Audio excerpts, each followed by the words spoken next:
Hello. Welcome back. Heath Close Ferret. Brilliant.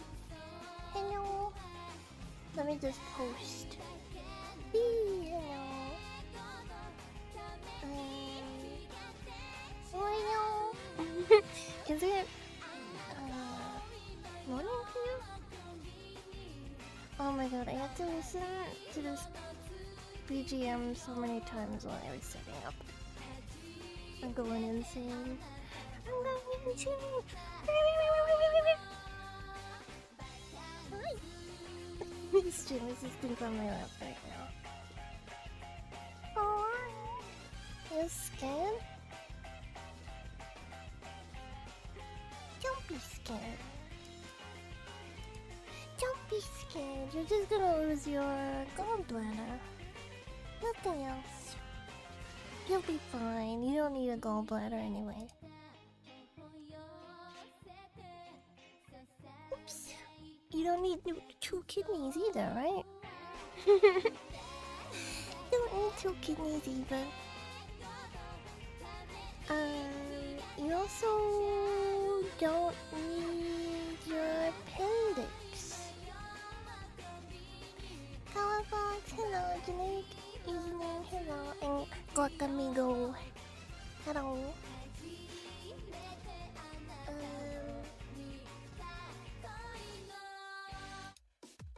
Oh, I was doing a little bit of a face there. I wasn't prepared for the camera shift. I wasn't prepared to be looked at. Hello. Stream assistant is looking at me like, oh? Is Saya no Uta allowed on Twitch? Well, I guess so, because there's a category for it. There's a category for it. Girl, thank you. Thank you for 18 months. Arigato. There's also like a censored version on Steam where it doesn't show the H scenes, so I think it should be fine. It doesn't like explicitly show the H scenes, so I think it's fine.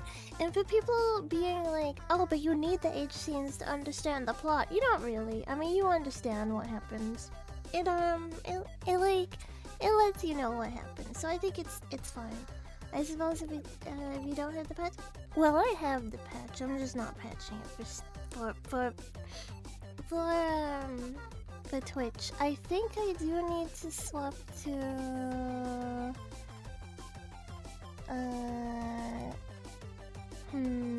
I do need to tag the R18. I do need to tag that, so I should do that before I forget.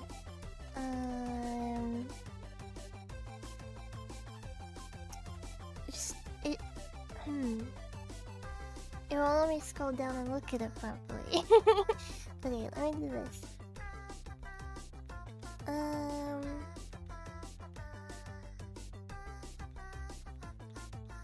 Content classification, mature rated games.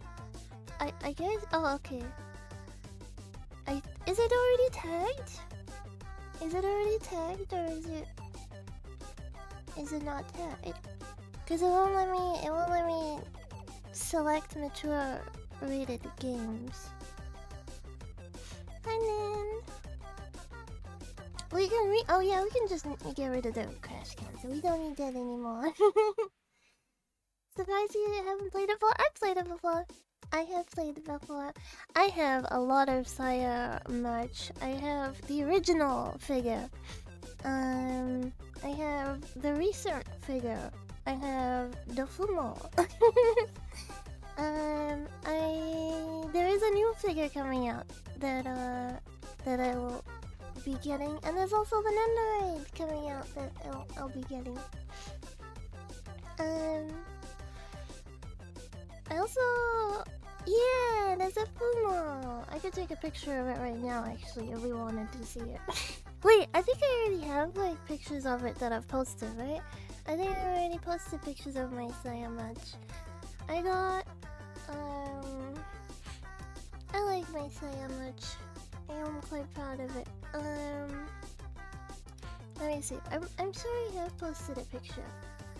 Someone linked me a picture yesterday, and it had two Saya figures and the Fumo, and then there was like a little Taro standee in between them, and I thought they like linked me a picture of my own stuff. I was like, what the heck? Why are you linking me this? And then I realized it wasn't my picture because it was a different Taro. It was like very similar to my Taro. Taro is the cat from PlayStation 1, by the way. Taro is the cat from PlayStation 1, and he was like originally gonna be their mascot, and then it just kind of didn't stick, so they kind of dropped him. But yeah, I was looking, I was like, why do you link me like my own picture? And then I realized, wait a minute, this isn't mine. This isn't mine. Trying to see if I did actually post a picture of my Saya Munch. Well, I did post a picture of my Shumo with my Saya Fumo in the background, but that's not what I'm looking for. I don't think I actually have posted a picture with all my stuff. Oh well. Excuses to post more later. I missed you too. Welcome back. Welcome back.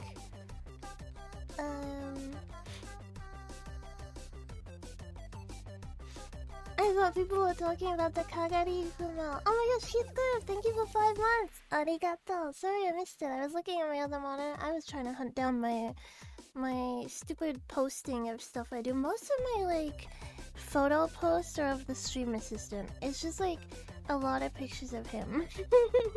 Thank you so much for 5 months, so I appreciate it. I like Fumos. It would be cool to have a Fumo one day. I think it would be cool to have like your own Fumo. He's photogenic, you think so? I kind of think he's the opposite, really. I think he looks a lot better in movement. And then sometimes when I take pictures of him, what are you doing? What are you doing? Okay, you're just licking your paws. I thought he was biting my cable. Because there's a cable right in front of his face, and he's usually really good with cables, but I mean, if a cable's right in your face, how can you resist? I think this stuff isn't a tag, but content classification, but there's like, yeah, but under content classification, I can like tick it. I can like tick the I guess sexual themes, right? I should tag it sexual themes? Let's see. You're required to disclose if your content is not suitable to yeah, I do know you have to like, you do have to tag if you're doing a stream that's not like, tag it as a mukbang. I think I would get banned.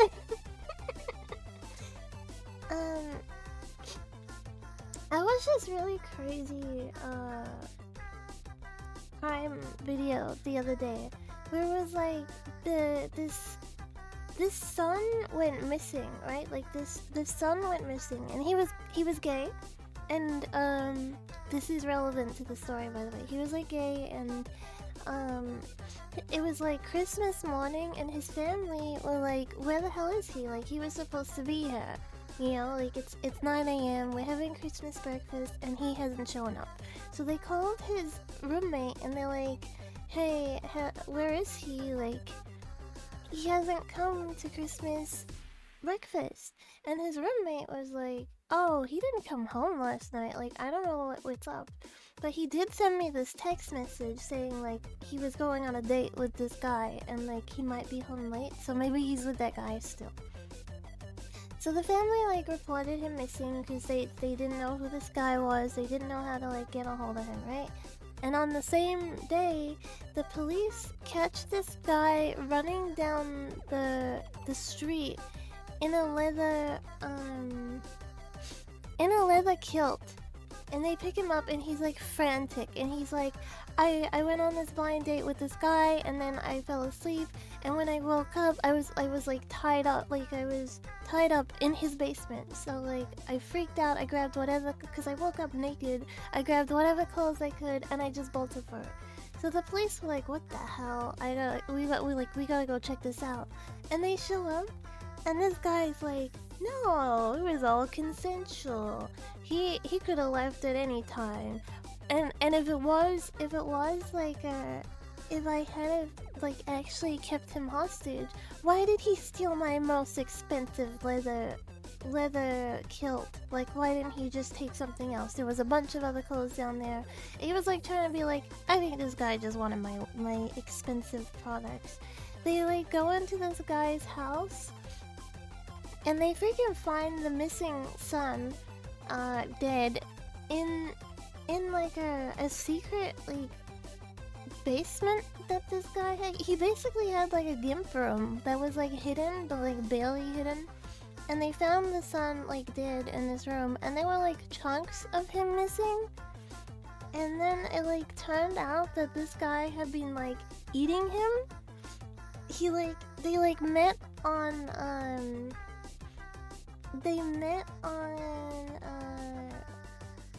I don't know, some dating app. I don't know, it was like, what is the main one? I think the main one is like Tinder, right? I don't know. I never used dating apps, so like I just know like Tinder is like a big one, right? I know there's like Grinder for like gay guys. I don't know what one they get. That's irrelevant anyway. They met on this dating app. They met up. The son was like gonna spend the night there, and then yeah, what the, is this real? Yeah, it's real. It's like a proper case that happened.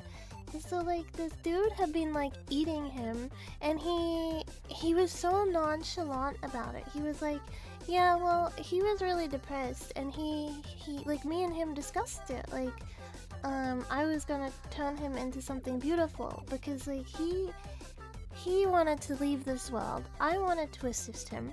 And then I was gonna turn him into tulips, and then I was gonna give the tulips to his family, so like something beautiful could come from his death. And he's like so like just relaxed about, like, while he's saying it and everything. And then he's like, oh yeah, I also ordered a dehydrator so I could like keep eating him, you know, like so like I wouldn't waste him. And then I was gonna take his bones and I was gonna grind them up into bone meal powder, and I was gonna give that to like the chestnut seeds that I've been saving for something special. It was so wild. And then he was like, oh yeah, I texted some friends about this too. I told them about it, and they checked his phone, and he legitimately did. He like messaged his friends, and he's like, I just killed him, and he's my hero, and now I'm gonna eat him. And his friends were just like, oh, okay, he's being weird again. And so they didn't think anything of it, and then they like heard that there was this guy missing in the same area as their friend. They're like, wait, oh shoot. How does one turn the body into tulips? I guess if you like buried parts of your body and then like a body, I should say, then planted flowers on top, so they like use the nutrients. He also texted his like then boyfriend, the guy doing the stuff, and was like, I had pork for dinner last night, and not the pork you like. And oh no, I think he was married. I think it was like his husband. And the husband was like said something back, but didn't think it was like, you know, anything. He didn't think long pork. He was just like, oh okay, you had some pork that I wouldn't like. You know, he didn't like think anything of it. But yeah, he was like completely off his rockers. It turned out like he was schizophrenic, and he wasn't like taking his medication. And he believed like his neighbors were like poisoning his well, and like a lot of like tinfoil hat stuff. And then yeah, that became one of his things, like wanting to like consume someone, I guess. He had like a wife and kids and stuff, and when they like contacted the wife was like, oh my, what? like she couldn't believe it. Everyone around him couldn't believe that he actually did it. But they were also like, well, he does have some weird tendencies, and like it was so wild. Like imagine like the thought process of like, yeah, I'm gonna go like on a hookup date and I'm gonna eat you. I think there was never any like concrete evidence that the eating and like death part was consensual, but the guy that got eaten had been suicidal. He had been suicidal and like yeah, he wasn't like doing the best. And then the eater, that one guy in Germany did that, the one with the like penis eating, that's a like very famous case, I think. But that was consensual. That one was like consensual. They like both consented to it. This one not consensual. Yeah. Anyway, it's not that off topic for today's game. Cannibalism. The German guy became a vegan in prison. Alright, that's kind of ironic. That's kind of funny at the same time. I feel like I don't know if this is like the wrong take, but I feel like they both consented to it, right? So like, I don't know, I mean, you can't just be like letting people willy-nilly go around cannibalize other people, but I don't think it's like weird, but it's not like, I don't think it's that bad when they both consented to it. I still think he should be locked up, because I think if you don't lock someone like that up, then it leads to like other complications, right? Like, then it's like, oh, okay, so it's okay to do it if it's consensual, but then you can like also groom people into it. Like, you could say you're like a freak and you're like, I know there has been a case of like a dad who really wanted to eat his daughter, so like what if you like had a child and then you raised them that like they're gonna be eaten and then they're gonna like ascend and meet Jesus. Oh, it's not on the keyboard stream assistant. You know what I mean? So like it could lead to like really complicated situations if you don't ban that shit. Like you gotta keep it banned. You gotta keep it banned, right? But like at the same time, I don't think it's like I don't think it's that horrendous that if they were both like, yeah, okay, I want to be eaten, and yeah, I want to eat you. How did this come up? I was talking about a case I watched on YouTube the other day. Every dad has to deal with that. Oh god.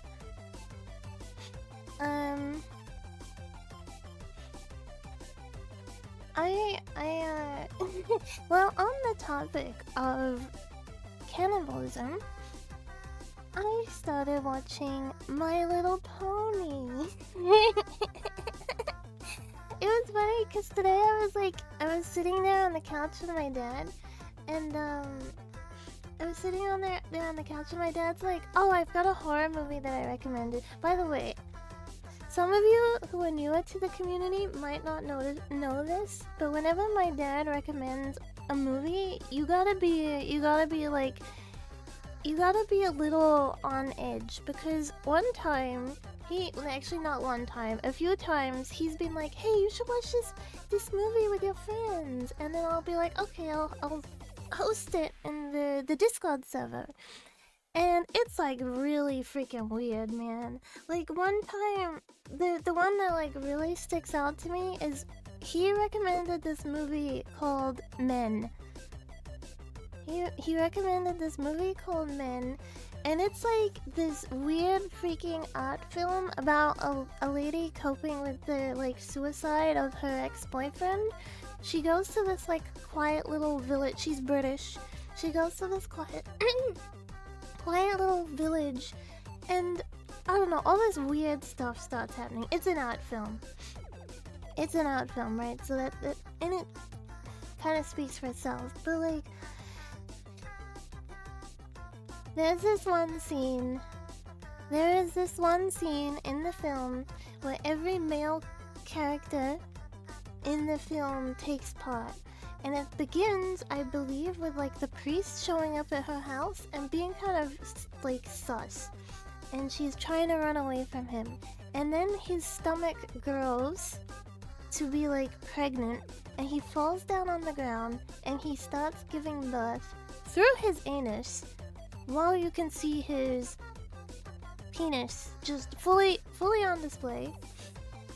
Fully on display, he starts giving birth through his anus to another adult man who crawls out of the ass of the priest and starts chasing after her again, and then repeats the process. Yeah. So that happens. And it's like, I think there's like 7 different birthing penis scenes, and it was just like, what the Dad? Why did you tell me to watch this with my friends? I trusted you. Start something Among Us? Yeah, it was something, alright. I remember watching it and just being like, oh my gosh, I was speechless. Just like, what the absolute... But yeah, anyway, I was sitting on the couch with my dad. He recommended this movie. I'm like, okay, I'll look it up. But I am a little like, the heckles are raised. You know what I mean? My heckles are raised. Yeah, it was very rememberable. Let me just say that. It was very it was memorable. Let me say that. It's like burnt into my mind now. It's something I wish I could kind of go back and unsee. But I mean, I guess it was an experience, right? Thank you for following. Russian doll and Reg chase scene? You know what? I'm gonna steal your idea. I'm gonna make a movie now and I'm gonna be famous. I'll credit you, I promise. I was sitting there, he was like telling me about this horror movie, and he's like, Scarlett Johansson is in it, but I won't say anything else. Oh my god. Did you hear that? Beep! Outside, someone's angry driving outside right now. Anyway, he recommended me this horror film. I'm like, you know what I was watching last night? He's like, what? And I was like, My Little Pony. I'm like, yeah, you were watching horror films? I was watching My Little Pony.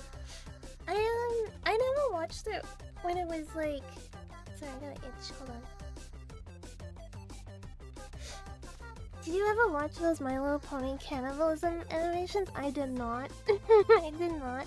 I never watched it during its like heyday. Like, I didn't watch it when bronies were like a big thing and like rising to popularity, because I remember seeing it on TV and not liking the voice acting. So I was like, I didn't really even give it a chance. But like, I think as I've gotten older, I've kind of mellowed out about English voice acting. Like, don't get me wrong, there is still a lot of really bad English voice acting in dubs, but I'm like less like stick up my butt about it, you know what I mean? Like, I used to be like completely like, ew, dub, but nowadays I'm kind of a bit like, you know what? People can consume their media the way they want to consume it. Unless it's a bothersome to other people, then yeah, obviously, put your hand back where it belongs, not in your pants. On a Discord call. You know what I mean? Like, as long as you're not bothering anyone else, it's fine. I've watched a few dubs, because I was like working and I kind of like, I don't understand enough Japanese to not look at subs. So like, sometimes it's easier, like, I can still watch something if I watched it dubbed, I can still work, you know? Sometimes I'll be working on something and I can't like completely focus on it, but I still get to enjoy it. Like, I watched the what's it called? The Iroha Madoka? What's her thing called? It's like it's the spin-off series of Madoka Magica. The first time I watched that, I watched it dubbed, and I actually didn't mind it too much. It wasn't like fantastic, but I still enjoyed it. I need to learn about My Little Pony cupcakes. Like, Pinkie Pie's cupcakes? What's your favorite pony, by the way? Magica Record, yeah, that's... No, side story. Let me drink.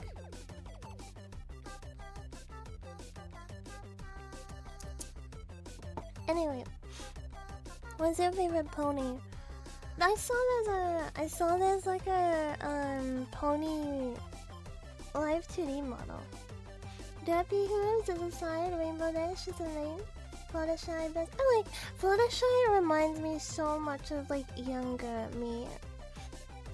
She reminds me so much of younger me, like I'm trying to think, like late teen, early 20s. I was like a lot like Fluttershy, I would say. Like I'm still not like outgoing, right? Or I'm still not like what's the word that I'm looking for? Extroverted. I'm not extroverted, but like I can at least like order from stores and stuff now, and I can like if someone starts like basic conversation at the cashier, like they're like, how's your day going? I can like flip off like preset responsive, like you know how it's just like, oh not bad, how about yourself? I can do that now. But like back then I couldn't, so I would just like freeze up and be like, oh it's fine. You know what I mean? But like she reminds me a lot of younger me. Trixie Best Pony. Ah, the side ones? What about the main ones? Applejack? I like Applejack more than I thought I would, to be honest. I really like Applejack. I love how hardworking she is. She's like she's kind of like the mature pony, but it doesn't mean she's like, you know, she's not without her troubles too. I like Applejack a lot. Do you need a bag? Yeah. There's been times. Also, I think my medication helps a lot. But like,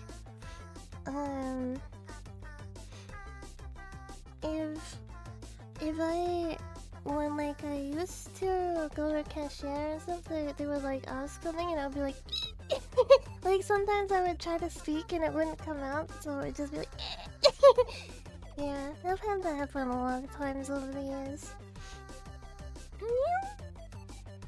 Anyway, what is My Little Pony cannibalism? Because I'm kind of curious now. I think my favorites are Applejack and Fluttershy of the main ones, and I haven't met enough of the like side ones yet to like truly have like a favorite side. Like I've seen Duppy. I know who Duppy is, by the way, because Duppy was like very around. Like if you knew any pony characters, Duppy was very popular. So I've like seen Duppy, just hasn't been introduced yet.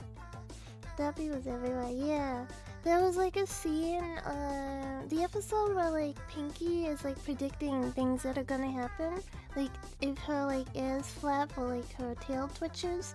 Duppy's in that episode as a background character. Cannibalism.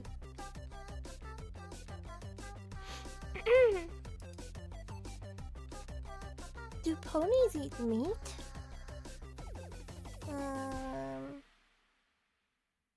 I don't see any gifs of like ponies eating pony. Oh, okay, I do see some. Interesting.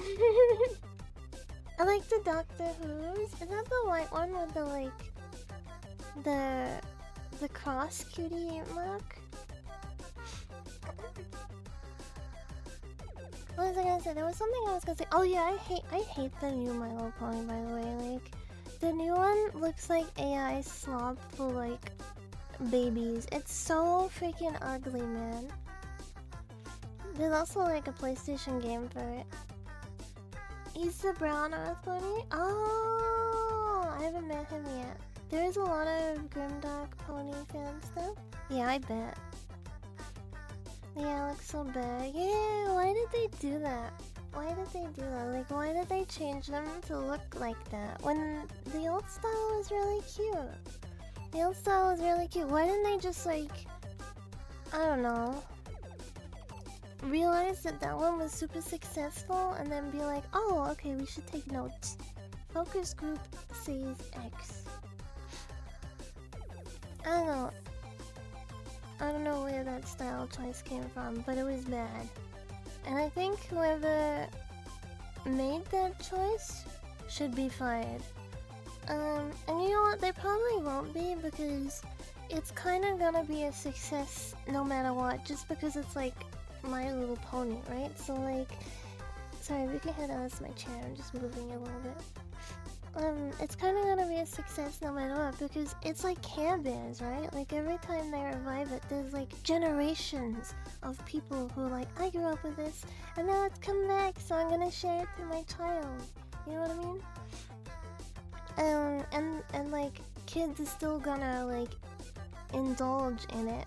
It's just not gonna be as successful, but they're not gonna be like, yeah, we're trying to outdo the previous generation, because that was like an anomaly as like how popular it was. I don't know, I haven't seen anything about this one, so it tells a lot. Yeah, I don't know any of the character names. I don't know like any of the character names. They all look really ugly. They're like, I said, they all look like they have Wardenberg syndrome. You know, it's like it's a syndrome that I think it affects your hearing, but like one of the tail signs of having Wardenberg syndrome is like your eyes are quite far apart, and I think one eye can be blue or two eyes can be blue, but like they all look like they have that syndrome.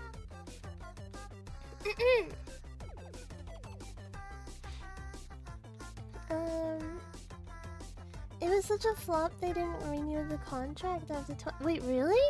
So it's already done and dusted? That means like the next gen could be better though.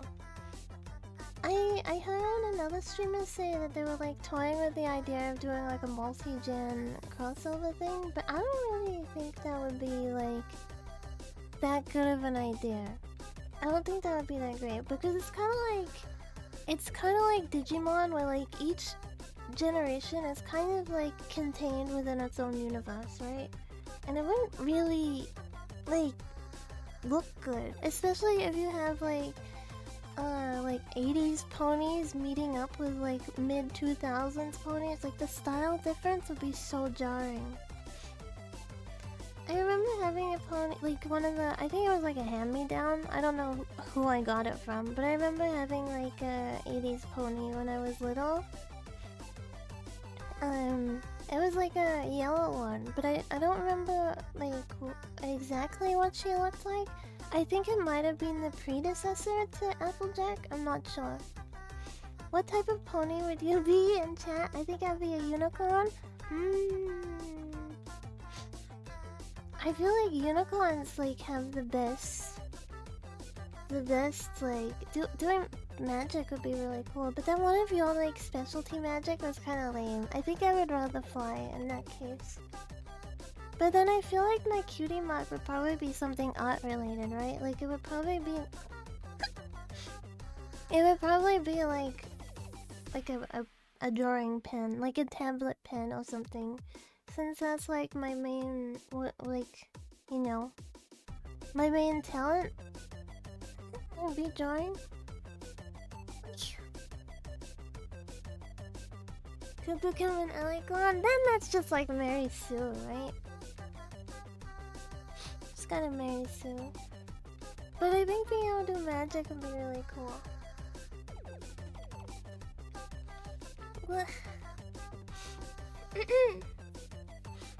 But being a unicorn would be really cool. But I think if I have to pick, I prefer having wings. Because then, if you have wings, you can like,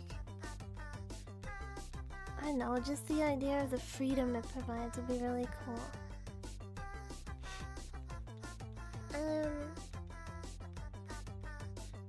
Hello, welcome back.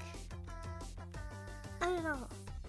It'd be kind of nice to just be in a universe like that to begin with, to be honest. Like, even if I was just a regular old pony, it's like, damn, it's a lot nicer universe than ours. You know what I mean? Like where nothing like really horrible happens. Even when something bad happens, it's like the worst thing that happens is like, oh, it could possibly be night. You know what I mean? Like it's a nice universe. I hope the stream assistant is well. I think he's good. He just took off. He doesn't like it when I'm like yapping and I'm not paying attention to him, so I think he's gone to bed with Auntie Fox at the moment. Oh my gosh, last night I woke up, it was like storming, it was like thunder, lightning, and everything last night. And I don't know what well, I think I know what I did. But I had the worst stomach cramps, and not like woman stomach cramps, not like that type of the month stomach cramps. I mean like actually in my stomach, like my stomach, not my uterus. Was cramping so freaking badly. Like it was so painful. Like it was like cramping. My stomach was super bloated. It was really really bad, and I couldn't go back to sleep. So I was just like, what the like what do I do kind of thing. And then like I looked up, it said like exercise, so I did like some exercise, and it kind of relaxed for a little bit, and then I would lay back down, and then I would like start cramping again. And I did that like pretty much all day today as well. Like it was better today than it was last night. Thank you for the hand pat.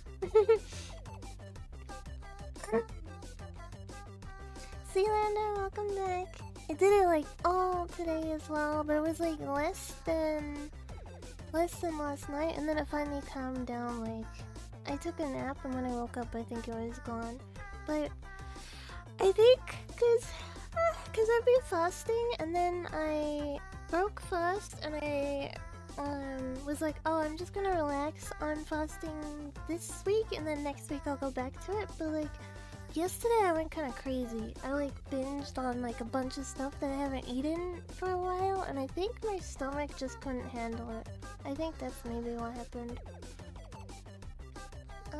So I think my stomach was like, what the hell are you doing? Because I've been eating less, and then suddenly like, yum, yum, yum, yum, you know, stomach was like, I hate you right now. I made this curry, and oh my god, it was so freaking good. But then I also had gone to the Japanese supermarket, so I bought like snacks. And then I was like, I want to try all the snacks. I'm really bad if there's like something I haven't tried before and it's in the house, so I get really excited to try it.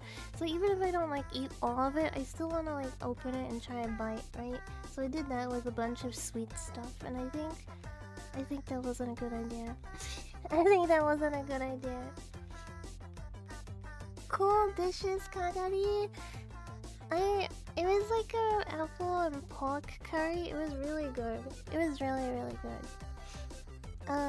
So I ate more than I probably should have. And I wasn't fasting yesterday, so I like ate at different times as well. So I think that did it. But today I was back to fasting, and instead of eating like a little pig, I just ate, and then I was like, okay, I'm done for today. I had the, I don't know what you call them, vitamin, the meal supplement. I had one of those, and then I had a corn dog, and I shared a bag of, there's these like chips. They're called turtle chips. I shared some of those with, I didn't have the whole bag, but I shared some of those with my dad because I really wanted him to try them. I was like, you gotta try these. Oh my gosh! They finally started selling Cool Ranch Doritos in New Zealand. And I bought a bag for my dad because I was like, you gotta try these. These ones are the best Doritos. We couldn't get them here. It was like the first time I've seen them here, so I was like, ah! Dad, you gotta try them. And yeah, he hasn't told me what he thought of them yet, but I'm sure he'll message me later and tell me if he liked them or not. I think Cool Ranch Doritos are the best flavor, but we usually don't get them here. But now I guess we're moving into the new world we're no longer a third world country. You know, there's like so many American snacks that I like that we can't get. Like, we can't get, we can't get Cheez-Its here. We finally started getting like these, they're a type of Cheez-It, but they're not like the normal Cheez-It, you know? I really like their normal Cheez-It. I got itch on my back. When I was a kid in Canada, we didn't get chocolate frosted flakes. Oh yeah, we don't get a lot of American cereals either. I grew up playing Neopets, so I learned a lot of American cereals through the old Neopets games. And I remember the first time I got to try Lucky Charms. It was so exciting for me because it was like living out that childhood fantasy. You know, it was like, oh my god, I remember the Lucky Charms Neopets game. And then I was like, I finally get to try it. But I'm not really a big cereal eater, to be honest. I like cereal as like a little snack, but I don't really like it as like actually eating it for breakfast. Also, I cannot stand cereal with milk, usually. The only cereals I've discovered that I can accept milk with them is Cookie Crunch. And this like offshoot one of Cocoa Pops. It's not actually Cocoa Pops anymore. They're like firm and they're like rings, but I don't remember what it's called. You eat it dry? Yeah, I just eat it dry. Lucky Charms actually suck if you eat it at all. I still liked it. I liked the marshmallow bit. Hello, them. Free is free. Yeah, I was looking at that freaking shirt. The real photo of the shirt the other day. I was like, I need to get one too. Finally, someone speaks English streaming this game. Have you only seen non-English speakers playing it? I don't really like regular milk, but like this one almond milk that was sweet. I like milk.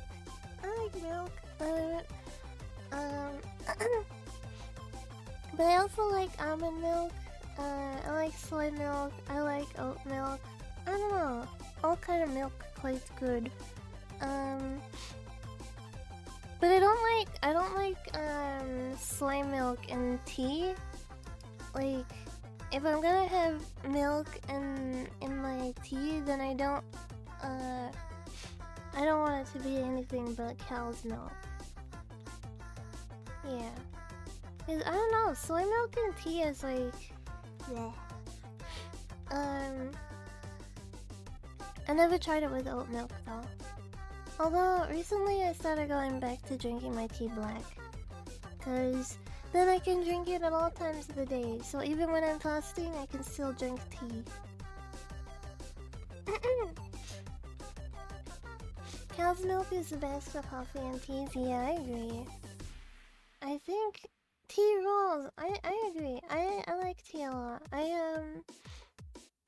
I'm not British, but like I would say like a lot of families here are like, they have like British tendencies. Like tea is still like a really popular thing, you know?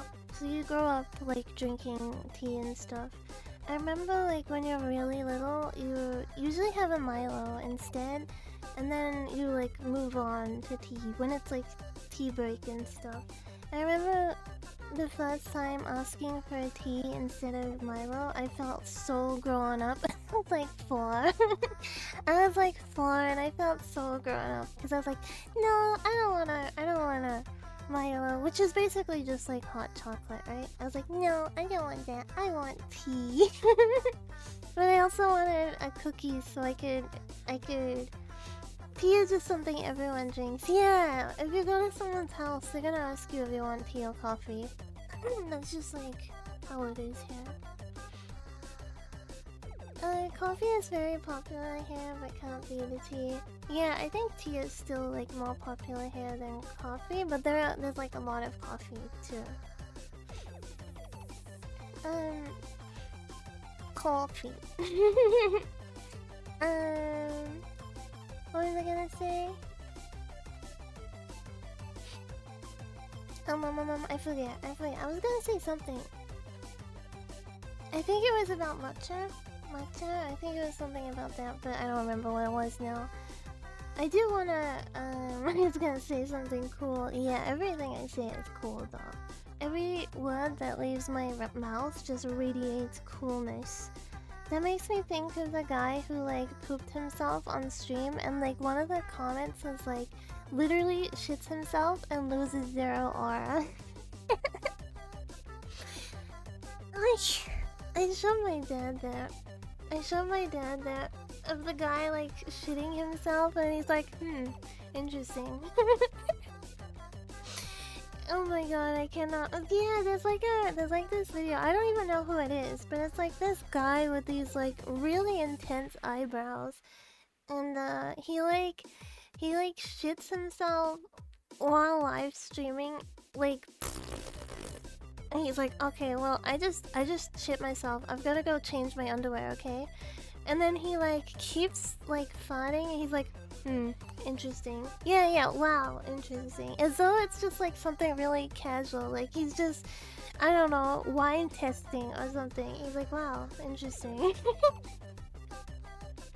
Man, I wish I had that kind of confidence, because if I ever...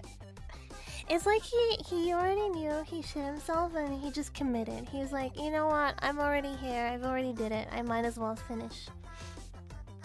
If I ever, like, even farted on stream, I would just be like so distraught that I would like end stream, I think. I think I would just completely end stream. And delete the VOD, like immediately delete the VOD as well. It would just be like, oh. So if you ever hear like, and then you hear like, oh, and then stream goes off, you know what happened. You know what happened. So please, if you were like recording it, don't keep that. If the streamer's not actively shitting themselves, I'm leaving. Yikes. Yeah, that is a big yikes. She doesn't know. You hear her fart all the time. No, you don't. Cause like you can usually control like if it's gonna be loud or not, right? Like you can usually control if you're gonna like be like ass blasting or not. Sometimes even it's bad. That's true. That is true.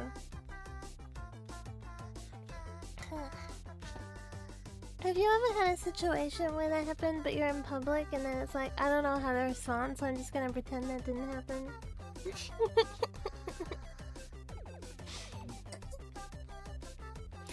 I guess we all do at some point, right? Realistically, we all have to just walk downstairs. Realistically, we all have to go through that experience, right? I mean, it's just part of, like, being alive. I'm trying to think of, like, a specific situation where that happened to me, but I can't think of one. I'm sure it has happened at some point. I don't think I've ever had, like, a situation where, like, a stranger knew it happened, though. I can't think of anything where that happened.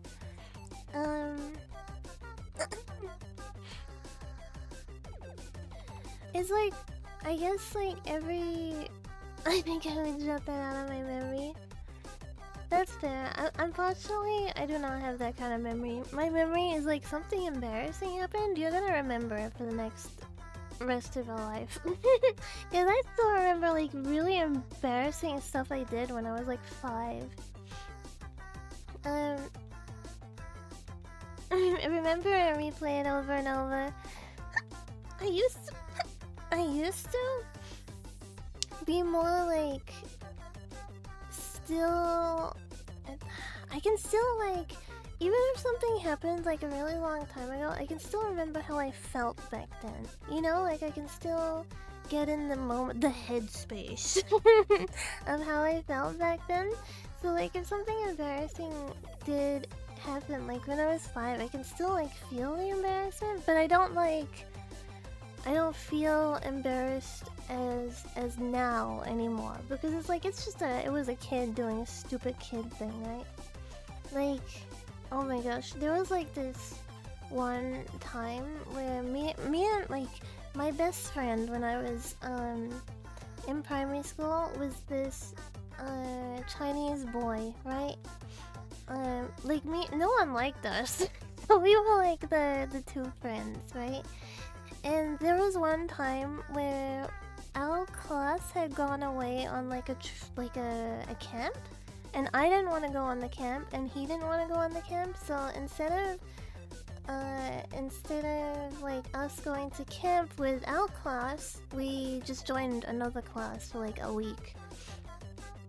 And they only had one bathroom, like in this block of one bathroom in this like block of classrooms, because it was like still being built, kind of. It wasn't finished being built, and we both needed to go to the bathroom. And we were like, oh well, why don't we just pee at the same time? Why don't we just pee into the toilet at the same time?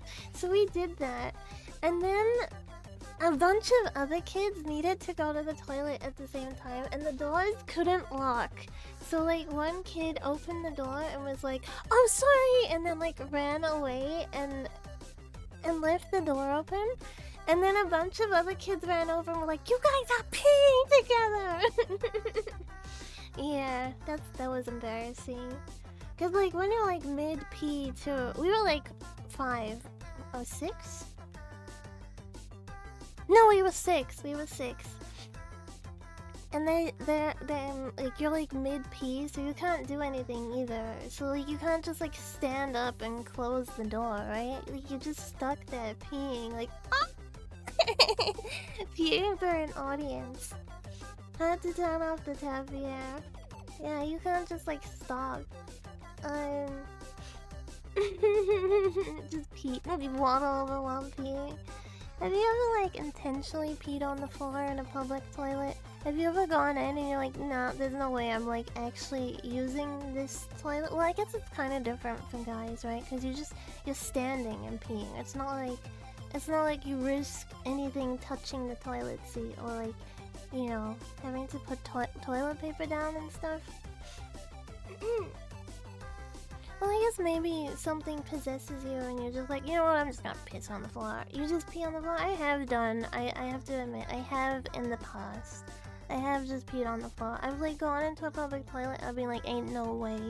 Because it'll be like already disgusting, and like there's like a floater in there. And then I'm like, you know what, whoever, can you wait, what? Can my cat beat you in MMA? What the heck is that? Whoever left like this gross stuff in the toilet, I don't trust touching the button to flush. You gotta put yeah, usually if I'm gonna sit, then I will put the layers of tissue down. But like there have been cases where even that does not save my sanity. So I'm just like, there's grates in the floor. You know those ones that they've got like grates on the floor? I don't know how you can just pee on the floor. You squat. You just like squat. Some toilets are beyond hope. Yeah, there's like some toilets where it's just like, no, even if I flush this thing, it is demonic. It's beyond saving. In the past, the last week, I haven't peed in public recently. I don't usually use public toilets. I know I said that like I have peed a lot in public, but I have, so there's a lot of places where I've peed in public. I think peeing outdoors has this like freedom feeling. I also think it's nicer to squat when you pee rather than sit, because it feels like you fully emptied. I guess it's like a woman thing though, right? Like men don't have that thing. It's like okay, that's different. I don't like pooping in public. Like I don't think pooping in Mother Nature has the same feel to it as like peeing in Mother Nature. With the person asking about martial arts of the cat, I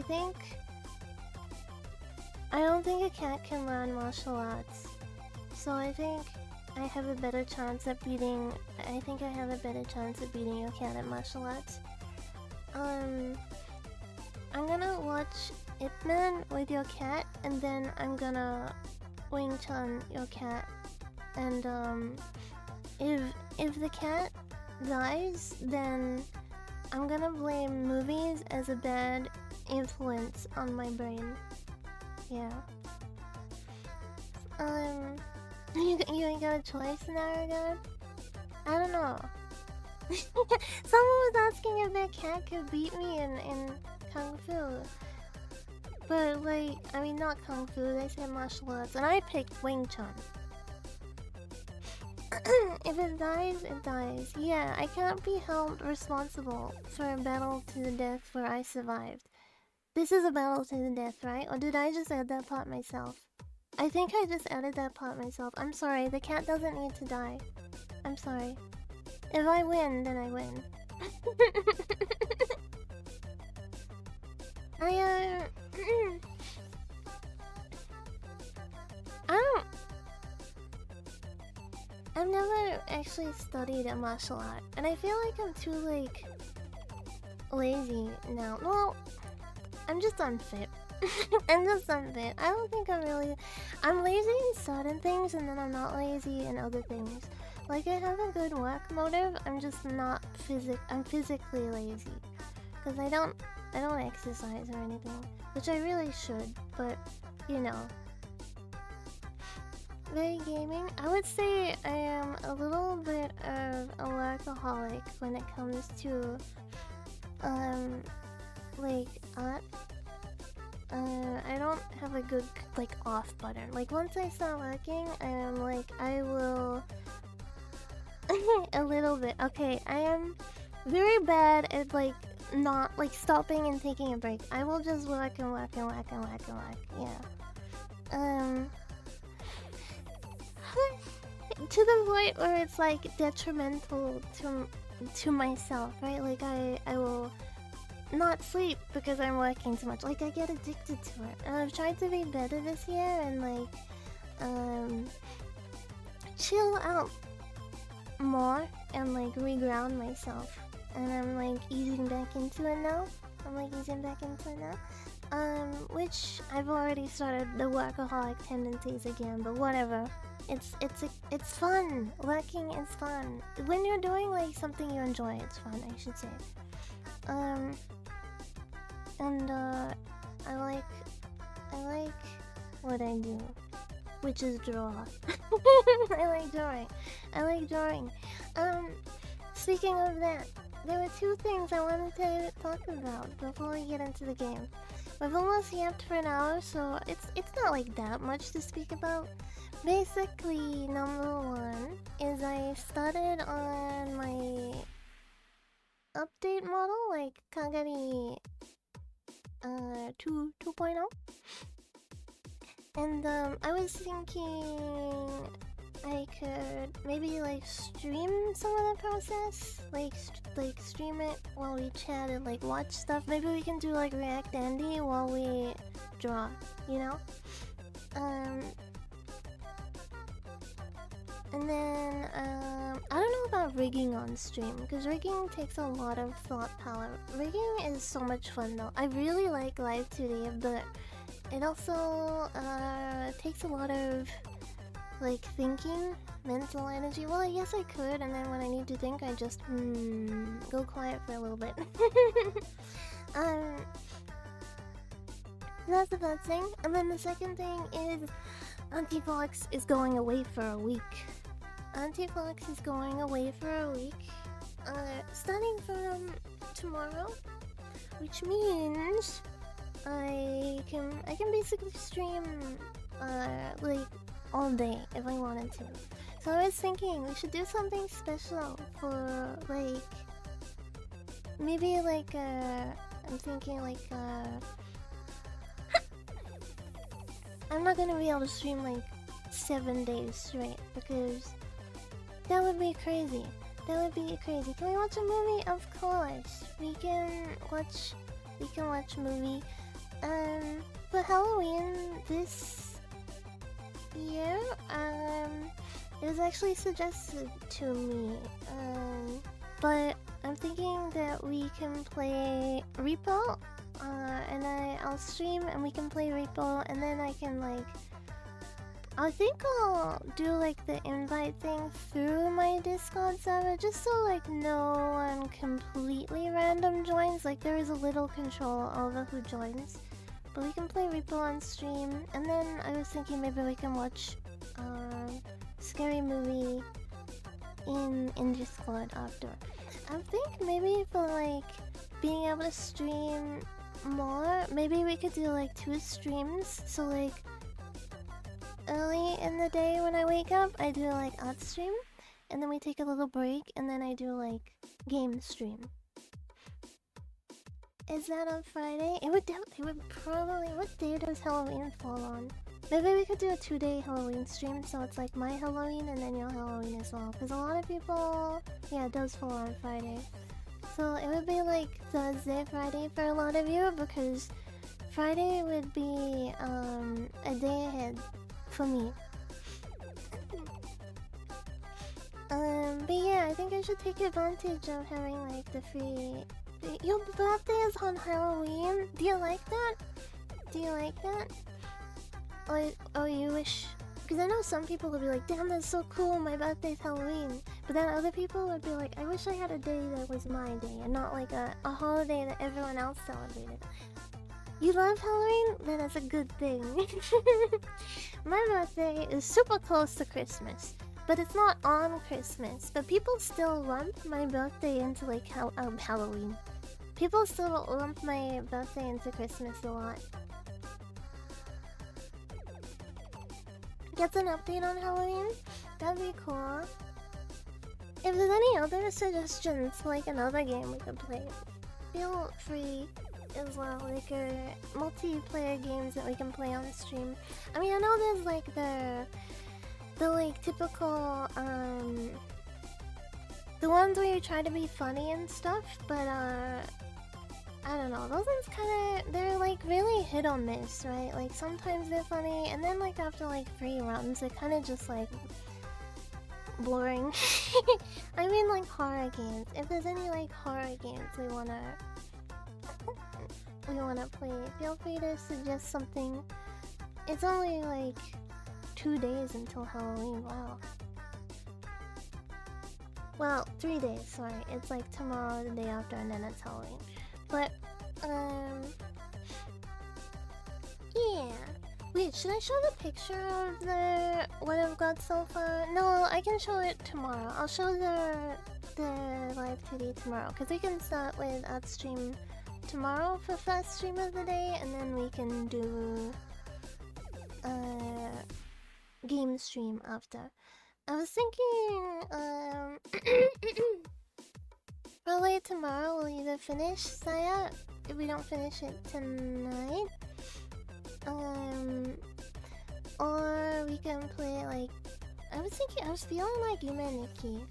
I know Silent Hill 4 is still in the playlist, but I tried to fix the like bit that we were stuck on with the lights not lighting up in the basement, and I just can't freaking get it to work. I can't get the lights to turn on, and I'm like, stupid game. You keep wanting to slide your whip? No, yeah. The other day I was talking about something else that I was working on. Today I'm speaking about Kagari. I was gonna say I should show it, but then I have to like open Clip Studio. I have to save the file out and everything before I can show it. And Clip Studio is pretty resource heavy, so I don't know if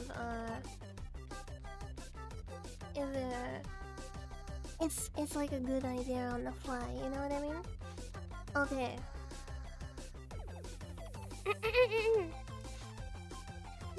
Short answer, yes. What height do you think is short, by the way? At what height do you think someone is short? Ah! Hi KG. Hello. A good community game is Animal Party or Panya. Isn't Panya like the... Is that the one I'm thinking of? Panya? Yes, it is. The golf game.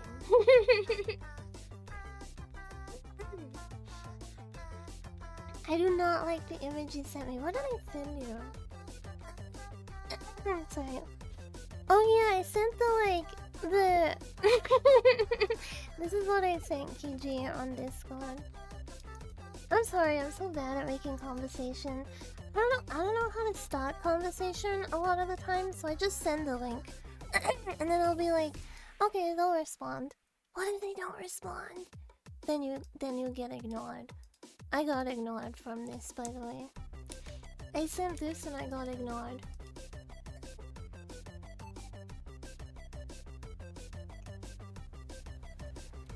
Male or female? For both.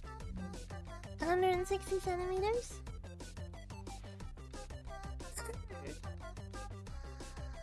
I only disliked it because that's what they called me in high school. No one called you that. I was there. No one called you that. I saw it while it's half asleep, so I didn't respond. Oh my god, I do that all the time. It's like the worst thing to do is to check your phone to see if anyone messaged you when you first wake up. Because then you go back to sleep and you're like... And you completely forget that anyone messaged you. Sorry, my throat is like... You haven't spoken this much all day. Please help. Bug. There's Bug. There's a snake in my boot. Okay, resolution, full screen, I want windowed. I am launching the game. Ugh, excuse me. I am launching... Oh, it's big. That's what she said. Just kidding, it's not what she said. Okay. Male 5'6" to 5'7", female 5 foot. That's fair. Okay. Rip my throat this game. This stream, because this game is like reading. That's something I'm very good at, by the way. I'm... Cyano uterus. Mukbang time.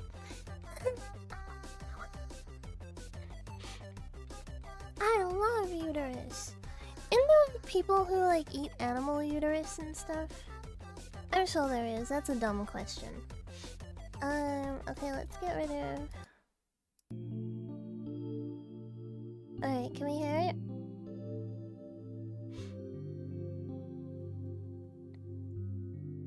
Yeah, we can hear it. Is it loud enough? Or you want it to be louder? By the way, the ending song for this game, if you don't get one of the endings, is so good. Shoes of glass. I can't remember how to say that in Japanese.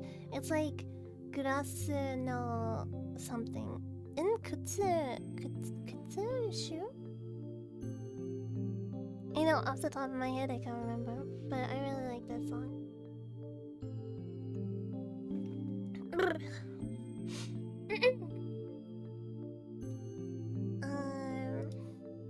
Alright. Start. Is it like my normal cursor? It is. Do you want the game to be bigger on screen, or is this good? I feel like this is pretty good. There's like smack, bang, me. Free is free. Yeah. We have to look at me and my big old head. That's good, right? Me and my big potato head.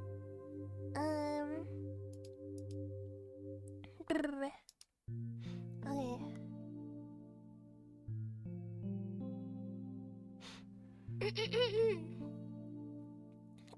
We're back in the different outfit. I don't remember how to... No, not that. That's my tail.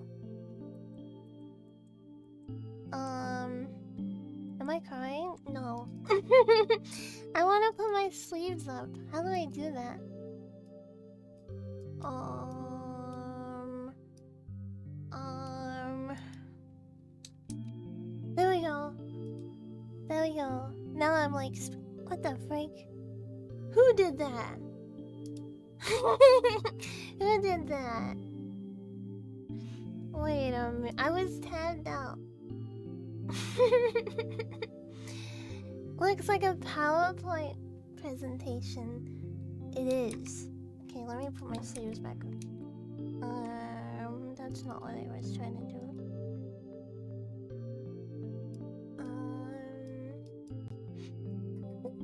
Sorry. Lyrics. I can't find it. I can't find it. Sleeve. Okay, I found it.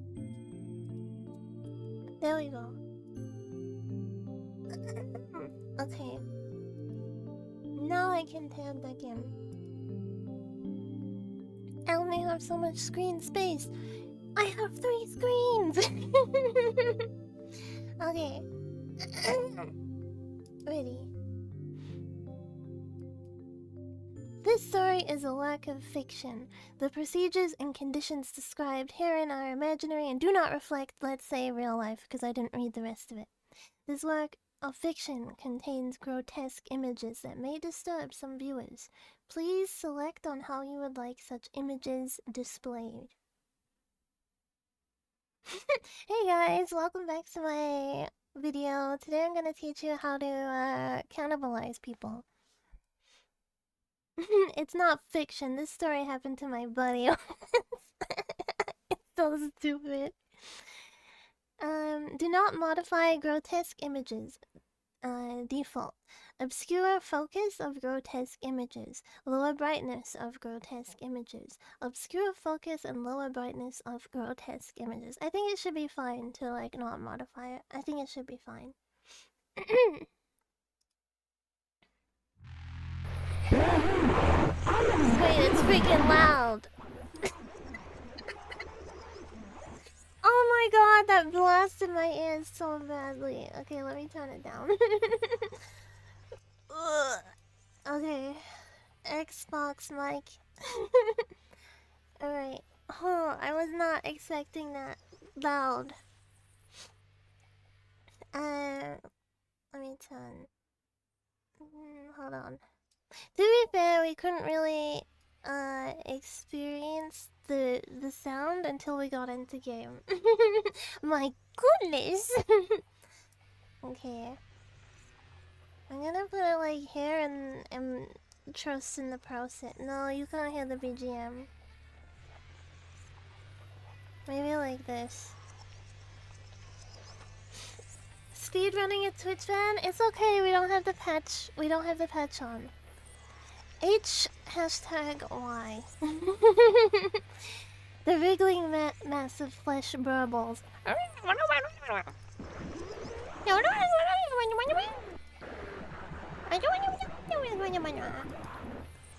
Three such creatures sit around the table in front of me, slurping filthy sludge from their cups as they trade whines, growls, and sounds that I cannot describe.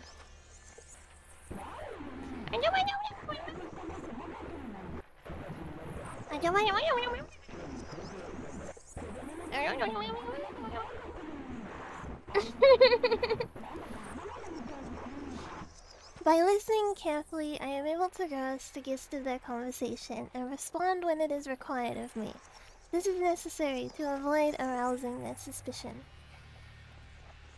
However these creatures look, they are my friends, apparently. I wish that I could still deny it, but I gave up on that a long time ago. Night after night, I went to sleep praying for an end to this nightmare, only to wake up each morning the same twisted hellscape as the day before. I know now that I have to blend in, that I have to act like one of them. Such has been my life these past 3 months, and so it will remain until the day I die.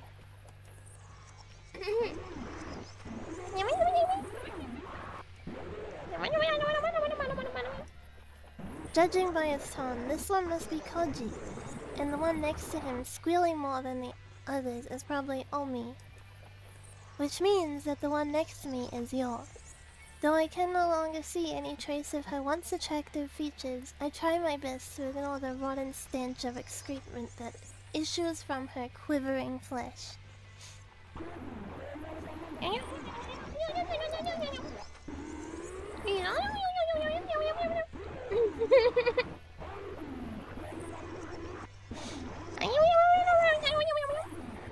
Everything has changed. Or almost everything. By some cruel trick of fate, my relationship to the world alone remains the same, as if an insane architect took the blueprints of my life and rebuilt it out of blood and gore. These monsters and I were part of the same college club. We studied together, ate together, we even went skiing together every winter break. Kagari, your reading comprehension is so high today. Thank you. Now these are but painful memories of days that will never return. Only no one recognized me. If only no one recognized me, I might have been able to disconnect myself from the world. It would have been comforting in comparison to believe that I had been abducted by aliens, or that I had stumbled through a gateway to hell. But no, this is beyond a doubt. The city where I was born and raised, the society that I was a part of for 20 years, save that I and I alone can no longer see it that way. The world as I knew it is gone, and I have no place to call home.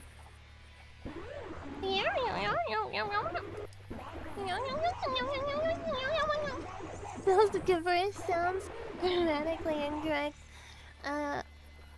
Skip it, you skip it, 34 energy.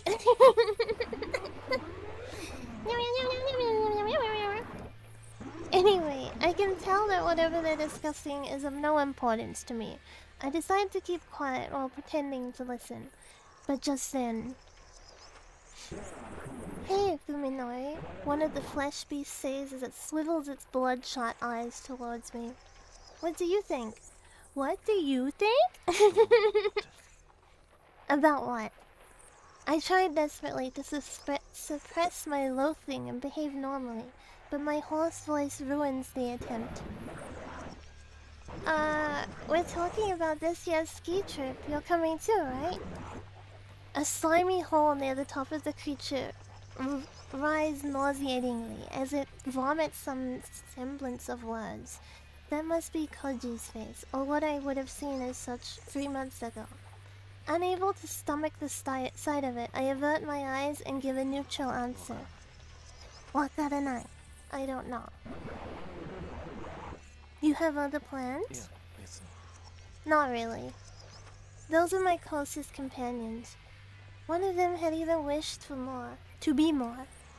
How many nights I have spent crying in loneliness, lamenting the friends who no longer exist.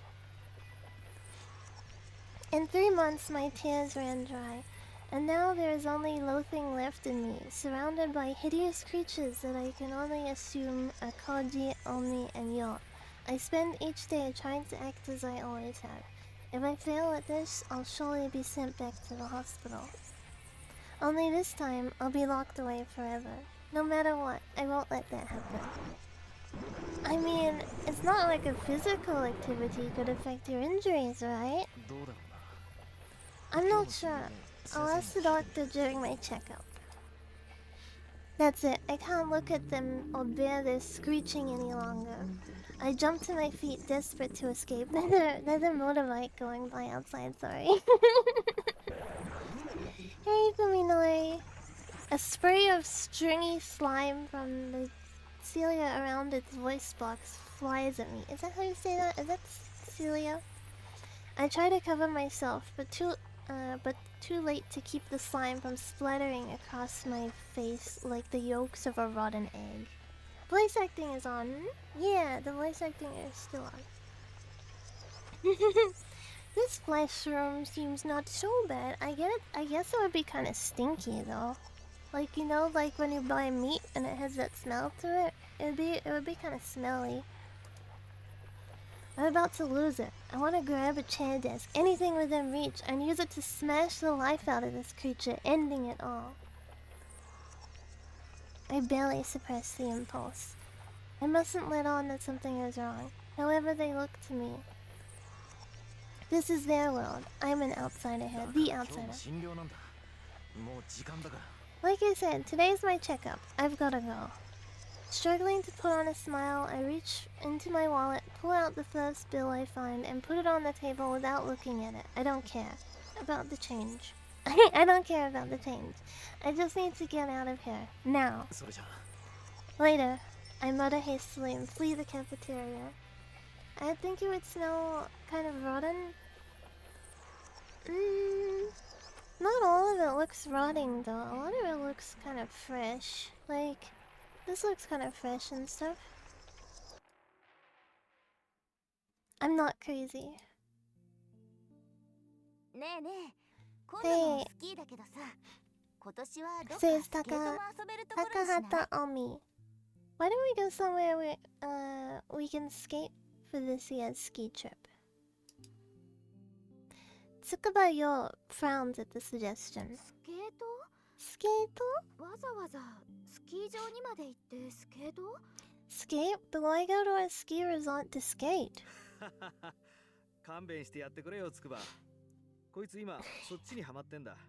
Give her a break, Tsukuba. It's all she talks about these days. Tono Koji supports Omi with a laugh. Her impromptu suggestions are nothing new, and it's Koji's role as her boyfriend to provide backup. They're a good match for each other, Yo thinks. Sometimes it makes her jealous. I mean, she'd seriously never gone skating before. I took her the other day. Hey, is it really that strange? Not many people start skating in their 20s, you know?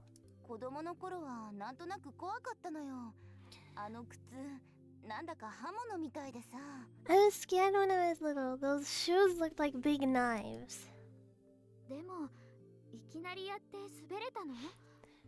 But you picked it up just like that? That's pretty amazing, Omi.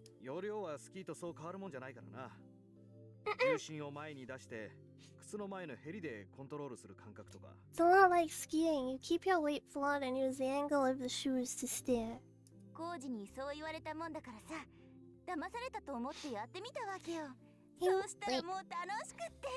He made it sound so easy. I figured I should give it a try, and it was fun. So it was a date. Yo feels a stab of envy. Koji and Omi enjoy their time together as normal lovers do. That's certainly not something that should make her jealous. It's just that her luck and love has been bad.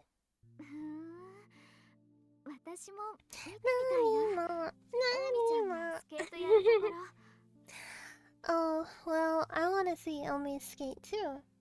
Yo keeps her voice upbeat, trying to cover her disquiet. She knows that it's wrong to envy her friends. She too would be spending time with the man she admires if not for the terrible tragedy that befell him. His true misfortune, her bad luck, doesn't begin to compare. Thank you for following. Welcome.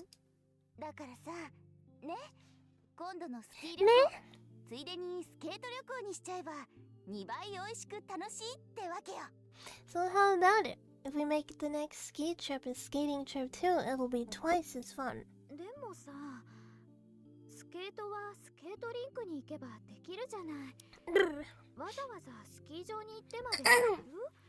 But you can skate at a skating rink, can't you? Why go all the way to a ski resort?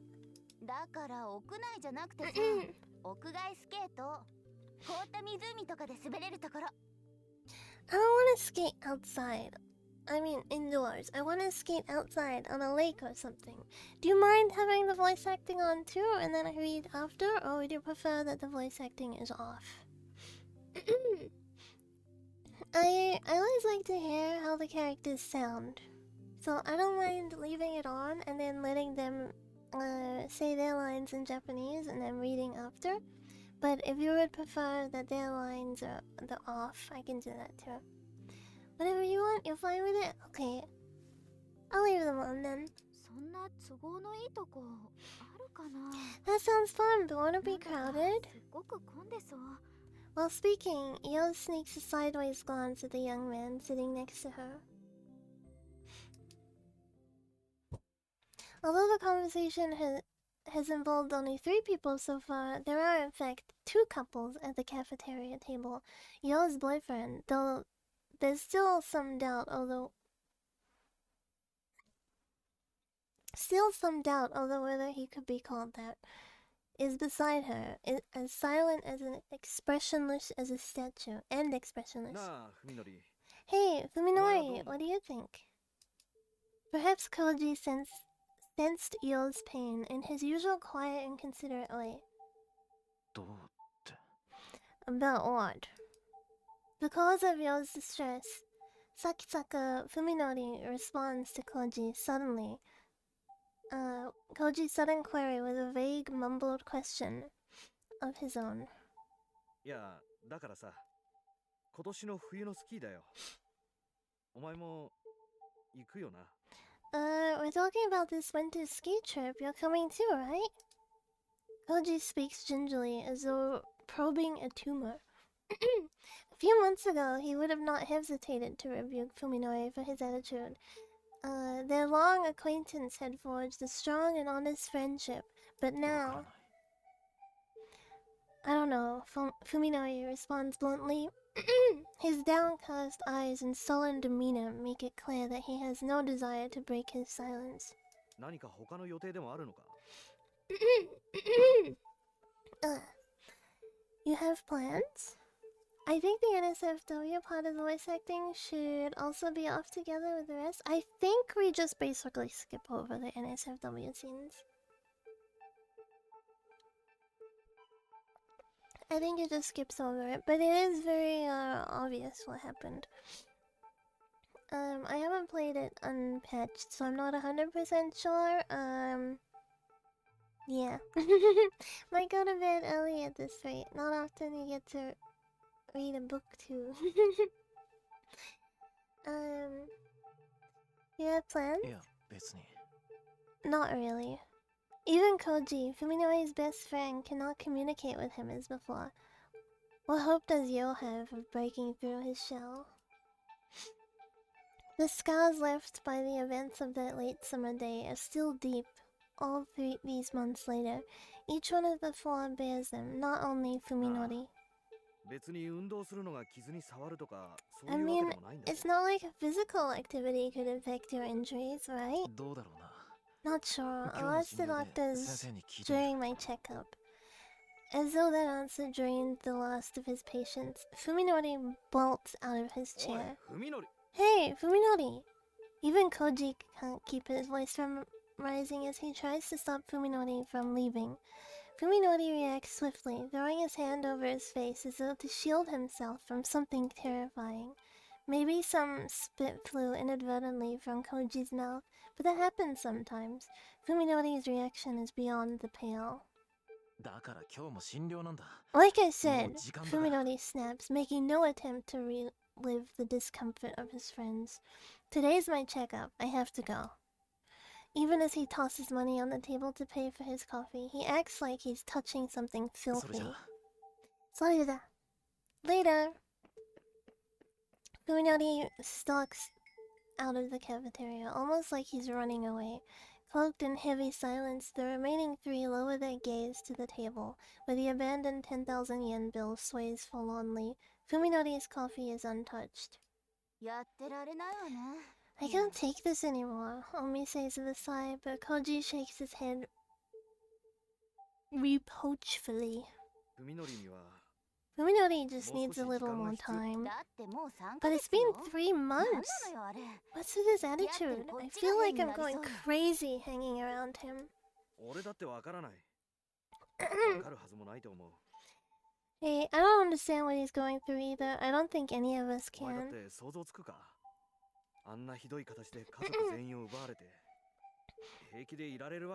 Heiki. Can you imagine losing your whole family like that? that'd screw anyone up. It could happen. It could have happened to anyone. A tractor trailer flipped over on the highway, crushing the Sakisaka family car into twisted scrap. They said it had been difficult to tell the bodies of Fuminori's parents apart. For a while, it had looked as though there was no hope for Fuminori either. It was nothing short of a miracle that he was able to leave the hospital and return to a normal life. 見舞いに行った時なんてもっとひどかったじゃないか。誰が誰かが分からずに怯えて暴れて。He was worse, so we went to see him in the hospital, remember? He was terrified of us, like he didn't know who we were. He even had to be tied to the bed, he freaked out so bad. 今はよくあそこまで立ち直ってくれたと思う。I'm just glad he's made it this そ far. れにしたって変よ、咲坂くん。私たちのこと見る目つき、あれ何なの？ There's still まるで something こっちが strange 人間 about じゃない him. みたい。 What's it the way he looks at us? It's like we're not even human. よせ、オミ。Cut it out, Omi, Koji says forcefully, probably less out of empathy for his friend than out of consideration for Yo. While Koji's kindness makes her very happy, Yo also knows that she mustn't take advantage of it. Fuminori is the victim, just as Koji said. He's the one who deserves the most sympathy. Yo's feelings for Fuminori are her problem and no one else's. She doesn't blame Fuminori for not giving her an answer after she worked up the courage to ask him out.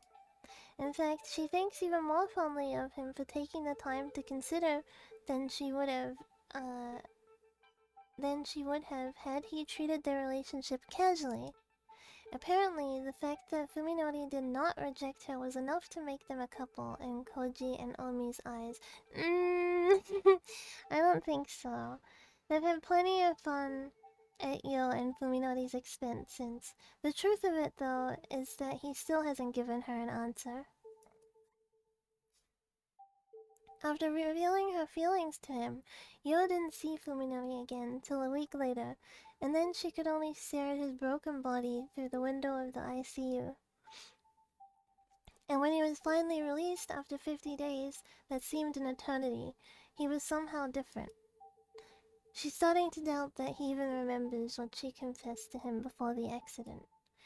Now winter's coming, her feelings hang forgotten in the cold, lonely air.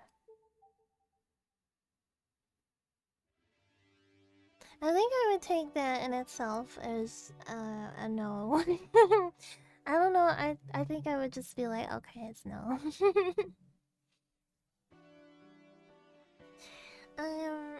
Dr. Tanbo Ryoko has never had a more troublesome patient.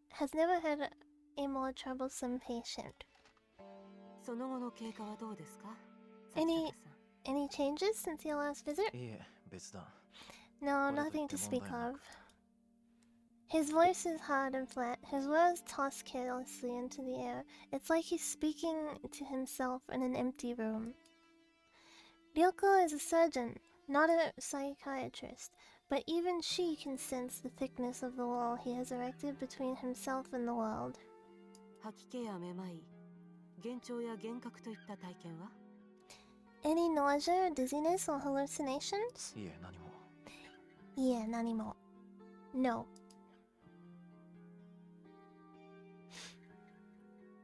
While Sakisaka appears to be looking at Ryoko, his gaze is actually aimed a fraction down and to the side. He's only superficially engaged in the conversation, when in truth it does not interest him in the slightest.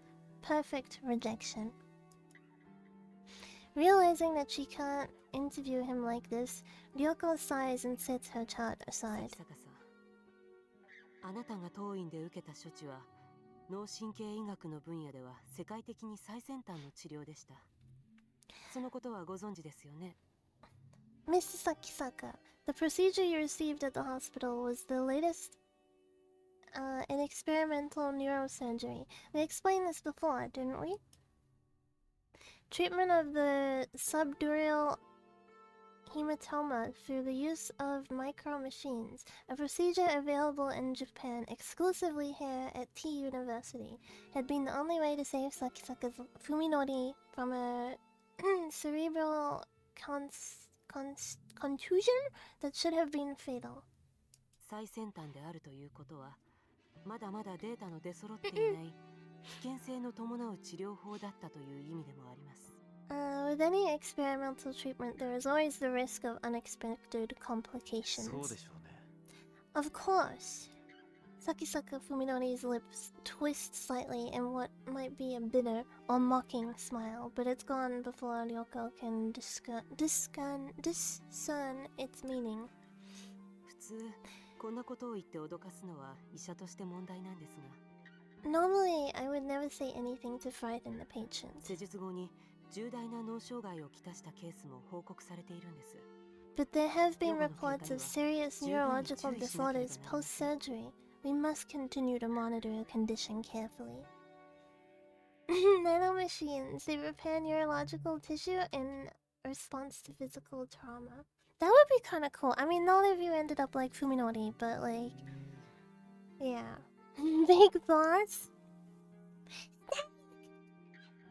Hence these weekly checkups. If only he would take them a little more seriously. 先週の MRI はどうでした？ How was last week's MRI? Sakisaka asked abruptly, as if to catch Ryoko off guard.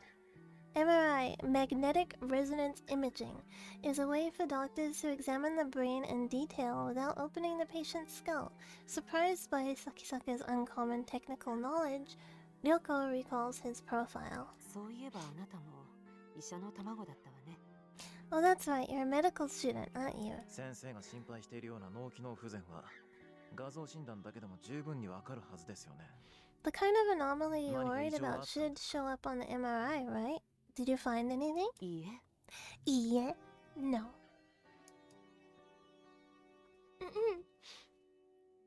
There was nothing, not the slightest hint of abnormal activity. For a procedure with such a low rate of success, the results have been nothing short of miraculous. However, something still bothers Ryoko. She can't shake the feeling that he's hiding something beneath his guarded exterior, some terrible weight on his soul, perhaps. But if it's an inorganic problem, then there's nothing she can do as long as he refuses to explain it. 大丈夫ですよ先生。大丈夫。現に僕は今こうして病院の外でも何不自由なく生活しています。問題なんてないでしょ。 I'm fine. I've been on my own for 3 months without any problems. What could go wrong now? ねえ咲坂さん、こういった難しい手術は予後不断が原則なんです。もう少し私たちを信用してもらえませんと。 Please, you know that continued observation is required after these difficult surgeries. You have to trust us a little more. そうですよね。 I suppose you're right. 僕だって先生方を信用したい。 I do want to どんな trust 相 you, 談にも乗っ Doctor. てもらえるんですか？ Can I come to you with anything? Let me just pour more water.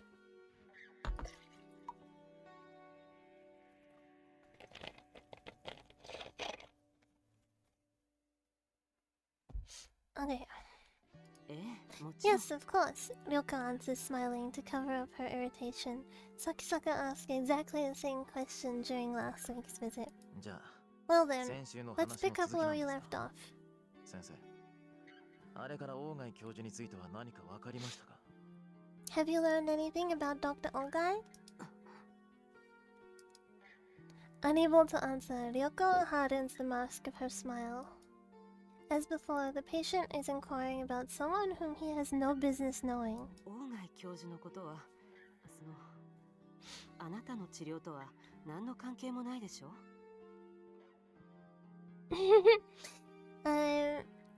My tail got in the way. Was it a little in the way? If you don't mind asking, what does Dr. Ogai have to do with your treatment? 信頼しろと言った矢先に You just told me to いきなり trust you, 隠し事 and です now か？ you're keeping secrets? Ryoko is used to patients treating her with hostility. Some degree of paranoia is natural when dealing with a person whose mistakes could kill you. But in Sakisaka, however, she doesn't see the anxiety that the other patients exhibit. His demeanor is perfectly calm, almost like a detective questioning a suspect. 何分だいぶ前にここを辞められた方ですからね。私個人としても交流があったわけではないし。trying to grab my tail while I'm distracted. He left this hospital some time ago. I never had any contact with him myself. 辞めた理由はご存知ない。 Do you know why he left? おそらく個人的な事情でしょうね。 Yes, I believe it was personal. Ryoko answered smoothly, her earlier hesitation gone. Having decided at the outset to lie, she has no trouble doing so with a straight face. それにしても、咲坂さん、なぜあなたはそんなに大貝教授にこだわるんです？ But why do you keep asking about Dr. Ogai? Are you acquainted? 教授は今失踪中なんです。知ってましたか？ Did you know that the doctor has gone missing? いいえ。 No. Ryoko, realizing that her answer may have been a little too quick, she should have acted more 近頃 surprised. 教授の身内の人間と恋にしていましたね。 I've recently become close with a relative of his. It was she who asked me to find him. A relative? Ryoko considers this with a frown. 大貝教授に縁者の方はおられないはずですが。 I didn't think Dr. Ogai had any relatives. Oh? 誰から聞き Who ました？ told you that? それは噂話に。 I heard it from a nurse. Ryoko replies, remembering that she just claimed to have no contact with the man. Yeah, she's not doing a very good job at lying. そんなことが噂になる程度には、大貝教授は有名人だったわけですね。 I see. The doctor was famous enough to have nurses gossiping about him? まあ、一風変わった人だったみたいですね。 I hear he was an unusual man. 誰も彼が大学を辞めた理由を知らないと。 But no one knows why he left the university? Ryoko falls silent, knowing that this isn't a topic she can brush away with a smile. Sakisaka seems to have finally grasped her mood, however, as his strangely stiff tone is what I was gonna say. Her strangely stiff tone softens a little. 僕はどうしても大貝教授に会わなきゃならないんです。 Please, I have to find Dr. Ogai. 彼がいなくなったせいで。 There's a girl who needs him. Can't you help me? それはむしろ警察の領分なんじゃないかしら。 Isn't this something the police should handle? Although she makes it sound like the most obvious thing in the world, the suggestion is actually a gamble. If Ogai Masahiko's disappearance becomes a police matter, then the university will be investigated. Everyone who is involved in the incident would be at risk of exposure.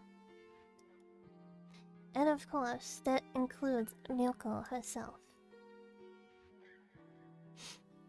Sleep well, Carol. Sweet dreams.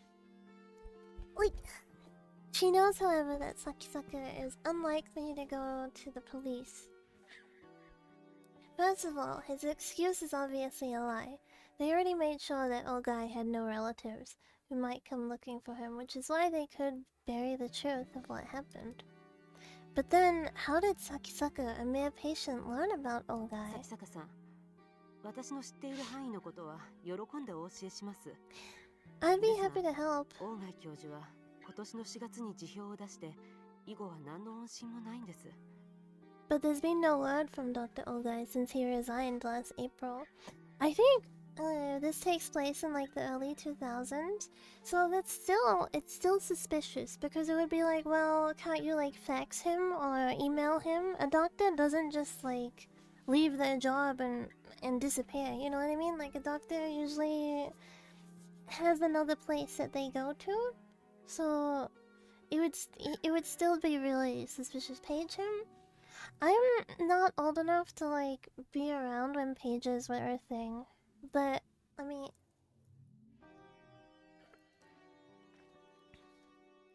it's the 2000s. Cell phones are a thing.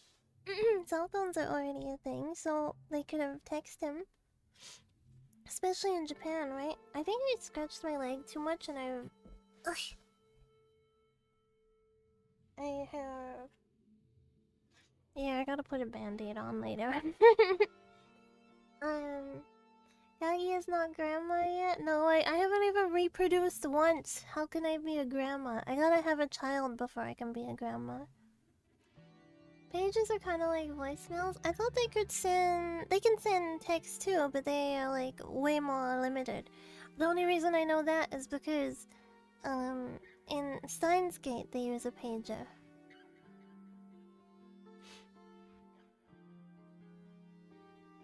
Yeah, about that. I have a secret. I have a secret child. Oh no! Can you be my uncle? I'm an only child, so it won't work. I don't have any siblings. I can't be an uncle.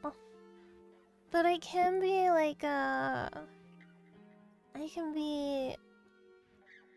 I can be a daddy. There's actually phones inside, like old phones. Yeah, cause cell phones like took off in Japan before the rest of the world, right? They were like pretty common. They just send texts. I assume that was obvious. Yeah, but they're like really limited. Like you can't send like a bunch of texts like cell phone. I guess old cell phones too. It would like break up your text message if it got too long. Skype's not born yet. Skype's not born yet. Mitzi, thank you for following. Welcome. But Skype hasn't been born yet, and in this time, and you would get charged by the character, or like how many over? Yeah, when in old phones, when you would text and the text would be too long, it would like break the message up into like 2 texts, right? But then it would like charge you on the second text by how much you went over it. Yeah, so you couldn't have like people, you know, nowadays like people can just go off on you and send like these huge messages, like I don't know, like you know, you see those like messages where someone is like going crazy and they're like yep, like a angry chihuahua. You couldn't do that back then because it would cost you. It would cost you more money. I guess you would have to leave like an angry voicemail. So the message would have been, Doctor O, where are you? Please call. You gotta pay to be angry. Yeah, back then you did. The simplicity of today's world, huh? We didn't know how good we had it when sending each other copy pastes. Oh my gosh, the old days where it would be like,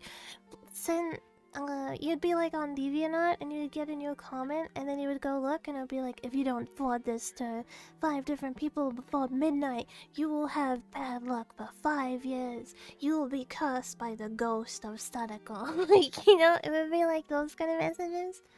And then you would like send it to 5 other people just in case. Even if you didn't really believe it, it'd be still like, okay, I don't want to risk it though.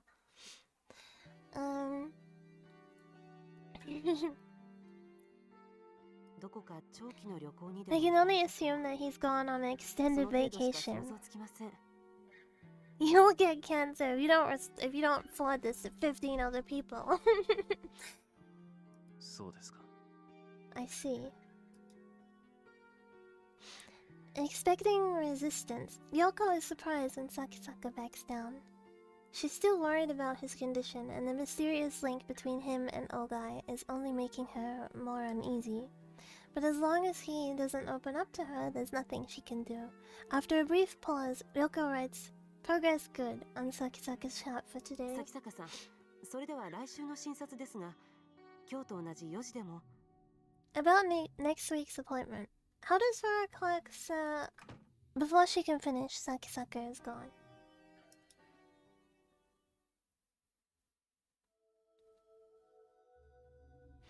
It looks like someone sprayed the walls with pig guts from ceiling to floor. Are they specifically pig? I mean, the insides of pigs are like really similar to humans, aren't they? Nowadays, we don't even have memes anymore. I guess we do. They're just like more short-lived than what they used to be. But to be fair, back in the day, memes were like really over. Like, one meme would become really popular and then it would just like stick around for a really long time. And it was like, it was time for it to die.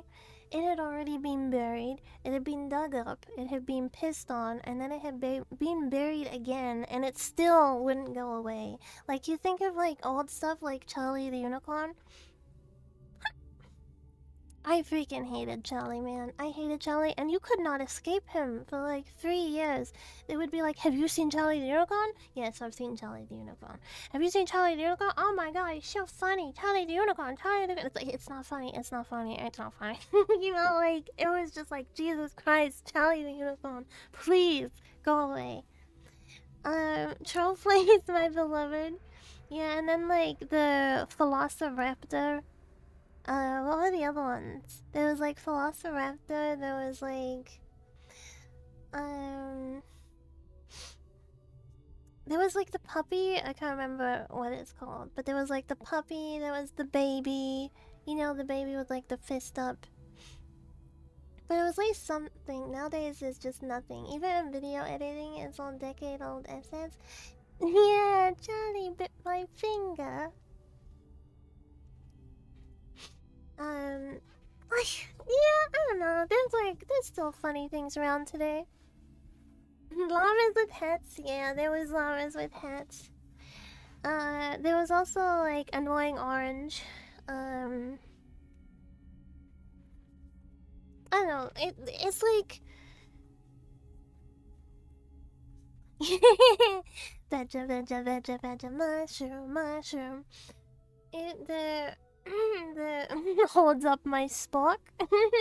What if in my new model I have a Spock? What if in my new model I put that meme in, holds up Spock? It's so unfunny, but like the idea of having that as a model toggle is kind of funny. All of Newgrounds, I actually didn't use Newgrounds that much because Oceania had really Australia and New Zealand's internet was like 5 decades freaking behind the rest of the world, right? So like when America was like upgrading to broadband and stuff, dial-up was still like the common thing here. And trying to load like all the like flash animations and stuff on dial-up, not fun. And then when we finally got broadband, it like wasn't great. So I used to, if I was gonna play like flash games and stuff, I would usually play the ones that were on like DeviantArt. I remember the really old Pusheen dress-up game. Yeah, it was like a Pusheen dress-up flash game. This is like old Pusheen before she was even like licensed. Um, hmm. Old school MMF games online. Oh, and I would play really shitty MMOs back in the day. I actually didn't see most of this stuff when it was current. I just liked old stuff. We need to go back. It's like I don't know. If we go back, then we don't have like we don't have fast internet. We don't have fast internet, and we don't have Uber Eats. What else do we lack if we go back?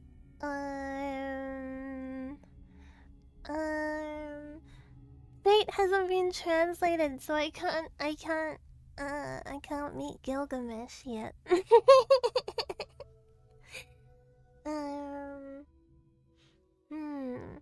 Pusheen hasn't been mass marketed, so I don't get to have all my Pusheens. Actually, if we go back in time, I can have a pre-gunned Pusheen, which is like a holy grail, by the way, for any Pusheen enjoyers. Pusheen now is like, Pusheen's a cat, by the way. Pusheen is a like, a kawaii cat that I have a very big collection of. She used to be, I think they were like self-produced, and then, the license got bought by Gund, and now she is like, registered under Gund. But prior to like modern Pusheen, there's like this one Pusheen that is like really hard to come across now. It's really expensive, and the sewing is different.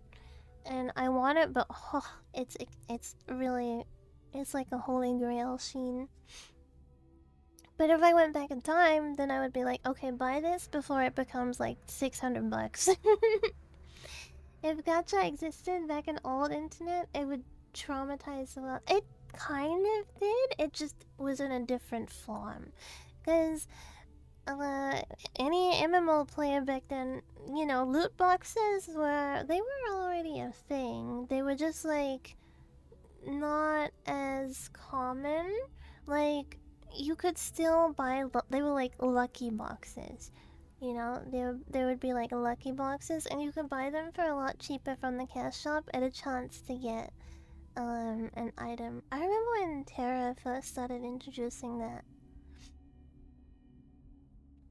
Um, but yeah, I remember opening like loot boxes to try and get like fancy wings and stuff like that in MMOs. Um, Back then they were just saying the truth. Yeah, I think back then they were just called like I think in Terra they were called lucky boxes. I don't remember what they were called in other MMOs. I think I only really spent money like on well, I didn't spend it. My mom spent it. Well, actually no, that's a lie, cuz whenever I would get pocket money, I would give it to her and then my mom would put it on the game. Um So I spent it on like the first MMO we played, and then I wasn't really allowed to play games for a little while, and then when I started playing Terra, I spent money on Terra as well. It cost me a stack of loot boxes to give all my characters bikini. I had all my characters with Ellens, and I only my two healers had a lot of outfits, and then my alts would have like specific costumes, I think, because I mostly like my healers were both like main, like good geared really well, and then my alts were kind of like I would mess around on them in my spare time, but they weren't like super geared. Gomez, welcome. Hi, hello, welcome. Okay. Sorry, that was a bit of a tangent. What color should the walls of a hospital be? White, of course. And to the creatures of rotten flesh shambling around me, I'm sure this hallway just looks as white as it should. I know intellectually that the walls are white. I know that the flesh beasts are really human. I'm the one with the problem, and it's because I've accepted this that I'm able to lead something approaching a normal life. Even if my university's medical department is nowhere near as good as T University, I'm still a medical student specializing in neurology. I have a basic idea of what happened to me, though it's hard to believe. Looking at this hallway, I wonder if he slips on anything. I would like have to touch it, right? Like, do you think he physically feels it, or when he touches it, is it just like the feeling of a wall, but he sees? I'm not sure. This isn't a pathological condition. It's probably some form of agnosia. Unlike anything that has been studied, agnosia? How do let me look it up, because that doesn't sound right. Agnosia?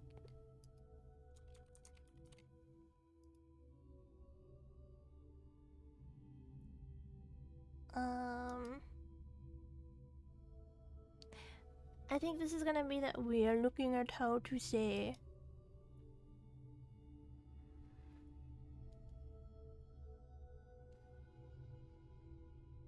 Agnosia. Agnosia. Oh, okay, I said it right. It wasn't the channel that I thought. Agnosia. I think his sense of touch is out of whack too. Probably. I'm not sure. I don't think it really ever touches on. It doesn't like go into big details on that. It mostly focuses on like introducing us to his problem and then his relationship with Saya.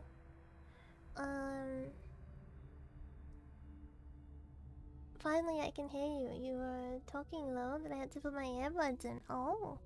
Did you turn the volume up? I think that helps.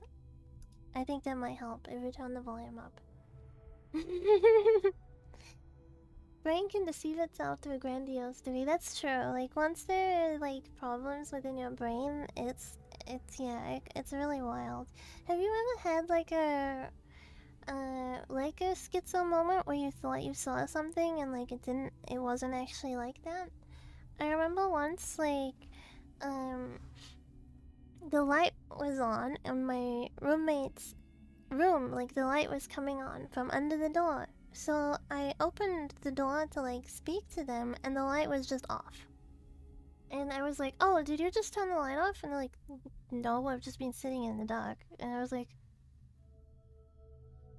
"Oh, okay." I remember that happening and being like, "Uh-oh." Uh-oh. And then I remember another time seeing, like when there's like a bag outside your like door, like the front door on this house is like a glass door, but it's kind of like squiggly, right? Like it's not like straight glass, so you're not like directly looking in. You're like seeing the like kind of what's in there, but it's like too squiggly to make out what's actually there. So when like an Uber delivers food or something, there's like a brown bag, and you can see like the shape of it. I remember seeing a brown bag like out the front of the door, so I was like, "Oh, that's weird. I didn't order anything." And then I opened the door, and there was just nothing there. And then I shut the door, and I was like, "But there was just a brown bag." Like it was. That was another moment where I was like,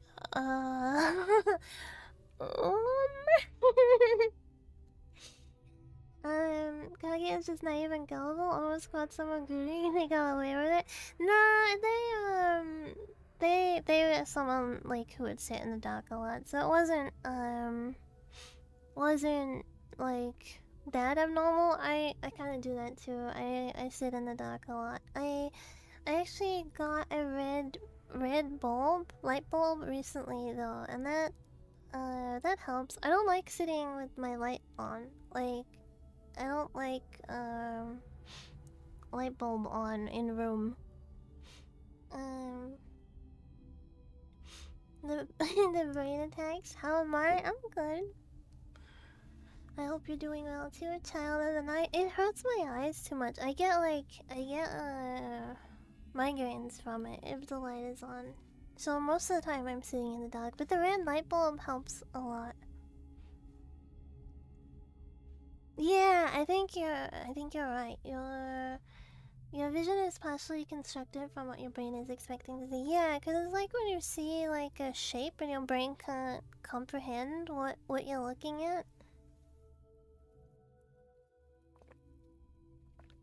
You know what I mean? Like, sometimes you look at something and your brain is like really struggling to like, what am I looking at? And you can like feel your brain like trying to like the cogs are turning, and then when it clicks, it's like, oh yeah, now I see what it is. And you can't unsee it. But like in that moment where you're like, what the hell am I looking at? You know? So I don't know. I think maybe it was like a case of like I just expected the light to be on, so like my brain saw that the light was on. I don't know, but it was weird. I don't have schizophrenia, by the way. It's like literally been two incidences that were like really far apart that happened, and there's no other symptoms, so I'm good for now. I also don't have anyone else in the family that has it, luckily. Luckily, because I know it can be genetic. She says to us. I think I would be more concerned if it was like more frequent. I do have audio hallucinations sometimes, but that's to do with sleep paralysis. That's like with sleep paralysis.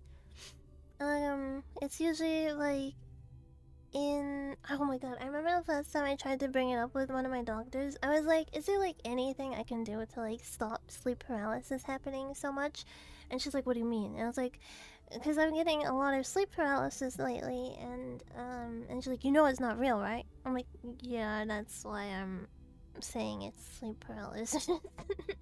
Yeah, I get sleep paralysis, but I get like, I didn't actually know this, but the just audio is like the less common version of it. I don't get visual hallucinations with sleep paralysis. I only get audio, but I also get like physical feelings. Like it'll feel like something's crawling onto my bed, or like something's stepping on my bed, or like touching me, like things like that, but I don't see anything. And I think I get it more when I'm like stressed and stuff. Um, cause we're not, was it not last year, but the year before?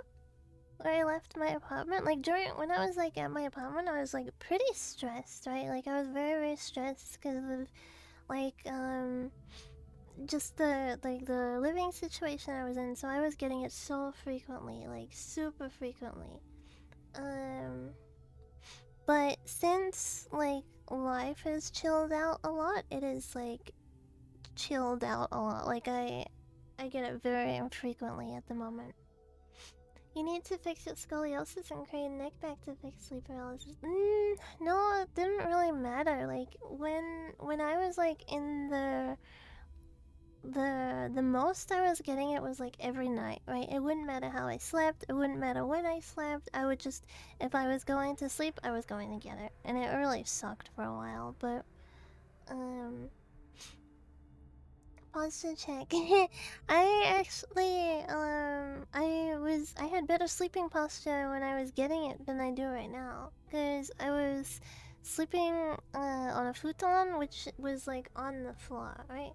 The stress has, I don't know, but I do know, like, I've pretty much gotten it since I was a teenager. It's just when I was a teenager, I didn't know what the hell was happening. I thought I was like being possessed or something. I thought like I'd done something bad and like a demon was there. I was like, what the frick is happening? I didn't get it that often as a teenager, and then it really cranked up when I got into my 20s, it started cranking up more. And then when I was really stressed, then I was getting it like every night for a while.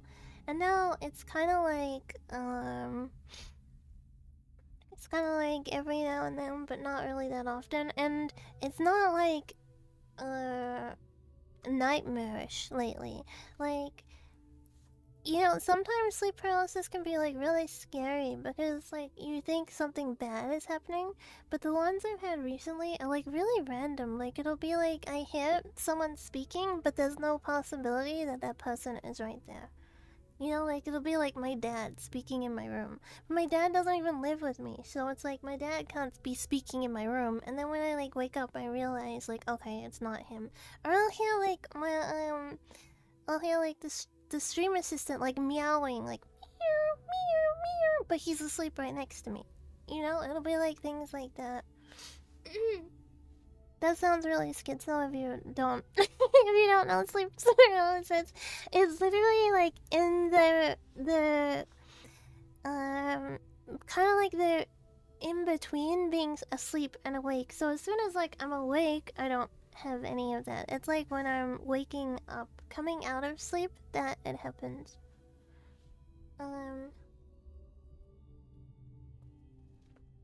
Stream assistant telepathically telling you he's hungry.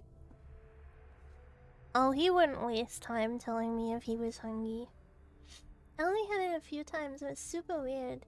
I was in a super weird sleep position, so he can't convince me it's not a physical issue. Well, like I said, I've had it like in every position. Like I'd sleep on my back, directly like on the floor. So like my posture is pretty much like as good as it can get, and I would get it. Slept on my side, would get it. Sometimes I'd be like, oh, maybe I need to like sleep like on a like an angle that like I'm feeling like I'm breathing more air. It wouldn't matter if I slept it with like through my mouth, breathing through my mouth, breathing through my nose. Yeah. Each person is different. Yeah, because it's essentially like something goes wrong like with the wiring when you wake up. That's why you can't move, because your brain hasn't like released the chemical that lets you like move when you're awake and stay still when you're asleep. It's like a mishap between that.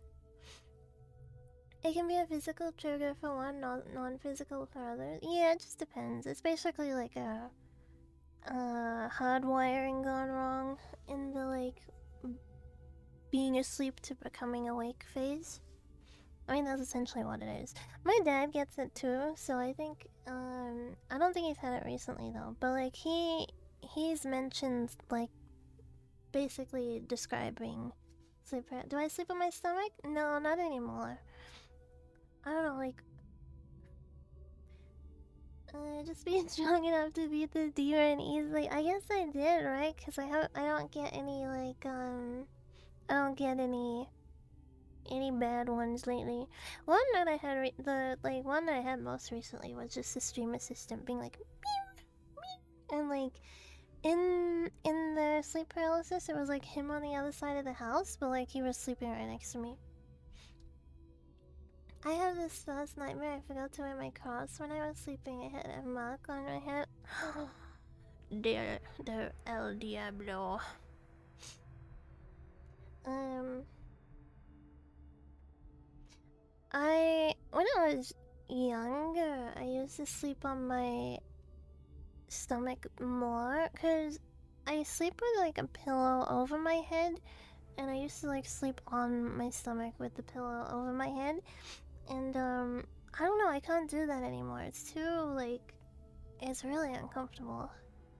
And I remember like when I stopped doing it, one of my friends would be like, "Oh, but it's so comfy. Like if you have boobs, like it's really comfy to like sleep on them." And I'm like, "No, it's not. It just feels like they're getting squidged. Like it's sore, and it makes your back all uneven and stuff. Like you like I don't know like how to describe it. It's like." Your head is going down to like the pillow, and then there's like a lump where your chest is, and then your back goes down. I don't know. It's not comfortable. It's not comfortable sleeping on your stomach. But I used to think that it wasn't comfortable to sleep on your back, and now I think it's like way more comfortable to sleep on your back. But I'm mostly like a side sleeper. I sleep on my side, and then I'll like shift onto my back. Anyway. I'll continue. The flesh feast called Tanmo Ryoko said that the other patients had developed neurological disorders after receiving the same treatment I did. So I guess I'm just another failure. It makes me want to laugh in that know-it-all doctor's face. That said, I don't blame the doctors who operated on me. After all, I do owe them my life. I know as well as anyone how low the chance of success was, and that I had no other hope of survival. This, I feel, would be pretty cool to, like, experience. Not permanently, but it would be pretty cool to, like, experience this.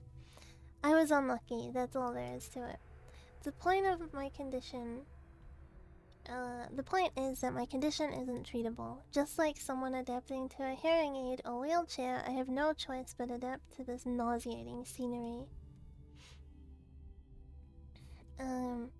Of course it's hard. It wasn't easy to resign myself to this fate. But now there's more than just despair. Even for me, there is a glimmer of hope. Keeping my eyes on my feet, I hurry home.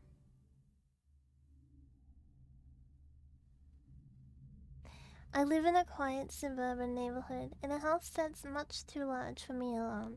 My parents, even unluckier than I was, died in the accident 3 months ago. I couldn't even go to the funeral for being in intensive care. I had to sell my father's business. But at least that's left me with the house and enough money to live on for a while. Of course I'm sad, but the accident took more from me than my parents. In fact, being on my own has probably saved me. If they were still alive, my parents would never have allowed me to live with some strange girl. Okaeri! Welcome home! As I open the door, a bright voice greets me from the kitchen.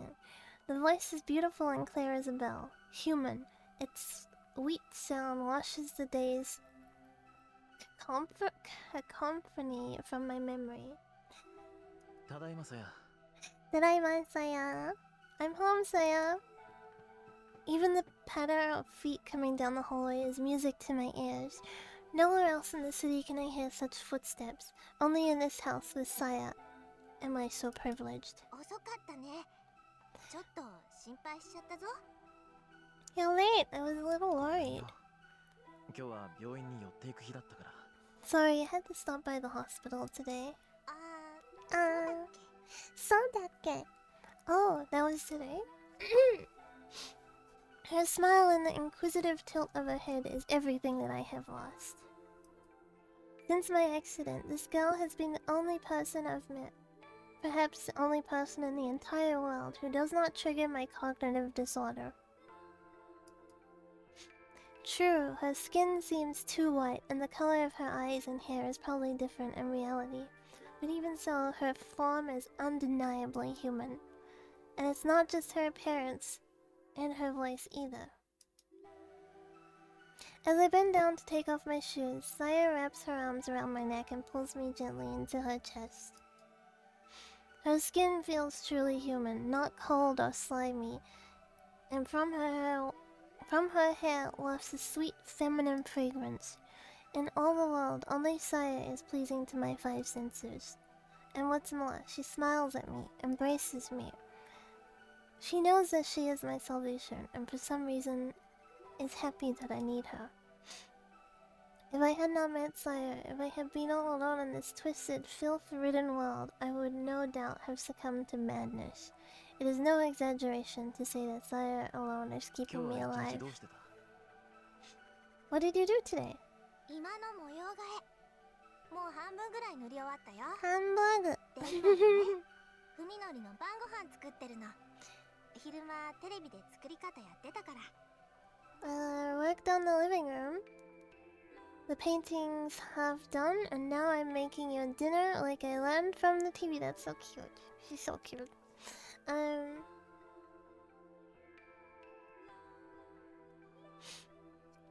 finished it without voice acting back in the day, so I missed on this hag pretending to be a teenager doing embarrassing noises. Really? I don't think I played it without the voice acting.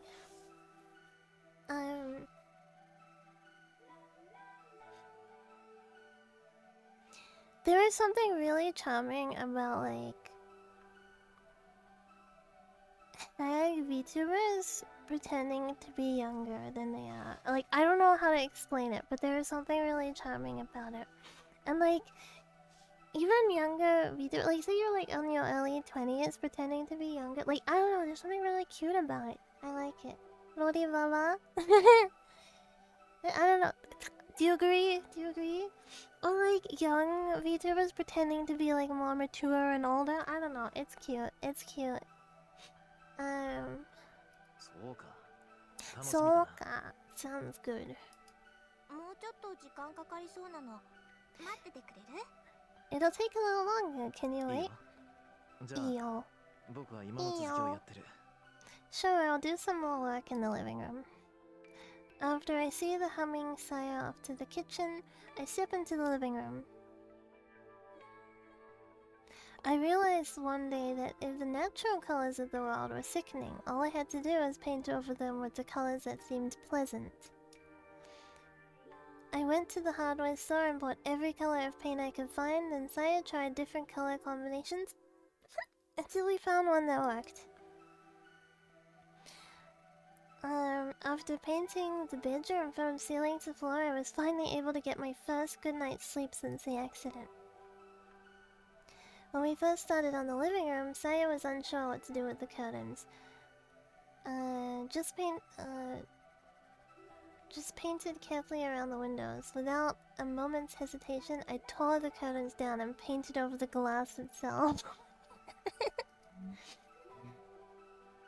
There'll never be anything out there that I want to see, and as long as we keep the storm shutters closed, the neighbors probably won't think anything of it. ご飯できたよ。ご飯できたよ. Dinner's こっ ready. ちで食べよう。持ってきてくれるか？ Can you bring it in here? As she enters the living room with a tray of food, Saya sniffs ペ the ンキの匂い air. 平気？ The paint smell doesn't bother you? Now that she mentions it, I suppose there is a smell of paint thinner. The smell of paint thinner must be building up in this closed room. It doesn't really bother me though. There are far worse smells さや outside. は嫌いかい？ Does it bother you? ううん。 Mm. 海のりが大丈夫ならいい。 No, I'm fine if you are. Isn't that dangerous for him too though? Isn't it dangerous for him to be like inhaling all these fumes? Saya sets the food on the table. Unfortunately, neither its color nor its smell is at all appetizing. Not that the food anywhere is い different. ただきます。 Itadakimasu. Thanks, Saya. As has become routine, I steel myself and methodically transport the food into my mouth. The taste is as gut-wrenching as I expected, but it's not Saya's fault. I'm sure she made it exactly like the cooking show said. It's just that my taste buds can't accept it. 美味しくない？ Oishikunai? It's not good, she asks hesitantly. Well, まあね。 no. Lying won't make Saya happy. She knows about my condition. 気にしないで。明日はまた別のものを作ってあげるから。 Don't worry about it. I'll make something different ごめんな tomorrow. いつも。せっかく作ってくれたのに。 Sorry, you always go to the trouble of cooking, but いいのよ。こうやっていろいろ試していけば、いつかふみのりでも美味しく食べられるメニューが見つかるかもしれないじゃない。 It's fine. If I keep trying, maybe I'll find something you'll like. In my car, can you hear that? There's like people walking past outside, I think, and they're listening to music or something. I think they're like drunk people? I don't know what's going on. I think there's like drunk people walking past outside, listening to music and laughing.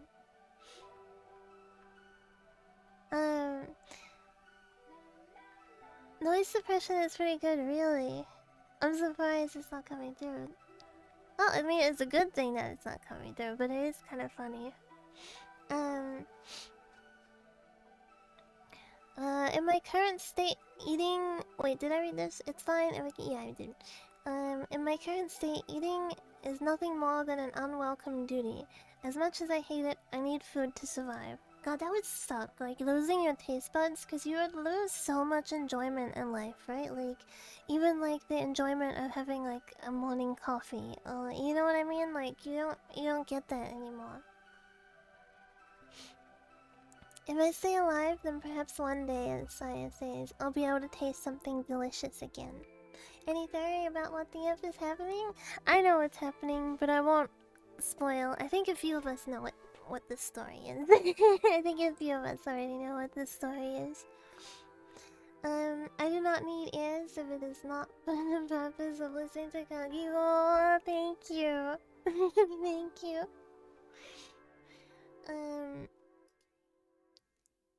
I met Saya, didn't I? さやは食 It's べ a ない。 very wholesome story about love. Are you going to eat? 私はもう済ましたから。 No, I already ate. In all the time we've been together, Saya has never once eaten with me. I don't know why she refuses to do so. It makes me a little sad. Still, I'm not about to push the issue. Not when she's putting up with all the problems I have. そういえば、今日もう一度病院で君のお父さんのこと聞いてみた。 By the way, I asked about your father again. パパの？ Papa no? You did? Dr. Ogai Masahiko is Saya's father and her only living relative. Saya has asked me to unravel the mystery of his disappearance. やっぱり何も教えてくれない。 Um, they still wouldn't tell me anything. I get the feeling they're hiding something. By the way, the same writer of This Is the Writer of Fate Zero also worked on Madoka. そう Sure. Oh. I expected Saya to be a little more disappointed. 心配じゃないのかい You haven't given up, お父 have さん you? のこと No. Saya responds with an unreadable expression. It's not that. She gives a little shake of her head and smiles once again. ありがとう海のり私のためにいろいろと Thanks for what you're doing for me. 君はそれ以上のことを It's nothing compared to what you've done for me. I thank you for the meal and set down my chopsticks. He was eating a hamburger steak, not hamburger. And I have din din, so have a good stream. Thank you, cheese. Enjoy your foodies. I thank you for the meal and set down my chopsticks next to the perfectly clean plate. As wretched as the taste was, thinking of the care that Zaya put into it gave me the strength to finish every bite. Funori is stronger than me. If it was something gross, I wouldn't be able to like be like, oh, you made it for me, so I gotta eat it. I'd be like, I know you made it for me, but it tastes disgusting. Ja, is it bath time? Yeah, will you wash my back again?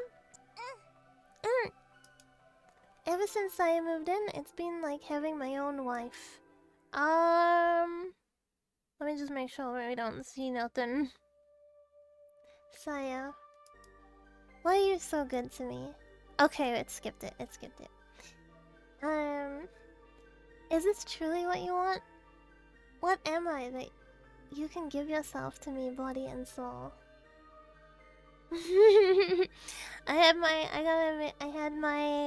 hand on the hide button just in case. I was like,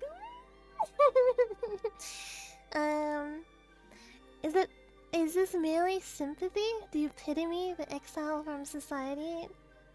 Is that enough for you to surrender yourself to such a mad desire? Are you so wanton?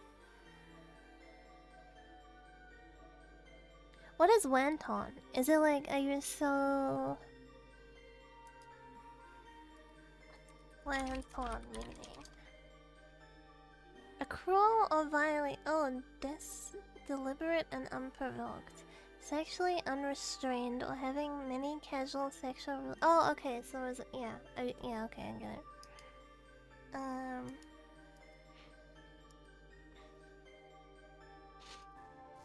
Saya is here. She is with me now. Only in this moment is her existence certain. Only when I am joined with her can I believe. No matter what cruel fate might await me, Saya, there is nothing I fear more than losing you. みのり泣いてるの Minori, are you crying? Can you imagine being Saya right now? Like, can you imagine, like, your boyfriend, husband gets home from work, you're like, I cooked for you, and he's like, you already know that he's not probably gonna like it, right? So that's fine. But you're like, it's okay, we'll keep trying. We'll keep trying until we find something that you like. And then he's like, okay, let's have a bath. And you bathe together. It's like a nice moment. And then you go to bed and he starts crying. It would be like, oh, like the bath is like a nice moment and everything, and you go to bed, it's like he just starts crying. I'd be so confused if I was Saya. I'd be so freaking confused. I realize that my cheeks are wet with tears. Why Saya? Why do you go so far from me? みのり Minori, I don't understand. But I'm losing myself to you more every day. I can't live without you, Saya. I wrap my arms tighter around her, praying that our bodies will melt together and will never be apart. どうすれば君を失わずにいられる Doshita? 何をすればいいどうやって君 I に just 報い spilled ればい water い on my keyboard. Uh-oh. I hope your keyboard's okay. I lost the keyboard not that long ago to that happening. But I wasn't the one that spilled it. Stupid stream assistant. Tell me, please, what must I do to keep you with me? How can I repay you? こうやってい Um, て keep holding me, Saya whispers into my chest. 文則に I want to stay like this forever. だから I 私は won't leave you, 文 Fuminori. 則からなぜ Why? Why そ me? れはね Because you're all alone, she says softly, gazing up into my 一 eyes. 人ぼっちだからそれは All alone, just like me. 一人ぼっちだ Saya mo hitoribochi. The sorrow in her voice resonates with my own. There is a deep loneliness in her eyes, a loneliness from which now springs boundless affection. だからさやにも文則しかいないの You're all I have. この世でただ In the whole wide world, 私を only you will embrace me, my precious 大 Fuminori. 好きな Daisukina. Now I know. No matter what horrors this world unleashes upon me, all I ever need is Saya. That's a bit of a flashbang. Yo is determined to talk to him today. Nothing will happen as long as she hesitates. It'll only prolong her suffering. I remember what's about to happen. The time has come to show courage once again. Poor Yo. Yo's fourth period on Thursdays, I don't know why I said Tuesday. Thursdays is biology. This is her one chance to see Fuminori. As a required course with many students, the lecture is held in a large hall that can seat well over 200. But since the room is usually only half full, it is really difficult for Yo to find the seat that she wants. Gulp. Yo, is that your meeting? Yo prefers to sit near the center where it's easiest to hear the professor. Let me just adjust my seat a little bit. The blanket's kind of coming off. Okay. Most of the students congregate in this area for the same reason. For anyone who went to like a lecture theater at university, did you sit at the back or did you sit at the front? Most of the students congregate in this area for the same reason.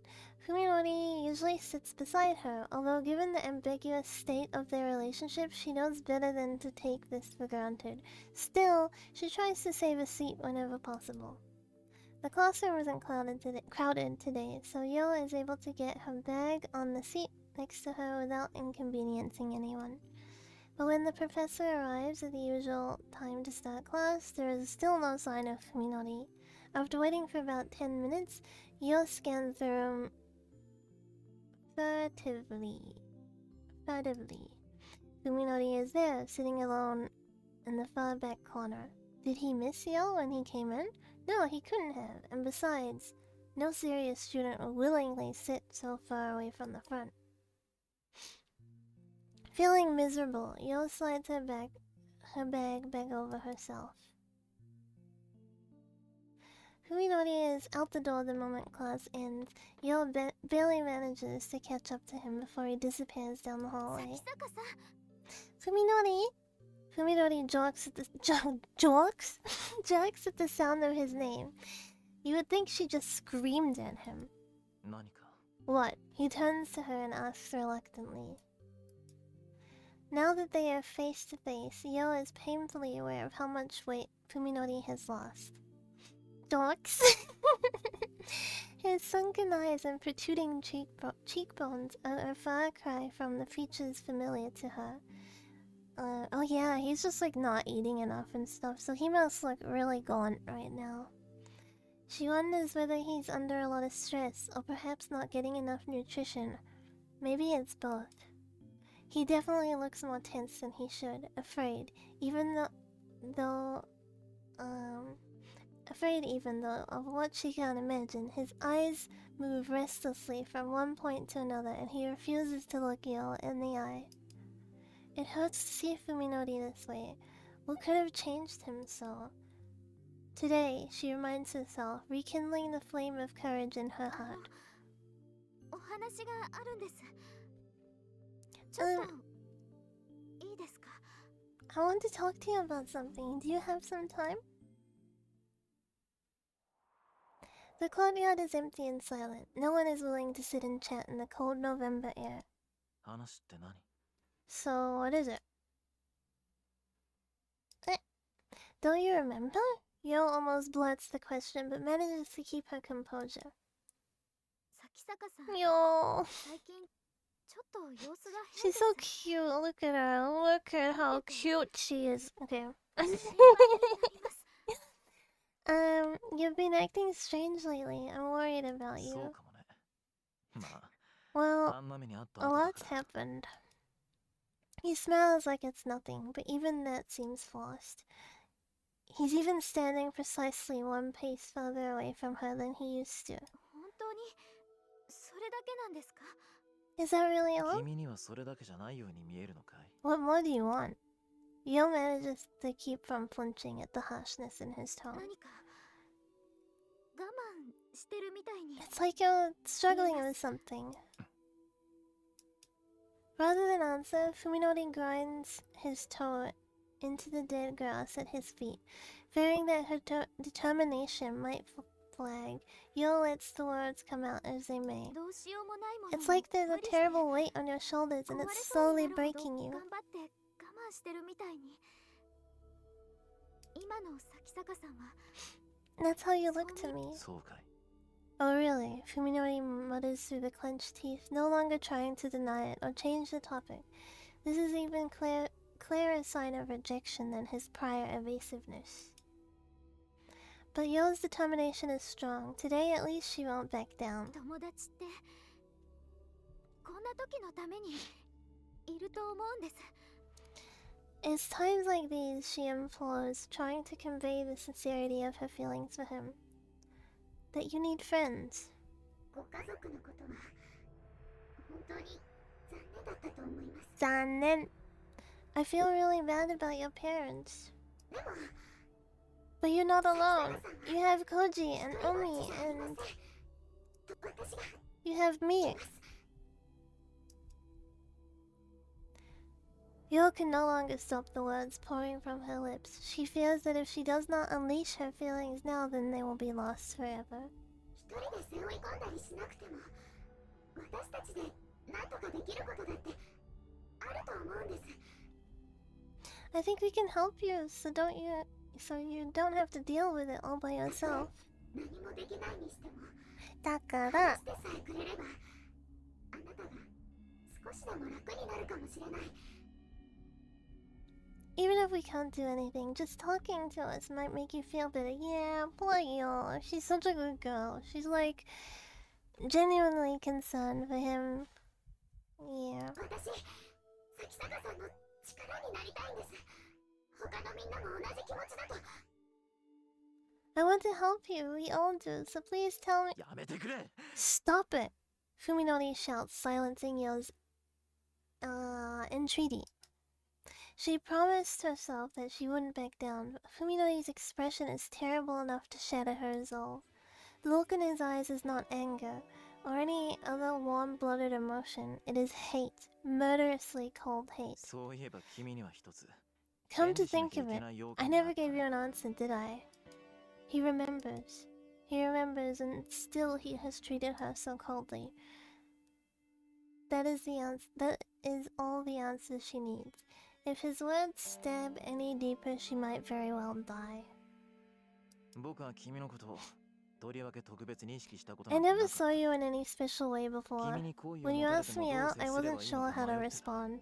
僕が君のことどう思ってるのか I didn't know how I really 正直 felt な気持ちは about you じ then. 咲坂さん、 Fuminori. でもね But now, 今では I もう can はっき give り you と an 答えが answer. 出る I've had plenty of time to think about. 誰から考える Think 時間 it だけは over, you know? 筑波さん I hate you. Tsukuba. 僕はあ I んた don't の even ことが want to 大 look 嫌い at you. 顔も見たくない Don't cry, Yo tells herself, but too late to stop the tears pouring from her eyes. もう二度と会いたくないっていうのは無理だね同じ学校に通ってるんだし I suppose it's too much to hope I never see you again. We do go to the same だから school. せめて今後は僕に声をかけないでく So れない just か make this the last time you speak to me, okay? Your voice makes me sick. How can you be so cruel? Yo whispers in shock and despair. To which Fuminori twists his lips into a malevolent 君は smile. さ少しは頭を冷やした方が良かったんだよどうせ大宮浩二にけしかけられてその気になってただけなんだろ You should really try thinking for yourself once in a while. I bet it was Koji and Omi's idea, wasn't 自 it? 分一人で登せ Well, て you る分 can には play 勝手だ at けどさ level you want, but leave me out 他 of it. 人を巻き込むなって言うんだ That's all y'all can take, even after shedding tears in front of him. She absolutely refuses to let him hear her cry. Any disgrace would be preferable to breaking down here. So she runs, fleeing breathlessly from the courtyard with Fuminori's cold smile at her back. Man, I mean, I get like why he's so harsh, right? Because to him it's been like just like relentlessly this, you know, this monster like coming at him, like trying to be affectionate and stuff. So it's like, yeah, just be like cold cut, as ruthless as you can. But I do feel very sorry for y'all in this, because I mean she doesn't know what's going on. Omi was the first one to catch sight of Yo and Fuminori leaving for the courtyard. Reluctant to interrupt them, but still unwilling to leave them alone, she and Koji ended up watching the whole thing from the shadows. That asshole. Throughout the exchange, Omi was clearly itching to jump out and punch Fuminori in the face. Knowing her temper, Koji kept a firm hold of her arm until the end. If he hadn't, she might have very well done it. Fuminori leaves after Yo, his every step seeming to take an act of willpower. Koji sighs heavily into the once more empty courtyard, but the bitter taste in his mouth will not go away. どうしちまったんだかなあいつは What's wrong with him? Even Koji cannot forgive Fuminori's treatment of Yo. However, the first thing that he feels is confusion, not anger. Koji has known Fuminori since long before college. Fuminori was never this cruel before. There is no question now that the accident has changed him. ねえコージこのまま放っておくつもり Are you just gonna let this go? 放っておきたくないにして I don't want to, 俺 but た what ち can に we 何ができ do? る覗き見よりマシなことよ Something besides watch, Omi shouts, her face red with fury. 私崎坂君に一言言ってやらなきゃ気が I 済まない won't be わ satisfied until I give her peace of my mind. Yeah, それで筑波の木が like I 晴れるって understand もんでもない everyone's だろう perspective in this story. I think that's why it makes it so good, because it's like, yeah, I won't say further. That won't make Tsukuba feel better, だったら私のキーだけでも晴らす but わ it'll よ make me feel better. Yo and Omi are best friends, just like Koji and Fuminori. In fact, it was the relationship between Koji and Omi that brought the other two together. Omi's anger is only natural. 私崎坂君と二人だけで話してみたいわコージはついてこなくてもいい Brr. I'm going to talk to him alone. You don't have to come. 本気か You よ serious? その代わり Take care of Yo for 今 me, 日の will こと you? を She's 見ていた probably だけ really て hurt. 聞き終わった後で She'll need someone to be nicer after she's done crying. なあ Wait, それって shouldn't 俺 we とお前 switch の役 jobs? 割が逆じゃないのか私みたいな性格 You だ know と how I ね am. If I try to comfort her, I'll end up making it worse. なるほど Yeah, you've got a 納得い point. った あやだ言い方 じゃあまあ Anyway, そっちは just go ほどほど easy, にしとけよ okay? な Ending the conversation before Omi's mood gets worse, Koji heads off to find Yo. I meant to say earlier, I think seeing a dead sky would be terrifying. It would be really terrifying because when you look up at night, there's supposed to be something up there, or like even if you live in a really light polluted area, there's still like the pollution of the light is on the sky, right? Like you still see something, but having like a completely dead sky above you would be really scary. It was you like imagine being in the middle of nowhere and there's like stars and everything, and then they just go out.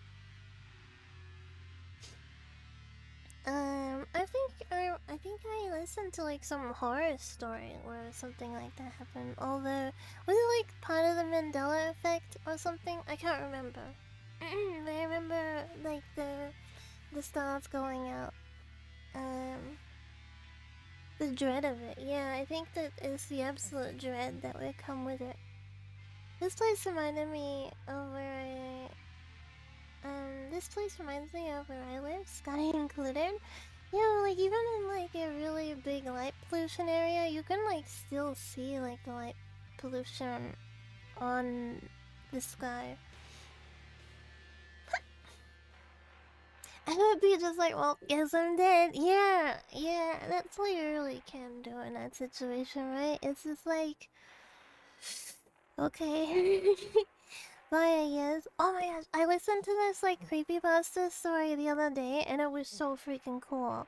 This guy was in a car accident, right? And he wakes up, and then it's like, this beautiful lady comes over to him and is like, "Oh, you made it to heaven, good job." And then like she opens her mouth, and there's like thousands of teeth, and she like distorts into like this like very scary like demon, and starts chasing him. And he gets away, and he meets up with some other people, and they like they help take down the creature, and they hide out in like a little underground bunker, and they basically explain like, yeah, this was heaven, like this was heaven.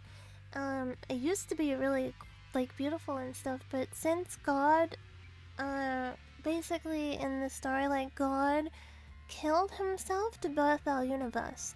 But God doesn't just like immediately die, poof, he's gone, right? He's been like slowly dying over the like hundreds of millions of years that our universe has been alive. And while he's dying, all the angels are basically going insane. They're going insane, and they believe that if they sacrifice enough of us, then they can bring God back to life, or they can like resurrect him or like help him, you know? Do you know what it's called? It was like a creepypasta that I listened to by the channel. I listened to a lot of Lighthouse Horror, which is like a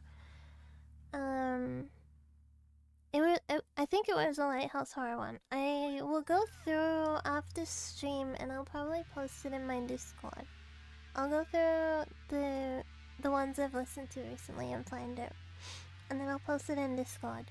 But yeah, it's really really good, and it really does bring upon you like the dread, you know, like the dreadful feeling of like, oh my god, what if heaven really was that? Like you can really get into the headspace of the character and everything. It's really immersive. I liked it. It was really good. It was also terrifying. Like the way God was described in his like dying form and everything was like, damn, I don't like the options of like go to hell or go to this like hellscape heaven when you die.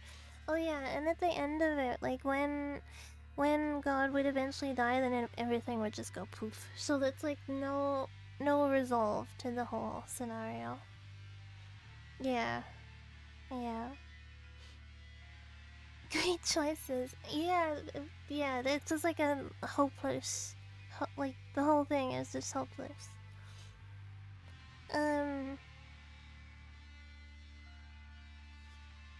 Like, it was really cool though. But yeah, I'll find it after. I'll find it after and paste it in Discord because it's a good listen. I really like listening to stories like that. Like a lot of them are about 40 minutes. A lot of them are about 40 minutes, but yeah, if you have the time, it's worth listening to, I think. Have you seen a biblically accurate angel? Like the lots of eyes and stuff? They're so freaking cool, man. Like biblically accurate angels that are just like covered in eyes and stuff are so freaking cool. Can you imagine being a poor little human and it's like, be not afraid, and then it's just like thousands of eyes like looking down at you? Yeah. Very, very cool. um, Focus one eye would be like bigger than your entirety, like your entire body. So I think poking it to them would just feel like a little bit of grit got on their eye. Oh, the one with like the like wings that are like going up and then like the rings around it and everything is so freaking cool as well. Here's the trumpets in the sky. There's like, I know there's like different types of angels though, like yeah, there's like different types of angels, and some of them are described to be like that, and then others are described to be a little bit different. I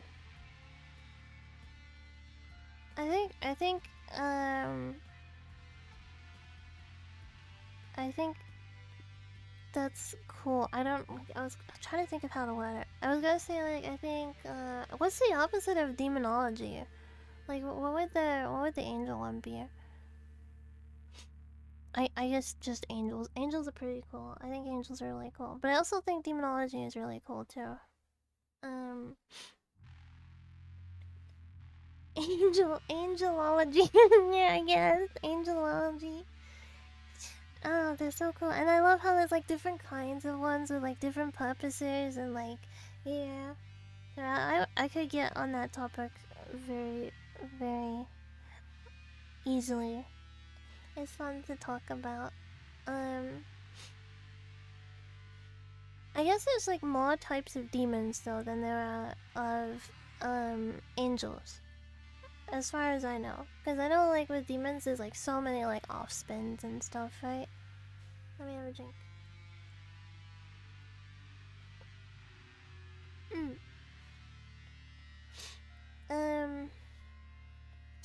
I would say, you know how there's like you could be into like ghosts and aliens and stuff like that. I think I would be more into like ghosts and demons than I would be into aliens. My dad is really into aliens though. My dad's really into aliens. If you mix and match different types of angels, you can create a dream team to wreak hell. Well, I think at the end of times, Michael is supposed to take down Lucifer. Like the battle is gonna be between Michael and Lucifer. And it's gonna be Michael's job essentially to bring down Lucifer. So hopefully that goes well. I love how modern day is hunky guy with wings, but as ancient fucked up ring of. In the Bible is like it's quite ambiguous about the description of them. Like there are different mentions, but you know there's like there are different types of angels, and it is quite it's not Michael, it's John Angel. So stupid. Whoever said that memes are dead, look, they're alive and thriving. They're just taking on a different form. I can solo Lucifer. Actually, I can solo Lucifer.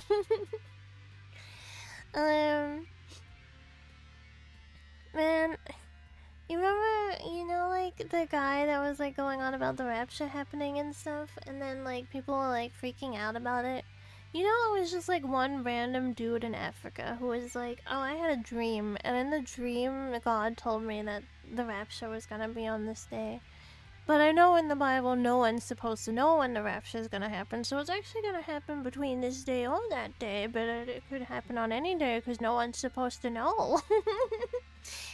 How did people freak out about that? How did people freak out about that? So was Lucifer Slacks as God's support team? What a bro.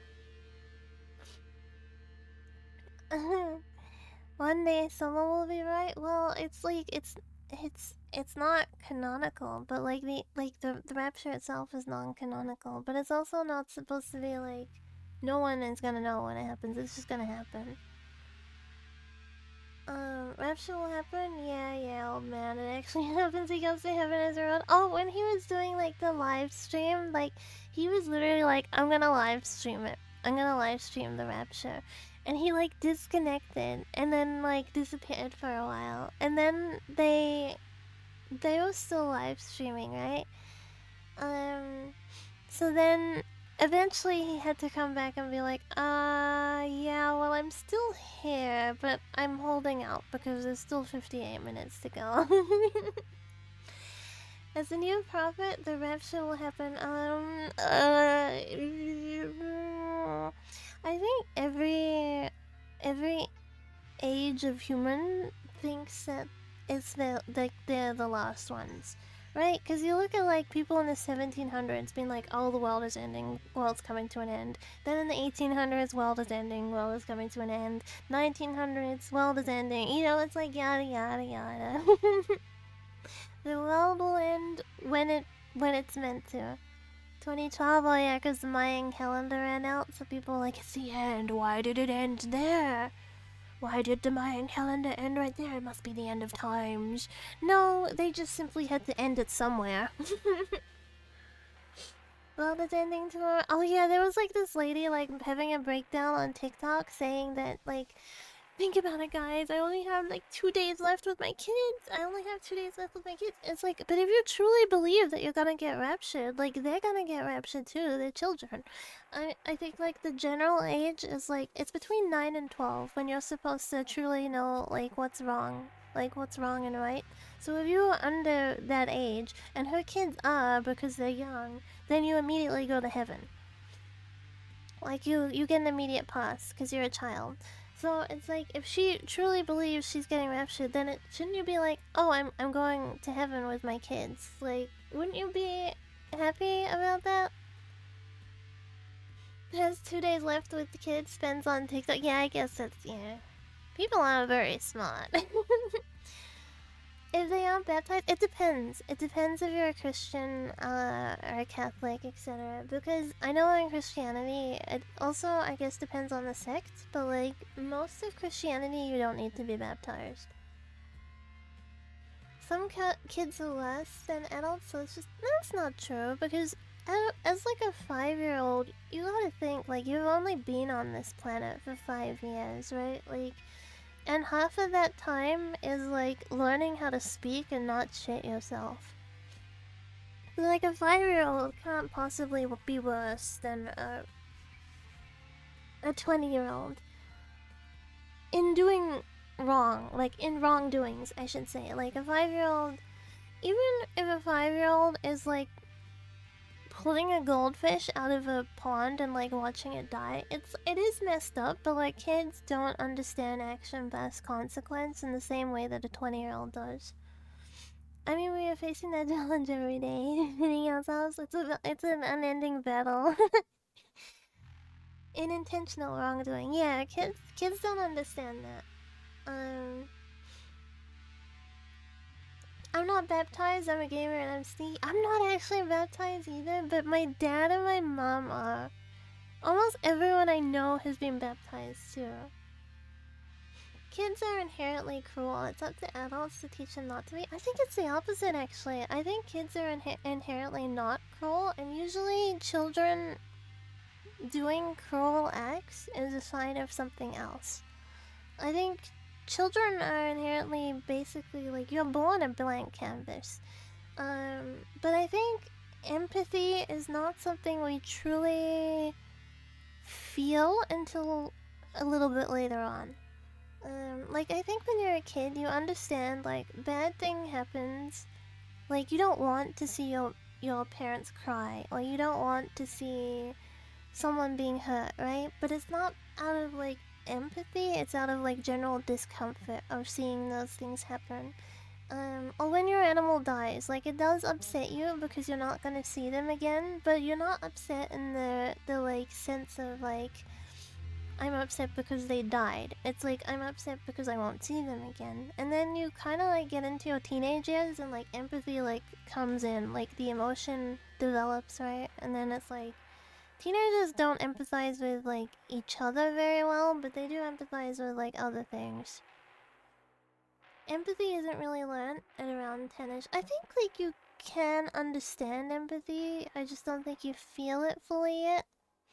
And love and like more complicated emotions. Like of course you quote love your parents as a child, but you mostly love them because you know them, not because you physically feel the emotion of love yet, right? Like the way you love your parents as an adult is very different to when you love your parents as a kid. I think when you're a child, it's like because these are the people that provide for me, they take care of me, and it's like a natural response, you know? But then when you get a little bit older, it's like, oh no, I actually like care about these people, and like I would be hurt if they got hurt, kind of thing. At least for me, I feel like I didn't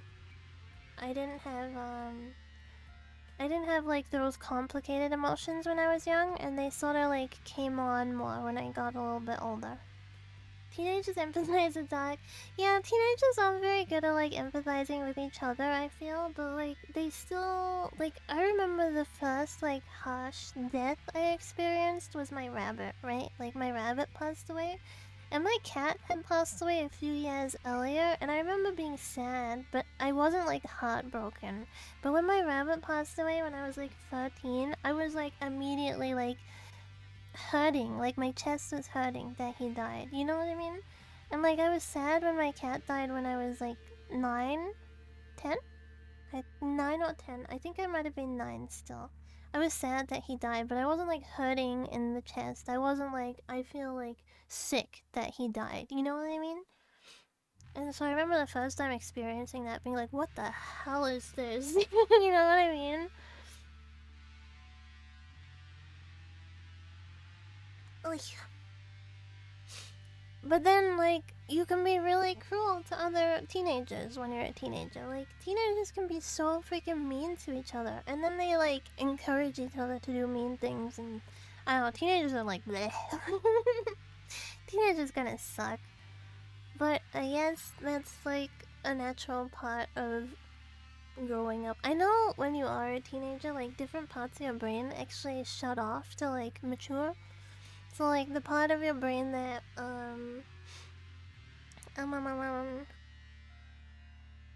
the thing that basically says, don't do this, it's dangerous and you could die, shuts off for a while when you're a teenager to, like, mature into its, like, adult state. It's really wild. It's really crazy. Cause I, like, remember being a teenager and being like, okay, I understand, like, you still want to preserve your life, right? Like, you still have the natural response to, like, preserve thyself. You remember, like, okay, obviously if I jump off a cliff, it's not gonna end well. But you don't have, like, the fear. Like, you don't have the same kind of fear that you do as an adult. It, like, suddenly comes back and you're like, wait, I don't want to do that because I could get hurt. I don't want to do this because this could happen. But, like, as a teenager, you're, like, you're way more fearless. You're way more, like, it doesn't matter if I do this, it's gonna work out. Things are gonna work out. Things are gonna be fine. And then you're an adult and you're like, no, nope. This could go wrong. That could go... Excuse me. That could go wrong. As adults, we face even bigger fears like taxes. That's true. That is true. Taxes freaking suck, man. Oh yeah! I made the appointment for the diagnosis. I made the appointment for my diagnosis. It's next month. I gave myself a little bit of time so I can like sit with it and like acknowledge that it's gonna happen. Speaking of like taxes, like New Zealand has like a general, like a, what is it, general services tax, which is like, I forget what it's at. I think it's like an 18% or something stupid like that. But it applies to like mostly everything, right? And if I paid for, let me look at this real quick. It's higher in New Zealand than it is in Australia. I know that.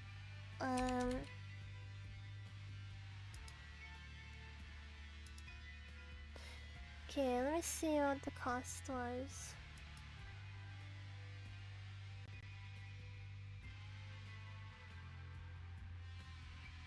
I think the... Wait, where is the... Actually, I don't know if I can view it right now. It was like, if you paid through bank transfer, it was like...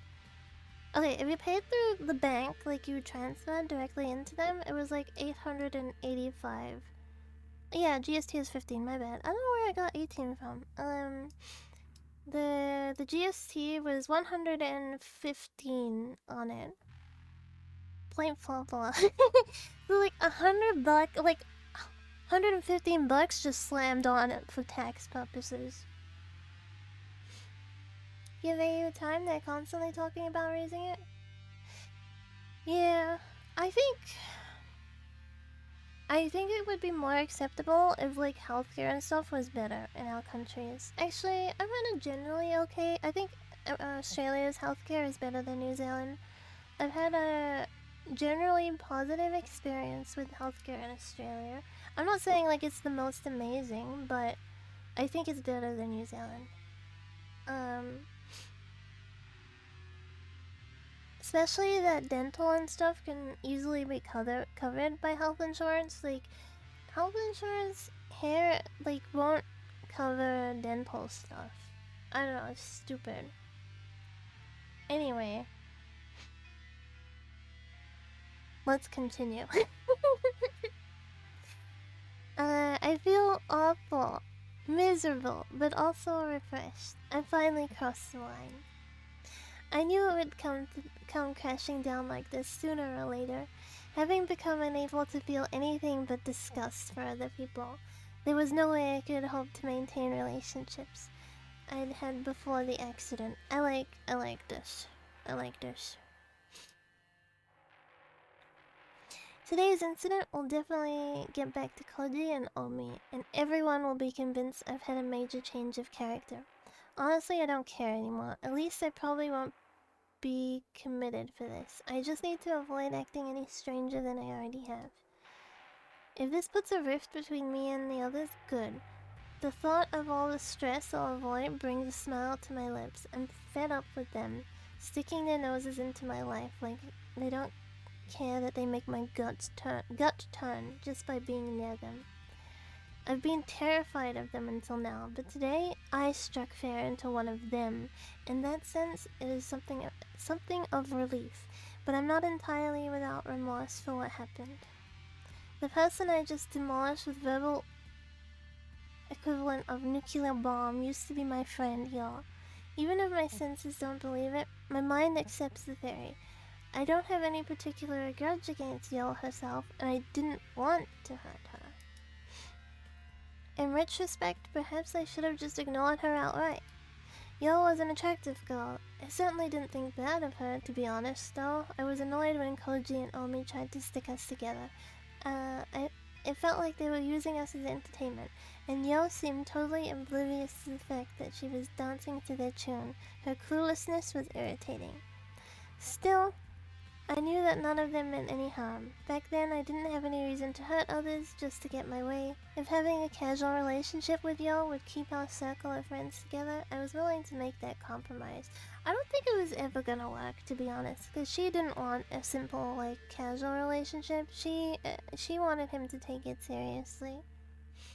So I don't think it ever was gonna work out. He's got Simp disease? I think he's got the opposite with Yo. I've had a decent healthcare experience. I haven't used it much. Yeah, I had decent. From when I have used healthcare in Australia, I've had pretty okay experience. The only one weird one was the tooth one, where the numbing didn't work. But I guess also, like, what could he do? I had like a filling done, and he said that it probably should have been a root canal, so he did have to take some of the pulp out. But he was gonna, like, he packed it though, so that it would, like, hopefully save the tooth. And he's like, okay, we're just gonna try this, and if it works, it works. But if it doesn't, you will have to come back and get a root canal, right? And the anesthetic didn't work, so I felt the whole thing. And when I told him that I could still feel it, he was like, "Oh, sorry," and just kept going. But I think he didn't understand that I was saying, like, yeah, it's not that it hurts, like, it didn't work. It was super weird. Every time I get anesthetic, my body starts shaking. Like, so that happened, and then like it immediately stopped. So I was like, oh, this is different. Like usually, like I shake more, and then I could feel it. I was like, okay, I don't think it worked. I don't think it worked. Playing this game is risky gambit.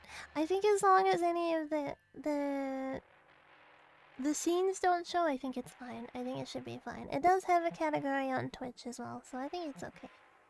Saya, my wife? No, she's mine. Stay away from her. I'm Fuminori in real life. Yeah, it's mostly safe work. I mean, we still kind of understood what was happening, right? We understood what was happening, so it's fine. This is the Steam version, by the way. This version, I haven't patched this version. I think I still have the patch on my Google Drive from like years ago. Okay, anyway. Now, however, there is no room in my heart for such forbearance. Merely talking to someone is an ordeal, then how... If merely talking to someone is an ordeal, then how can I be expected to show them kindness? These ruminations have left me exhausted. I want to return to Saya as soon as possible, but thinking about the packed trains, the crowded downtown streets between here and home saps my spirits. Catching sight of a nearby bench, I sit down and close my eyes. The horrors of the world.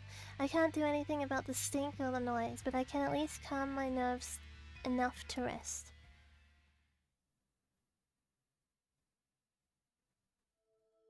When I regained consciousness in the T University hospital ward, the world was as dark as it is now.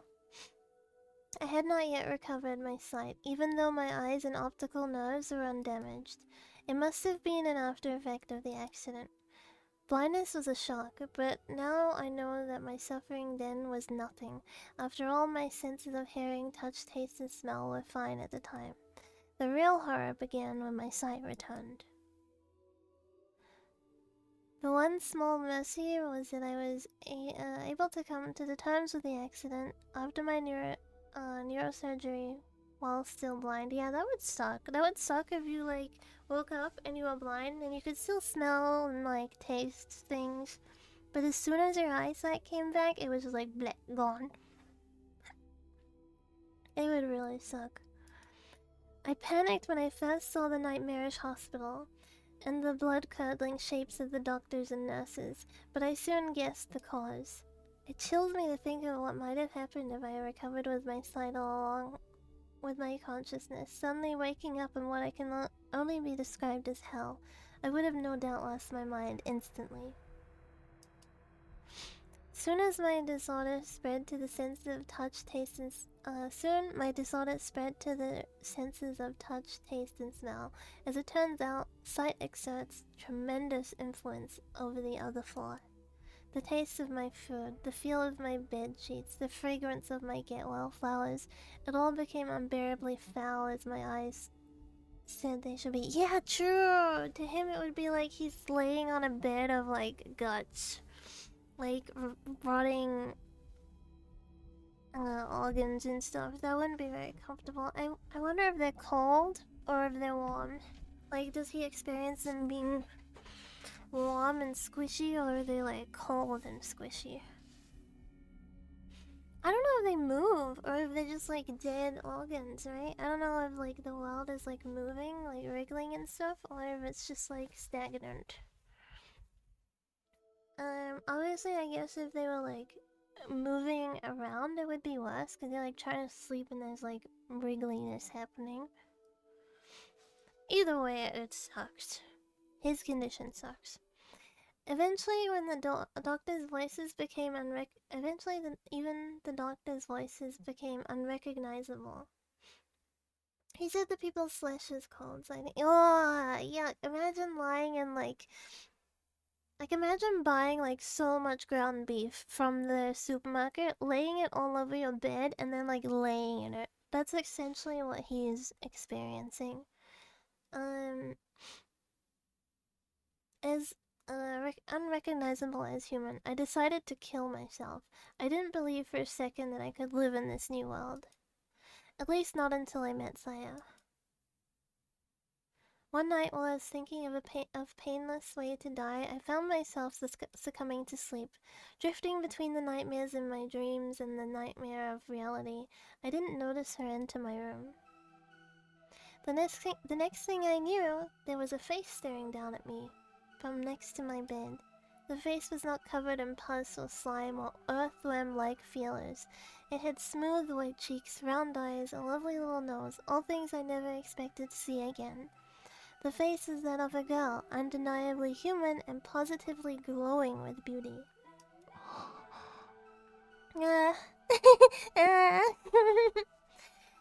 I sighed in admiration, savoring the first peace and joy since regaining my sight. She had not expected such a reaction, apparently.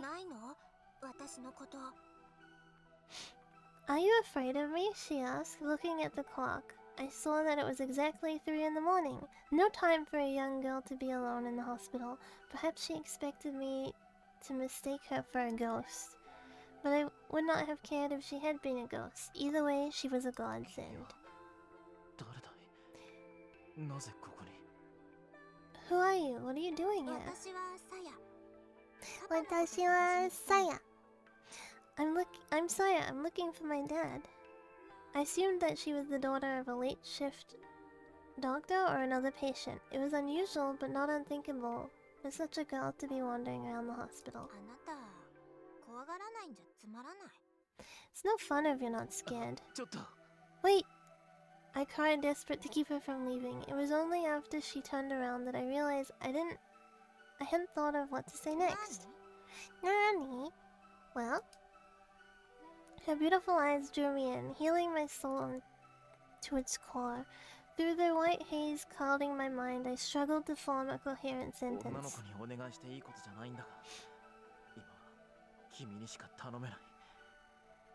I shouldn't do this to a girl, but you're the only one I can ask. No longer concerned with propriety? I let the words come as they willed. Will you let me hold your hand? Saya looked confused at first, but then she smiled like she found a new toy. Her smile was brighter than my memories of the sun.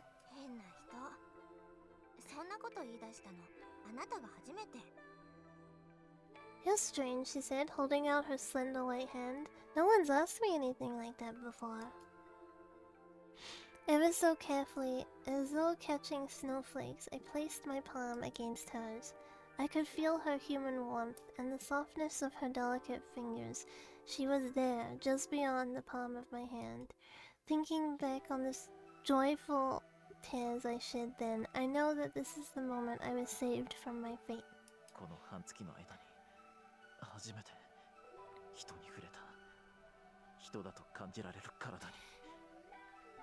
This is the first time in weeks I've touched someone and felt them as human. Huh? I can't touch anyone else. I was in an accident and a side effect of the surgery. I can't see people as human anymore.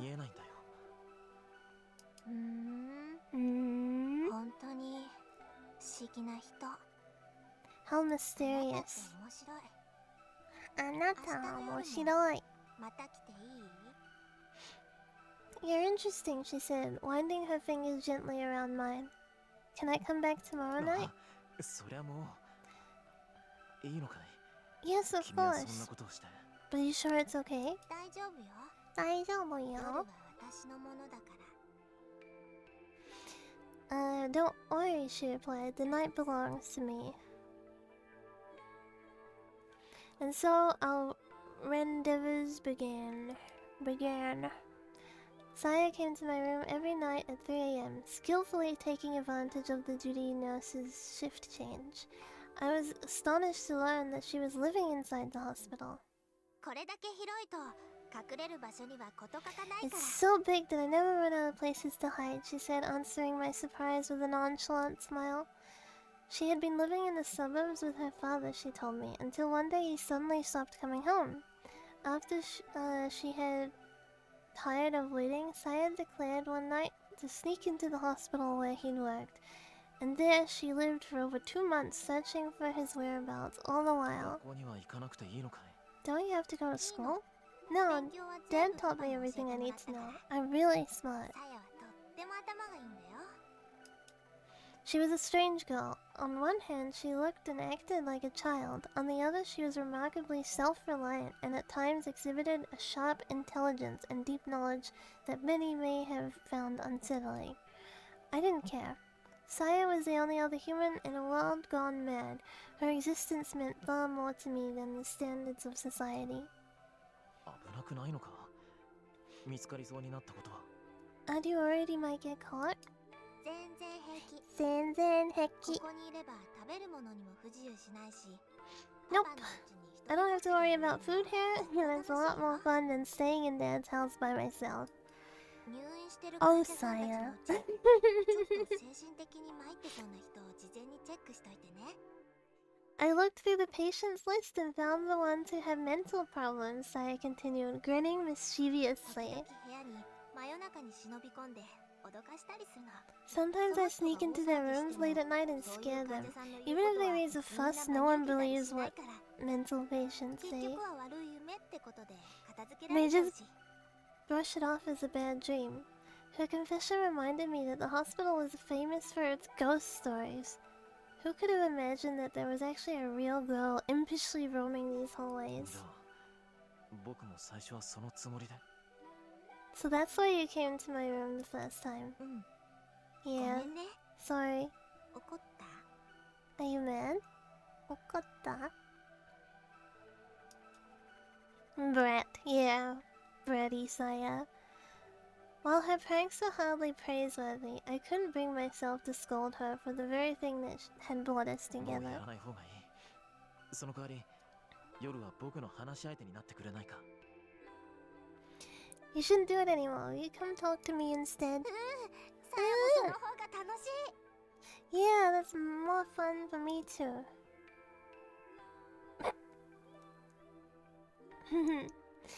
With extreme care, I was able to conceal my sensory disorder. It was glaringly obvious that the doctors had no way to cure me, and the fact that I had undergone a still experimental procedure made me even more cautious. As a medical student, it was easy for me to imagine how the doctors would react if they discovered that I was exhibiting such unusual side effects. I was not about to become a guinea pig, a mere specimen to be examined with clinical detachment. Nice blinky. And so I hid my discomfort and loathing behind a mask of normalcy, convincing the doctors that any sign of stress was merely a result of hospitalization. Saya was my support. Looking forward to her nightly visits gave me strength to endure my daily torture. Hope can make an enormous difference in a patient's progress. With the aid of my secret nurse, I recovered at a pace that left the doctors stunned. On the last night before my release, I summoned my courage and asked her, これからもずっとこの病院に居続けるのかい？ Are you going to stay here forever? うん。結局パパの手がかりはなかったけど、もう他にいるところもないし。 Yeah, I バレ couldn't. そうになるまで Oops. はいいかなって。 Yeah, I couldn't learn anything about my dad, but it's not like I have anywhere else to go. I guess I'll stay as long as I can hide. In other words, there was nothing keeping her よ there. かったら Why not stay with me? I asked 僕の家に timidly. 来ないか？ The question took all the courage I had. え？ Hey, 家族はもういないから。部屋はいくらでも余ってる。 my family's gone. I have plenty of 人目 room. を忍ぶような必要もないし、住み心地もそんなに悪くないんじゃないかと。 You won't need to hide, and it's not a. Wait, my family's gone. I have plenty of room. You won't need to hide, and it's not a bad place to live. ずっとふみのりと一緒に暮らすの？ You want me to live with you? I was too afraid to ask her what she thought of that, so I hastily offered a deal. 君の父さんのことは In exchange, I'll help you look for your father. 約束するよ。 I'll find him no matter what. 難しいと思うよ、それ。 I think that's gonna be hard, Saya said, looking a little 多 embarrassed. 分パパ、何か悪いことをしてこの病院を辞めたんだと思う。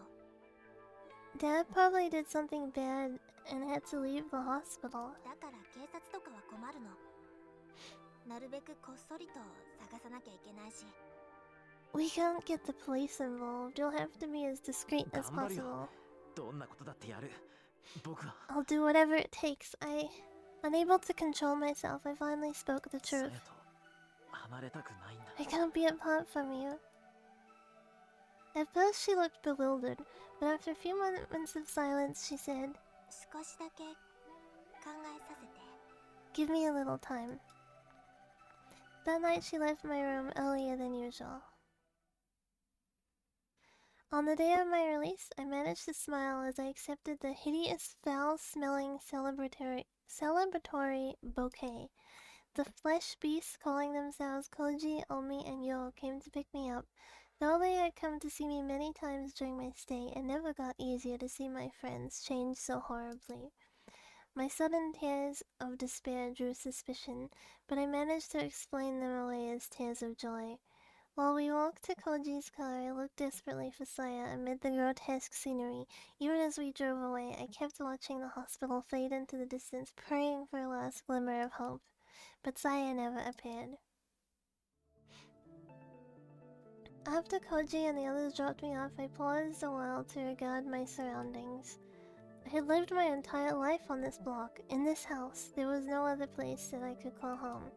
But nothing was as I remembered. As I walked up the path to the front door and took in the yard where I had spent my childhood, I could feel those memories being defiled by the twisted, festering shapes around me. Inside the house, I found nothing familiar, nothing to offer me comfort and warmth. What I had once called home was now a whole other world. 帰る場所なんてない。 I have no home, I whispered with a smile of self-pity. There was one last stop to make, one last nail to hammer into my coffin. I stepped into the room that had cradled me from childhood. The walls were papered with human entrails, the bed tangled mass of warm flesh, but none of that mattered. There, curled up on the bed like an abandoned cat, was Saya. As I stood there in shock, she looked up at me and a tiny, weak voice said, 本当にここにいてもいい？ Can I really stay? This game is a classic. It is, yeah. I honestly thought this game would be banned on Twitch. Should be fine. I think it would obviously be banned if it wasn't the Steam version. But the Steam version cuts out the H scenes, so I think that's like the saving grace. Yeah.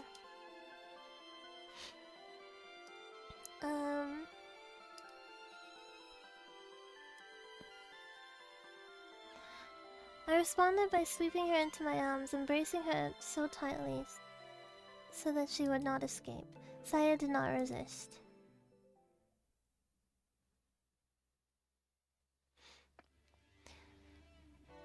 When she arrives at the Sakisaka home, Omi first takes in a deep breath to calm herself.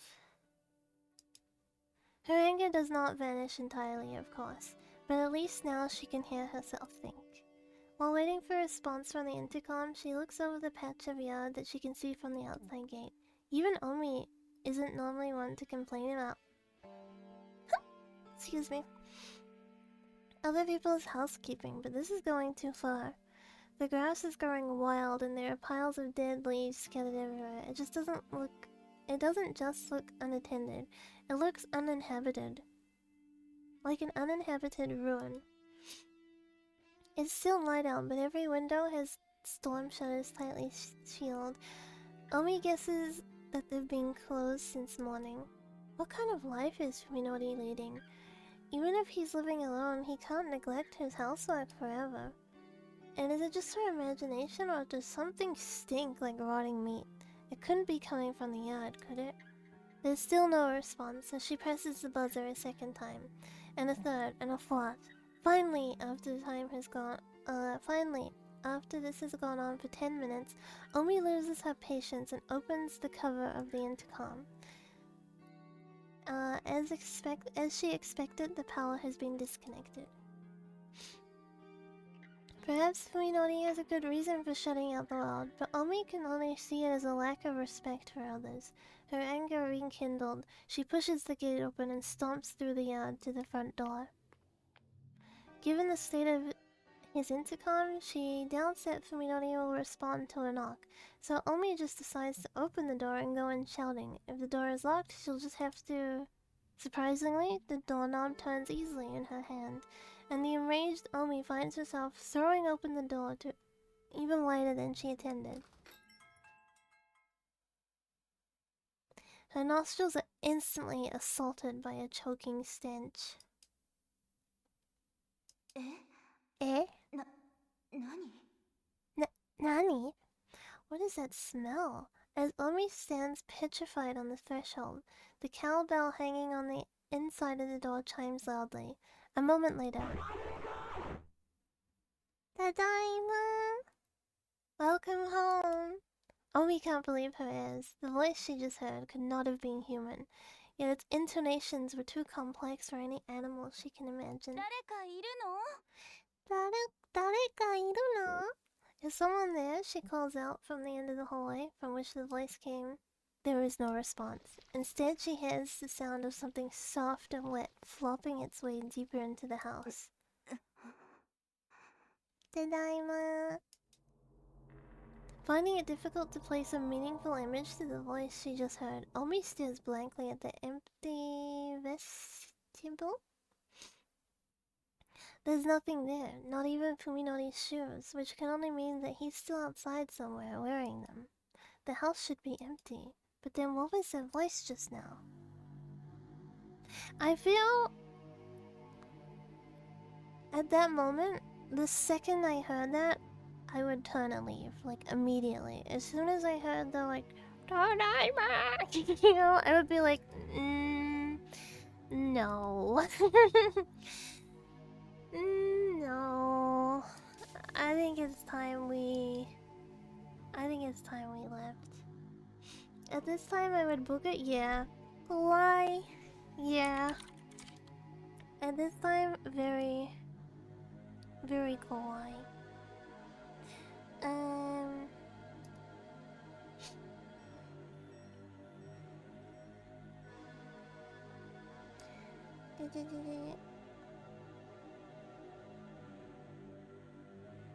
Okay. Her anger has vanished as if it was never there. Nevertheless, Omi sets foot into the hallway, leaving the door open so that the cowbell won't ring. The floor creaks, setting her nerves on edge. Omi isn't sure why she's acting like a burglar, but now something tells her to make as little noise as possible. Omi, get out of there. What are you doing? In another timeline, she just left, okay? In another timeline, she was like, nope, this is weird, I'm going. The potency of the stink inside the house makes the whiff she caught outside pale in comparison. It's sickening, like rotten fish guts. Has food been left to spoil in the kitchen? Ew! She hears a bubbling sound up ahead. Stepping gingerly on the creaking floorboards, Omi makes her way to the end of the hallway. She finds rooms to both sides of her, one lit, the other dark, and chooses to look in the lit room. The kitchen, lit by what must be the only window in the house, not covered by a storm shutter. The sound she heard was the pot boiling on the stove, and the chopping board next to it lies a butcher's knife and some half-diced carrots. Perfectly normal household scene with the light of the setting sun making everything the color of decomposing fruit. That's an odd way to describe it. Something is wrong. Who is cooking here? And where did they 誰 go? かいないんですか？ Is anyone here? Omi calls, regretting it immediately as she realizes that her voice is shaking. As her words echo vainly through the silent house, she begins to feel foolish and defenseless. Suddenly, she feels something cold seeping around her pantyhose. She timidly reaches down to touch her feet. Her fingertips come away covered with a viscous olive green slime, like the filthy water from a tank clogged with algae and dead fish. The whole floor is covered with it. It must be the source of the stench. Omi now wishes that she had worn her shoes inside. Manners be damned. When she looks back ruefully the way she came in, she realizes that her current position is not visible from the entrance. This kitchen must be where the strange voice came from. The next room is probably the den. As she expected from the closed shutters, it's pitch black inside. Omi wants nothing more than to flee this house, but that would mean turning her back to the darkness, and she simply cannot bring herself to do it. No, I think you could look at the darkness and like walk backwards out. You know, like just leave. You're asking for it at this point.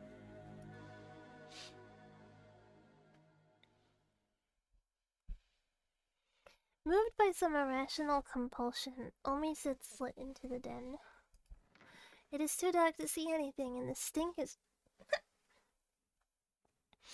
far worse than before. She slides her hand along the wall, feeling for the light switch. Finding it much sooner than she expected, she flicks it on like her last hope. The colors.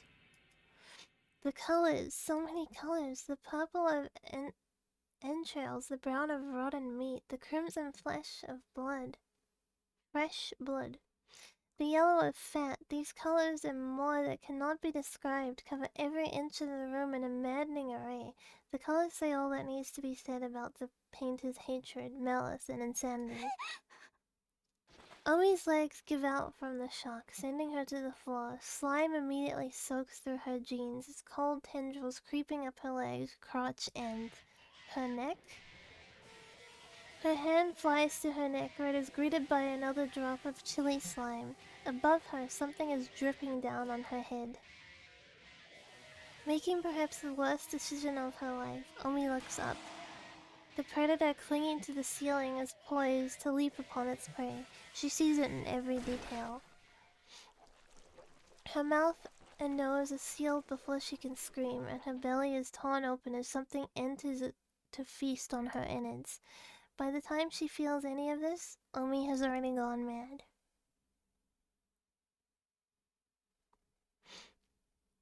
I bit the bullet and tried to take the train, but the rush hour crowds was so bad that I had to get off halfway and walk. Thank you for following. I'm running pretty late. Is Saya worried? I hope she's not mad. When I enter the yard, I realize that the front door has been left wide open. Light from the living room is seeping out into the hallway, and I hear what sounds like someone smacking their lips. There's also a tantalizing fragrance in the air. Is it Saya? I consider calling out to her, but decided to enter in silence instead. Something smells strange, though not unpleasant. The aroma is quite soothing, in fact. It reminds me of Saya's hair.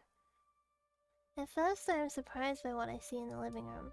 The floor is covered with what looks to be some kind of grass, probably the source of the herbal-like smell. And there are fruit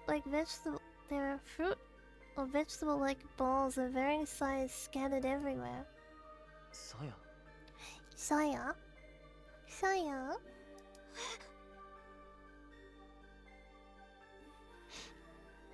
Ah! Saya turns around, her eyes of surprise, and she looks away sheepishly like a child caught in some 何 prank. を食べてるんだい？ What are you こ eating? れはその This is, well, she stammers so flustered that I suddenly feel bad for sneaking up on her. Remembering that she's never eaten in front of me before, I realize that she must be quite embarrassed. 一ついいかな？ Can I have one? I scoop up the closest fruit thing and pop it into my mouth, ignoring Saya's attempt to wave me off. It has a strange texture, soft and pliable, like a peach or a pear. When I bite into it with my back teeth, a succulent juice fills my mouth, combined with a sharp, strong fragrance. It's unlike anything I've ever tasted. 何か味付けとか調理 How して did あ you るの make か this? What did you use? 調理ってほどのことはさばいてからちょっと溶かして食べやすくしただけでほとんど生なんだけど It wasn't hard. I just took it apart and melted it a little to make it easier to eat. It's practically raw. うーん Oh? I picked up a different lump, this one consisting of fruity flesh around the hard core. Tearing a chunk of it off with my mouth, I find that it has I find that it has a similar taste to the last one. ねえ大丈夫そねえれって Daijoubu? Hey, are you okay? That's うん Yeah, even I can eat this. In fact, it's good. っていうよりうまいよこれ Omayo. そうなの So Really? At first, Saya looks dumbstruck, but then she bursts out laughing. そうなんだふみのりもこういうのが好きだったんだなんだ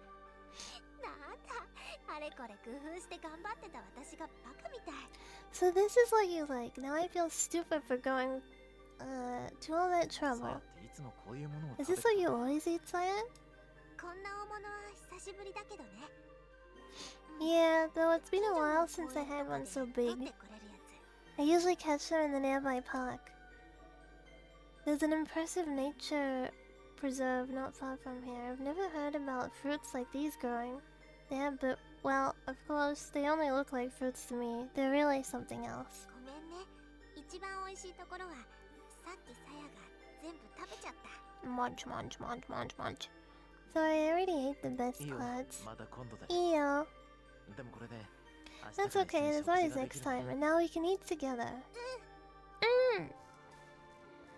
Saya seems really happy, and I'm happy too, of course. Eating with someone is much more fun than eating alone, and it makes the food taste better too.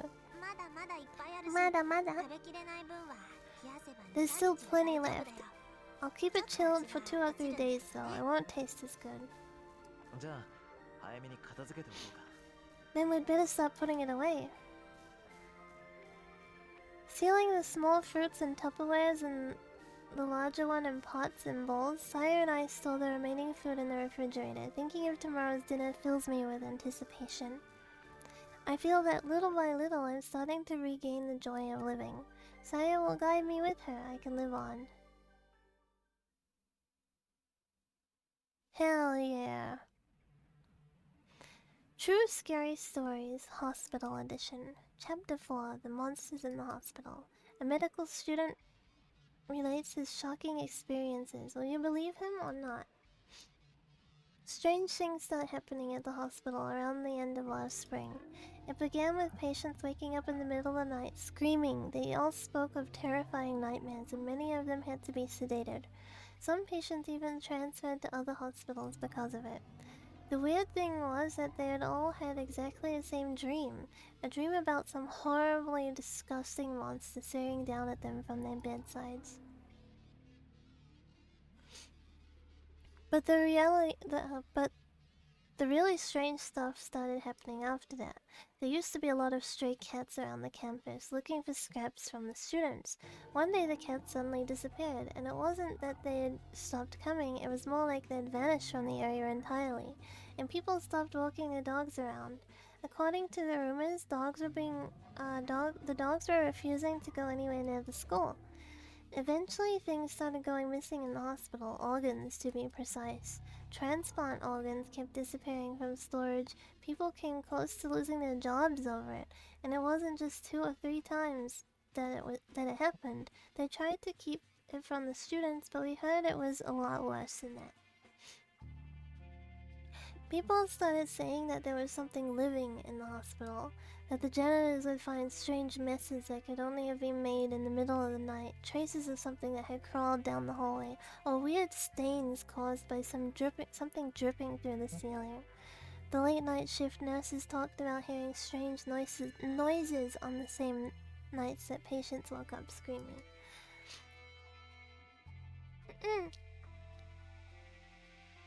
There's one last story, one you can never mention inside the hospital. One day, the obstetrics, how do I say this? Obstetrics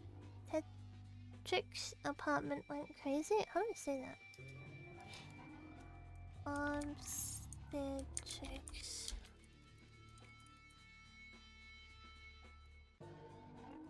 Obstetrics. Obstetrics. Obstetrics?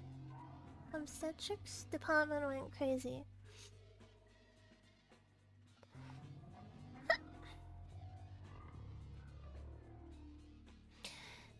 They said that a newborn had disappeared in the night. If that were true, the police would have come and it would have been all over the news, but they just say the big shots managed to make it all go away. It's just a rumor, of course. These strange incidences suddenly stopped towards the end of summer.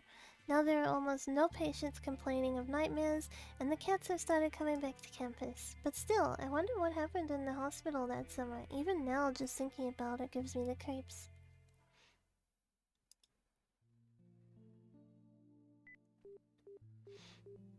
Beep. ダメだ。 Dameda. Nothing. Cell phone. Cell phone. Can you see? Flip phone. Flip phone. This is the third day in a row that they haven't been able to get in touch with Omi. There's no sign that she returned to her apartment, and even her family doesn't know anything. Her parents have already filed a missing persons report. まあ、あいつのことだからな。 Well, you know her. She's probably just... ひょっこり顔出しそうな気 She'll もする probably んだ just pop up somewhere like nothing happened. だといいけど。 I hope so. Yo replies with a gloomy expression. She's worried about Omi, of course. Thank you for following.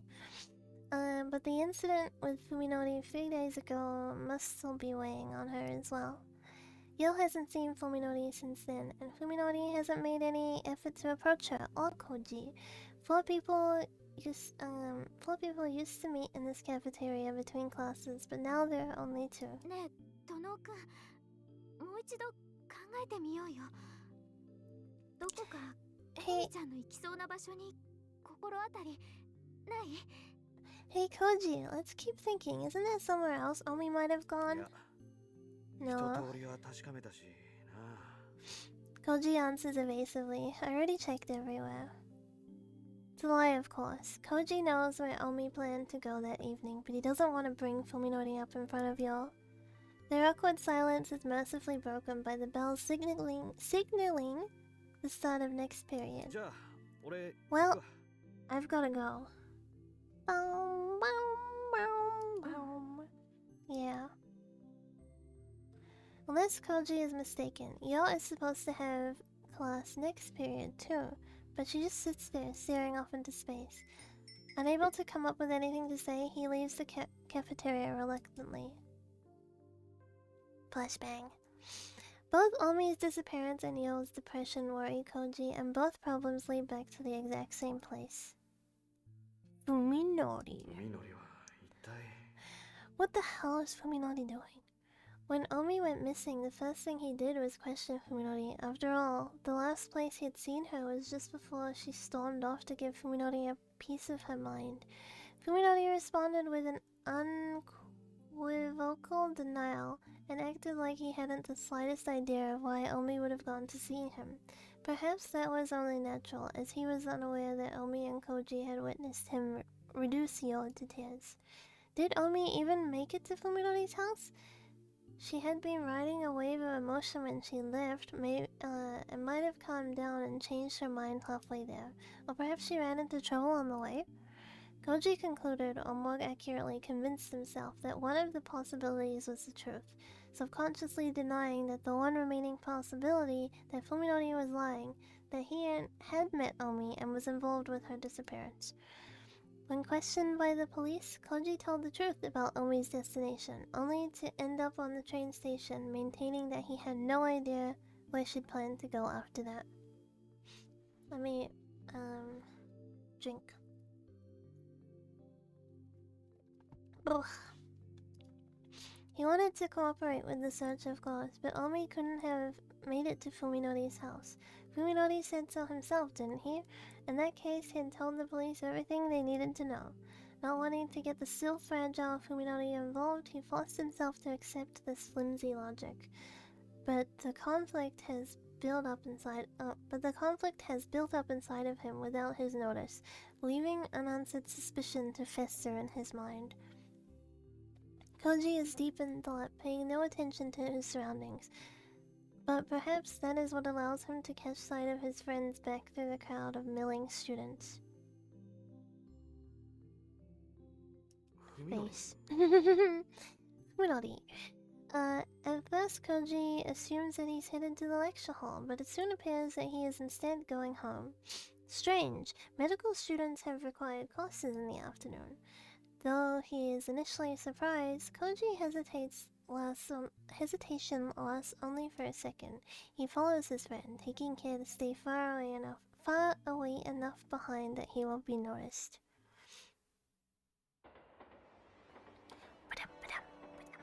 Look at him. All gloomy there in the corner. Fuminori wasn't going home, as became obvious when he boarded a train heading in the opposite direction. Koji's next guess was that he was going to see his doctors at the T University Hospital, but Fuminori rode straight through the closest station. Where is he going? At first, Koji felt ashamed for telling his friend like this, but I'm gonna hiccup, I can feel it. But his, conscious fell silent as Fuminori's actions grew more mysterious. The stranger it gets, the closer Koji feels to discovering the truth behind Fuminori's sudden transformation. Any knowledge would be welcome, no matter how slight. Even Koji is beginning to think that there must be more behind Fuminori's change than the accident alone. He wants a more satisfying answer, one that will help him decide whether Fuminori can still be trusted. Fuminori gets off at a small station in a nondescript suburb of Tokyo. Koji follows, trying not to lose sight of him, and amidst the other disembarking passengers. The area is quite desolate, with only a small... What does that say? No Fuji Station? Is that a real station? No Fuji Station. No. Apparently there's no Heiji Station.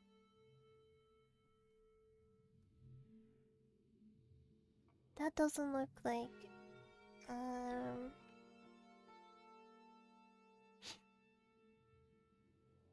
Unless they just put that there.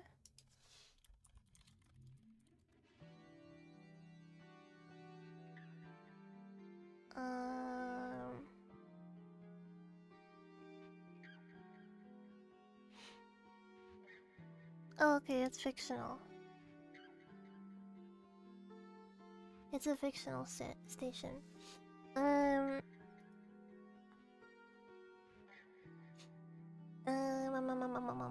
The area is quite desolate, with only a small bookstore, a convenience store, and a market in front of the train station. It's easy for Koji to keep Fuminori in view.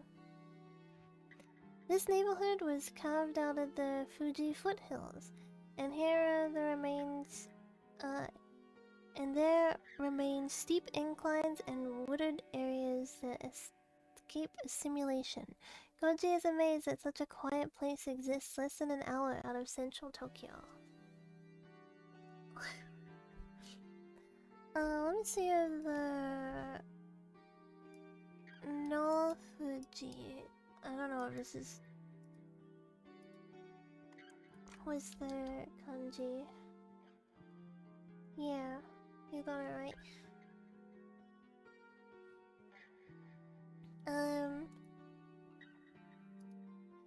Fuminori seems to know these streets. He moves quickly and purposely through the suburban community, his eyes fixed straight ahead. Before long, Fuminori reaches a house. Without ringing the bell or even knocking, he opens the door and vanishes inside, leaving Koji to wonder how Fuminori can treat the house as his own. After waiting to see if Fuminori comes back out, Koji approaches the gate and checks the nameplate. Ogai, it reads. Koji has never heard of anyone by that name among Fuminori's acquaintances. Next, his attention is drawn to the thick wad of leaflets sticking out of the mail slot. This, coupled with the general dilapidated feel of the place, suggests that it has been abandoned for some time.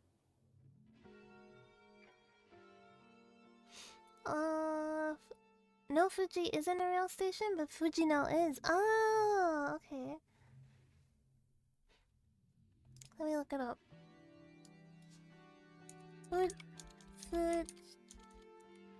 Fujino Station.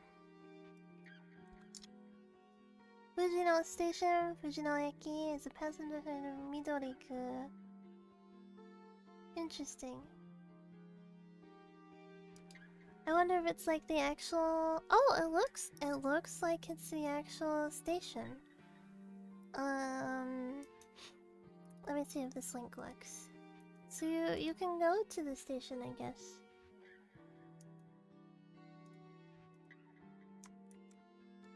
There we go. There's a picture. Cool.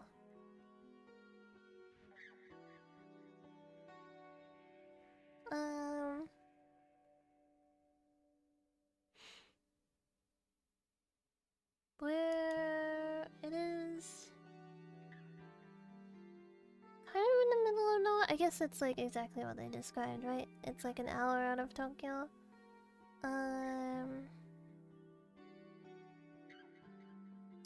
That's cool. I would like to go.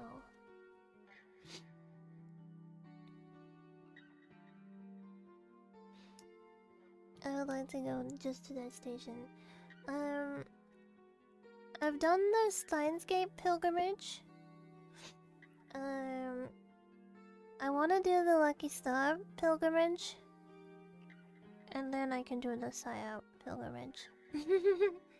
What if you find Saya there? I mean, I'd be kind of concerned.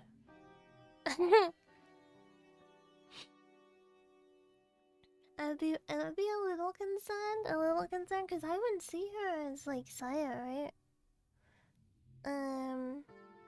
Yeah. I wouldn't see her as Saya, so I would be a little. Don't eat me. A small playground about 2 blocks away provides an adequate vantage point from which to watch the front of the Ogai home. Fortunately, it does not appear to be the sort of house that has a rear exit.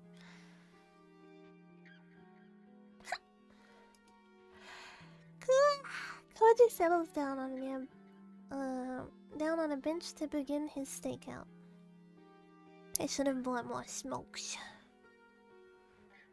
Koji, you fool. Smoking is bad for you.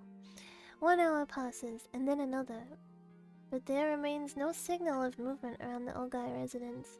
Soon twilight settles upon the neighborhood. After Koji's 1 pack of cigarettes runs out, the stakeout becomes a battle against the mounting impatience. He kills time by redialing Omi on his cell and sending her a short text message, but his efforts are futile as he knew they would be.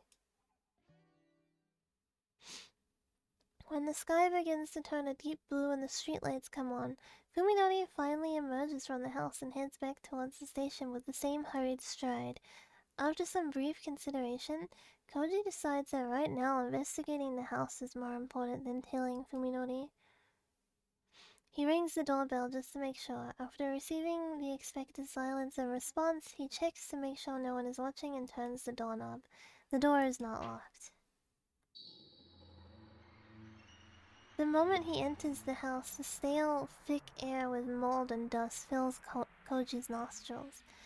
It is the unmistakable smell of a house that has long lain untouched. There is also the faint hint of something else in the air, something reminiscent of damp sewer and fetid cisterns? Flipping the lights. What is fetid cisterns?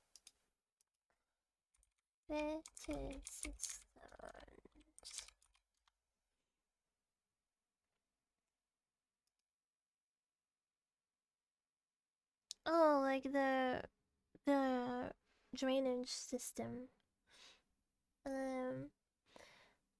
Flipping the yeah, like stagnant water, I'm guessing. Along those lines. Flipping the light switch does nothing. The power must be cut off. Koji uses his cigarette lighter to illuminate the immediate area. In the thick dust-covered floor, he sees several brand new trail of footprints that could only be made by shoes. Fuminori's. Koji decides to follow suit and dispense with courtesy. He enters with his shoes on. Yeah, I wouldn't be taking my shoes off in that house either. The lighter's flickering flame pushes back the deathly silence and gloom of the house. Koji is surprised to see evidence of life remaining. Everything from furniture to tableware and appliances. Nothing seems to be missing. The thickness of the dust suggests that the house has either been empty for several months, which means that the owner left with little more than the clothes on his back. Could he have gone on a long vacation? The calendar in the den is still turned to April, empty and silent, yet exhibiting signs of life that once was lived there. The house reminds Koji of a passenger ship entombed at the bottom of the sea, and in the graveyard-like quiet, a sinister thought suddenly enters his mind. No one is living here. But that does not have to mean that the owner left. Maybe he was murdered and his rotting corpse is right under Koji's feet. He finds himself wanting a stronger light. A flashlight in his hand would make him feel much better. Koji follows Fuminori's footsteps to the second floor, where he begins to catch the scent of paper in the stale air. It is the smell of old books, instantly recognizable to anyone who has worked in an antique bookstore or library. The first room on the second floor turns out to be a study, its towering shelves packed with such a vast number of books that Koji fears for the stability of the floor. As a medical student himself, he is able to discern at a glance that this study belongs to a medical professional, and a high-level one at that. Judging by the content of the books, a smorgasbord of technological volumes, and beyond a simple student's understanding, the owner's interests lie more with medical research than clinical practice. Fuminori must have spent most of his time here. The scattered dust suggests that he was searching for something, and the contents of the desk drawer are in obvious disarray.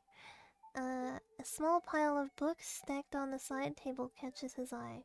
Being next to the desk, they must have been the most frequently read. Their nature could shed some light on the character of a person who worked here. Koji frowns as he examines the 3 books. These aren't scientific texts like the rest, but old leather-bound Western tomes like the sort you would find in a rare bookstore. The titles are meaningless to him. French appears to concern semiotics, but Ars Magna et Ultima is some kind of treatise on divination. And there's also Voynich manuscript, which looks like some sort of picture book. When he pages through it, he finds the text utterly incomprehensible. Maybe it's some kind of cipher. Whatever they are, they clearly have nothing to do with medicine, refuting Koji's earlier guess that this Ogai was a doctor. Looking down, Koji suddenly notices the glint of something black and metallic under the chair. A pocket-sized flashlight, quite out of place amongst these dusty books. Fuminori must have brought it in. With relief, Koji exchanges his light for the flashlight. Its tiny body emits a powerful light beam that casts away the white darkness. His courage restored, he decides to explore the rest of the house. Hmm? Koji notices something strange that was not visible in the weaker flame. The slime. Dark, oily stains everywhere. Thank you for following. The stains are especially thick around the doorknobs and the stairs banisters, like something grasped them with hands wrapped in greasy cloth. Looking closer, he sees places where slime splashed low on the walls, almost as if it was a wet mop running violently across the floors. Hello. Could Ogai have made these marks? If so, how? Koji begins to feel sick as he imagines a man shambling through the house with slime dripping through his body. A kiwi, yeah.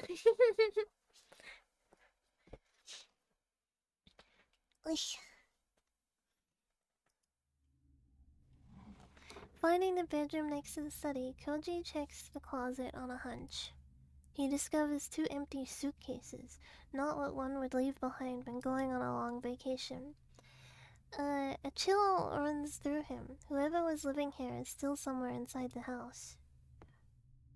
Suppressing the urge to flee, Koji... What is with people in this and just, like, completely ignoring their gut feelings? Like, oh, I've got a bad feeling about this. Oh, well. Suppressing the urge to flee, Koji goes back downstairs to check the first floor. If he finds a corpse, he'll have to call the police right away. He might get away with trespassing if he reports it first, but if they find the body later, it'll be awfully hard to explain his fingerprints all over the house.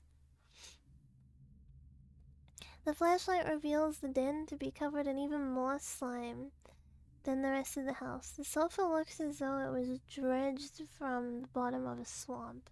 You're also Kiwi, welcome. People in real life also ignore comments. That's true. That is true.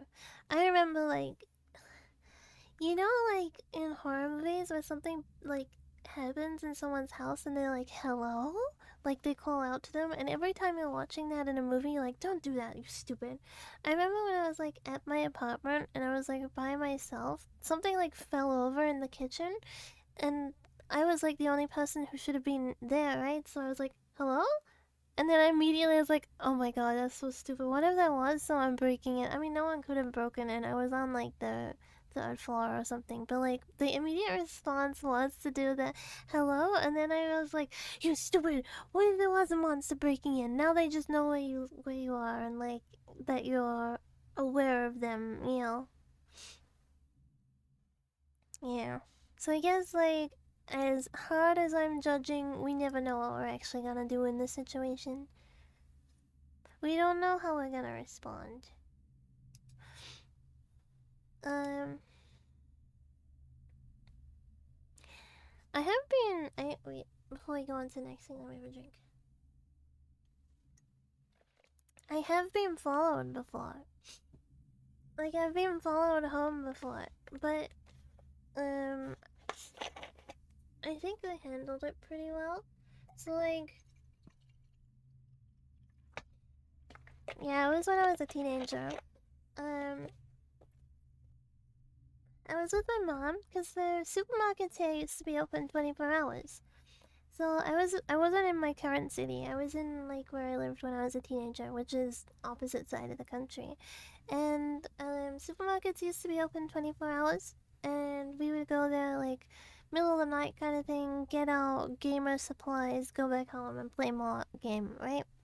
So we were walking home, we're like talking to each other, and I say to my mom, that guy's like, I was like, that guy's following us, so when we turn the corner, run, and then when we get to the end of the street, stop running.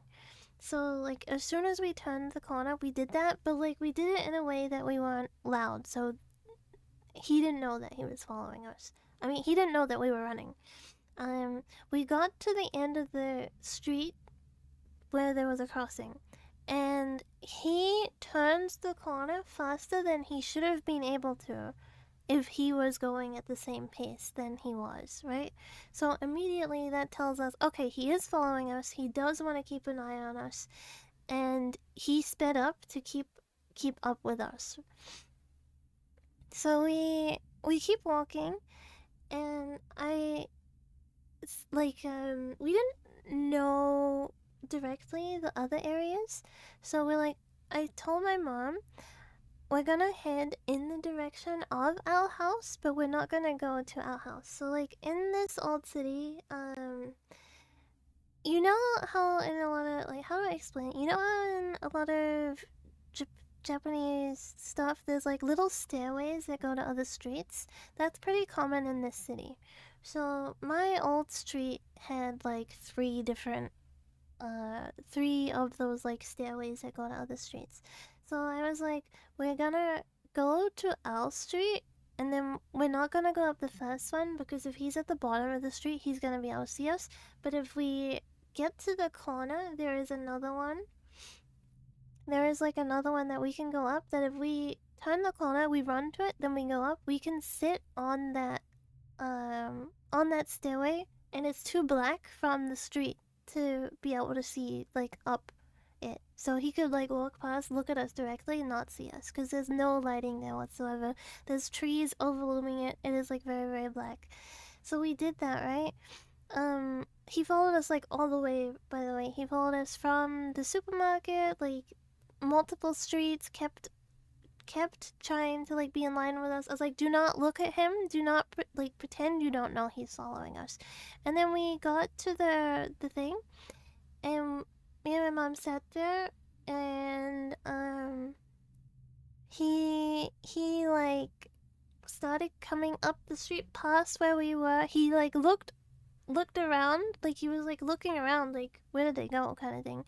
And we like leant back, like into the like darkness more, right? Because it's kind of like, it's not only like a steps alleyway, it's also like a street. Like people also do have their front doors lead on to that stairway, so you can kind of like hide in the crevices and stuff. He had a freaking knife. He just like had a knife in his hand, like fully out, not hidden or anything. And yeah, he kept walking. He was like fully looking around, like where did they go? Like he was looking. He kept going up the street. We you could kind of like loop from that stairway into our neighbor's backyard, and then like from our neighbor's backyard you can get into our backyard. So we went home that way. Like going from through the neighbor's backyard into ours, and then like obviously just went into the house through the back door. But like, yeah, he never saw like where we lived or anything. But yeah. Common sense is requires develop survival instincts. I I think I have pretty decent survival instincts in that regard. Like I immediately knew that, like, okay, I know people say don't lead them towards your house, right? But if I went to an area that I just completely didn't know, then I wouldn't know where to hide. I wouldn't know, like, it wouldn't be on my turf, right? So I wouldn't be at an advantage. I would be at a disadvantage, because if he knew the area better than me, then yeah, he would be able to get the jump, essentially. But like, because I led him to an area I still knew, but wasn't like my house, then I was able to like hide safely, kind of thing. Yeah, it was really scary. I know, like around that time too, someone did get murdered, and it was like, I think it was like a few days after that, someone got murdered, and it turned out to be a guy that didn't even live in the city. He was like driving through. He like would drive through the city, and then like, I think it was like the second time he'd done it or something. I don't know if it was the same guy, but it was like very, very scary. Also, I took lead of the situation. I don't know, like my mom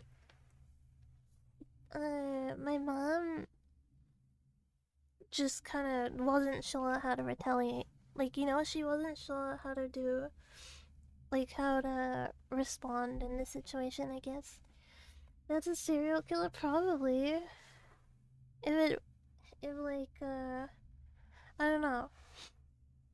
At least it wasn't the first time they'd done something like that, right? Because they were so like confident and like following us and everything, and two women together as well, not like just one woman by herself. I guess neither of us are like that tall, right? Like my mom, I think my mom is like 5 foot or 5'1".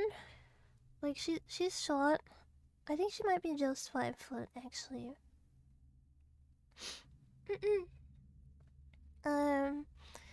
So yeah, neither of us are like tall, you know, but like still, two people together is like as a like offender, right? It's still scary to take on two people versus one. So he was obviously confident enough to like follow two women, which kind of seems like it wouldn't be his first time doing something like that. Hiding skills on point. You gotta. I don't know. You get that feeling, right? You get that feeling when it's gonna work and when it's not. Two short women to be real. Yeah. I mean, I'm not like short, I don't think. I think I'm just like kind of average. Like very, very mildly below average. Yeah, he definitely had confidence. Yeah, I agree. I made it about 5 foot at least.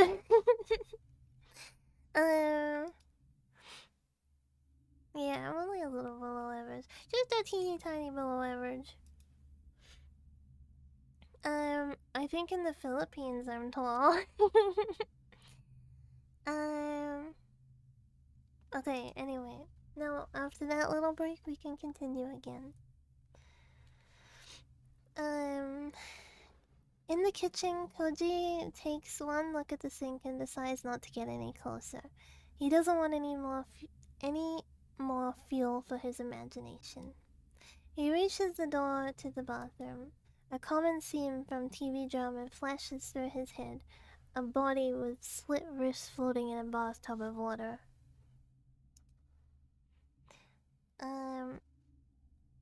Let me just itch. Hardly anything? What do you mean? And wasn't there a movie where a hitman disposes of his victim in a bathtub filled with lye? Height difference to average. Oh, I don't know. If I'm like standing next to someone who's like 5'5", I think it's pretty obvious. Koji braces himself for the worst and opens the door slowly, then shines his light into the ceramic bathtub that appears from the darkness like a white ghost. Bones.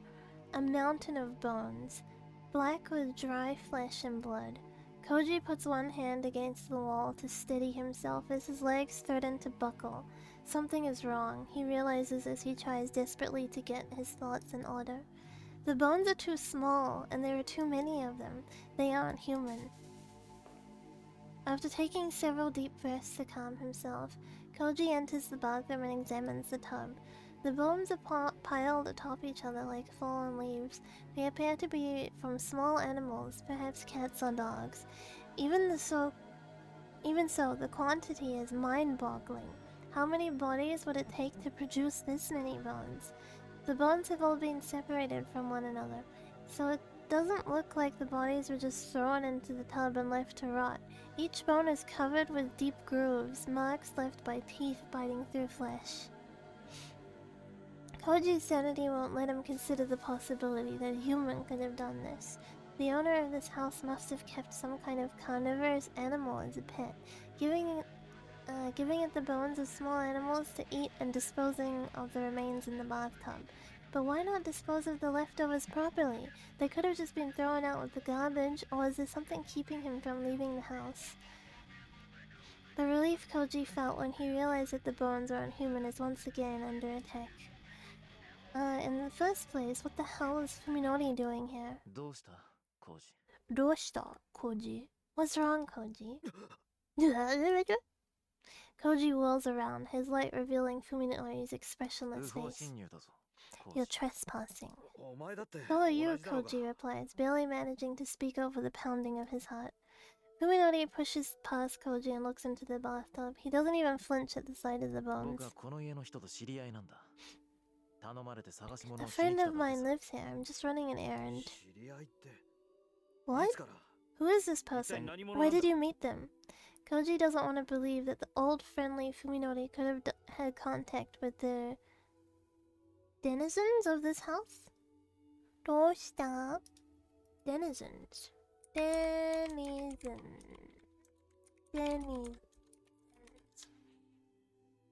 A person, animal, or plant that lives or is found in a particular place. Okay. いずれお前にも紹介する I'll よ。 introduce you one of these 僕の days, he 恩人 says, とも言える turning 人だ without から turning to leave without even a glance at Koji. I owe her my おい life. 文則 Hey, Fuminori! Koji runs after Fuminori. His heart is finally beating お normal 前まさ again. か Wait, 近頃様子がおかしいのは is this friend of その yours 知 the り合いって reason いう you've been やつのせいなん acting だ so strange? Standing in the entrance, Fuminori glares coldly at Koji over his shoulder. The utter lack of emotion in his eyes gives Koji 僕の pause. 後をつけてきたんだね。 You followed me, didn't you? Koji swallows. What can he そう say? いうのは迷惑だ。二度とやらないでもらいたい。 Meiwaku. You're starting to bother me, Koji. Don't do it again. Fine. Fuminori walks away without another word, leaving Koji alone in the entrance. Up until this very moment, concern for his friend was still the forefront of his mind. Now, however, that concern is swiftly giving way to a growing sense of dread. Does the Fuminori he knew no longer exist?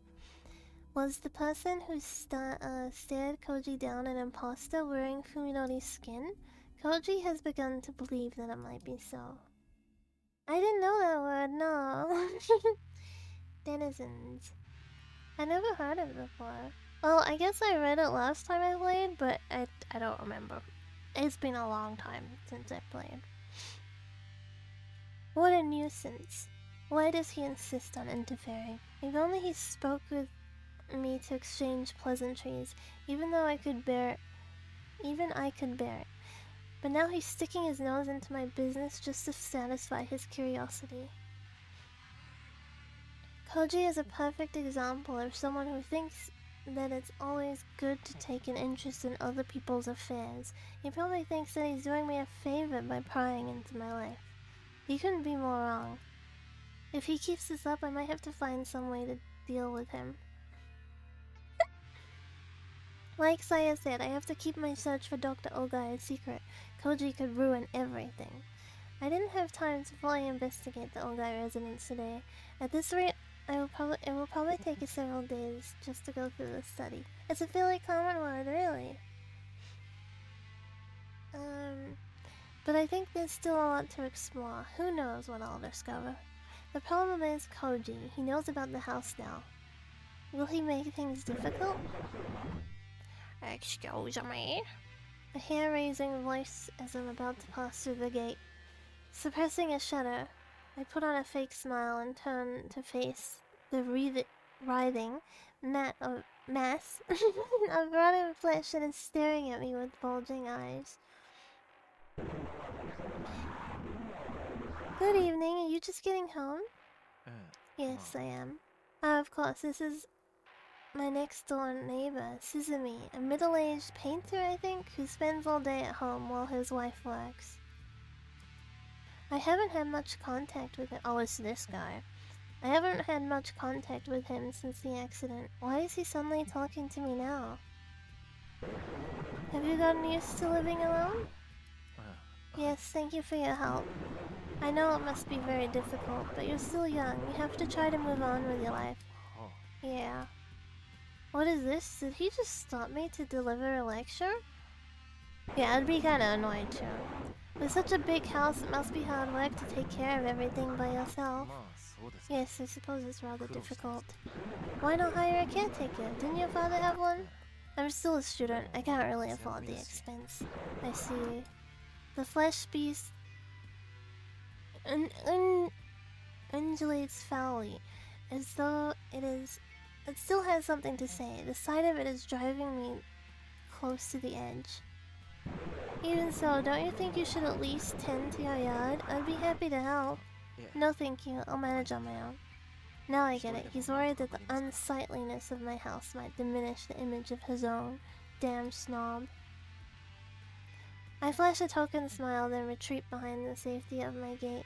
Yeah, I don't like the way the guy approaches it. Like, I get it, right? If your neighbor's house is, like, really unsightly, like, he could have approached with that in mind. Like, instead of being like, you gotta get over it, man. Your parents just died 3 months ago. Get over it. You gotta move on. You know, like, he should have just been like, hey, I'm sorry, like, for what happened.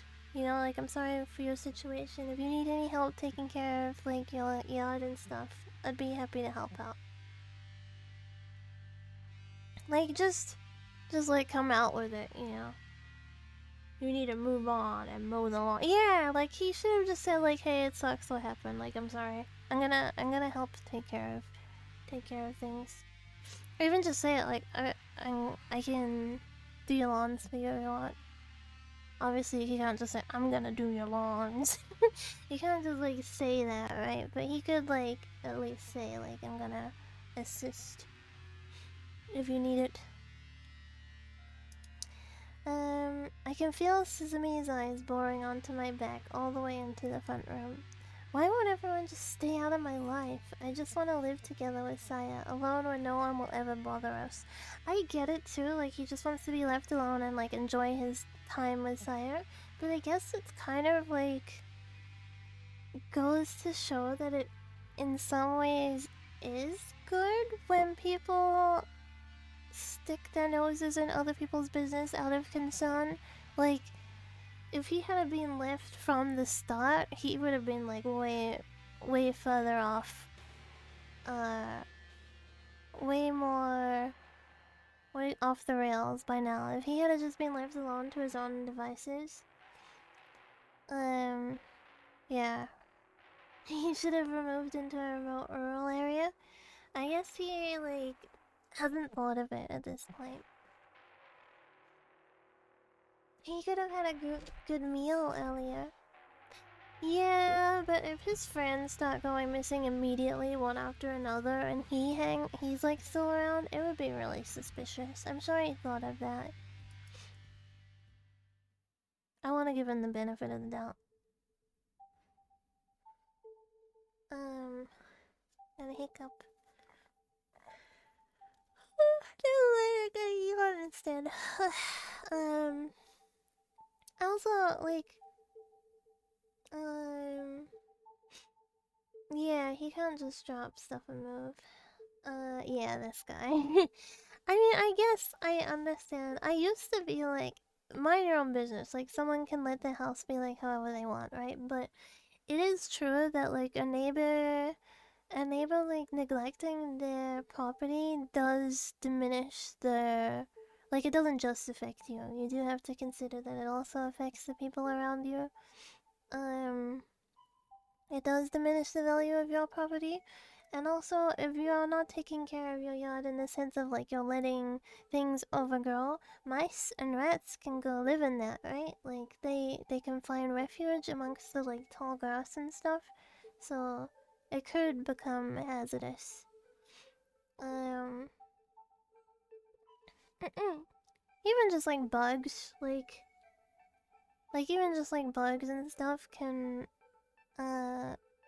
multiply easier. Yeah, and the weeds can like spread from Fuminori's house into Yosuke's house and like ruin his yard. Yeah, like there's like a bunch of other things. It's like as a property owner, it isn't just about you.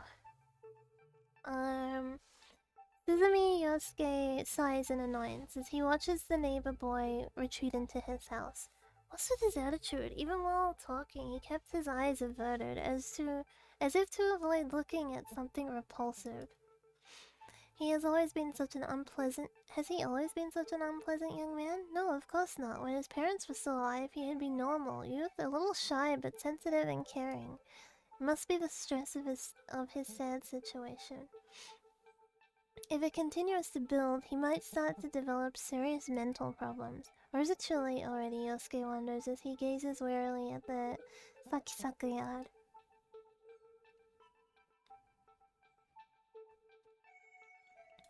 Man, they're so cute.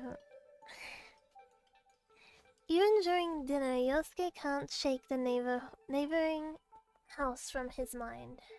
どうしたのあなた。 Doshitano, anata? What's wrong, honey? You look like something's bothering you. I'm just adjusting in my seat. Yeah, I saw the young man from next door today. お隣のって文則お兄ちゃん？ Ominori-oni-chan? I just had to say something about his yard. I know, I wish he'd at least do something about that せめてあの匂い smell. だけはどうにかしてもらいたいわよね。 The stink coming from the Sakisaka house grows worse each day, and the Suzumi family is at its wits' end.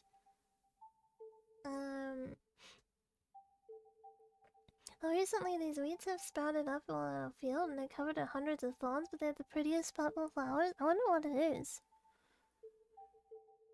Bees also love them. Oh yeah, we're getting flowers and stuff here now. It's really nice. Although, like, daisies and stuff are coming out. I always like that time of year. あの草むらの中に Could there be a dead cat in his bushes? He must notice the smell coming in from his own yard. まさかとは思うが、生ゴミをそのまま庭に捨てているんじゃあるまいな。Maybe he's leaving his garbage out there. そんな。いくらなんで So もそこまで。 you wouldn't. いや、今の様子だとやり No, かねん。 I wouldn't put it past him. Who knows what he's doing in there all day with the storm shutters closed? どういう暮ら What しを kind して of るん life や is he leading? お兄ちゃん、頭おかしくなっちゃったのかな。 Did he go crazy? これヒロミ。 No, Hiromi, you mustn't say things like いや、 that. あれは Honestly, 本 with 当 the にちょ way っと things どう are, ついてる。 I'm starting to wonder if he's gone paranoid or 警視庁かな？ something. 大丈夫なのそれ。 Will he be alright? 早く自覚して医 Unless 者 he にでも gets 行っても help らわん soon, こと who になる。 knows? なんともな。 Yeah, see, this is like fairly normal. I feel like, yeah, a little nosy, but like at the same time, they're smelling this like horrible smell. The guy's yard is like messed up. You know, like I feel like the reaction is it's kind of normal. The seconds crawl by, each tick of the clock compounding my agony. When I returned from the Ogai residence, I was greeted by a silent, empty home. Saya had vanished without leaving any clue as to her whereabouts. It isn't rare for her to go out, bleh. It isn't rare for her to go for walks at night. I've often gone with her. However, such outing always takes place in the middle of the night when no one is around and never lasts more than than 2 hours.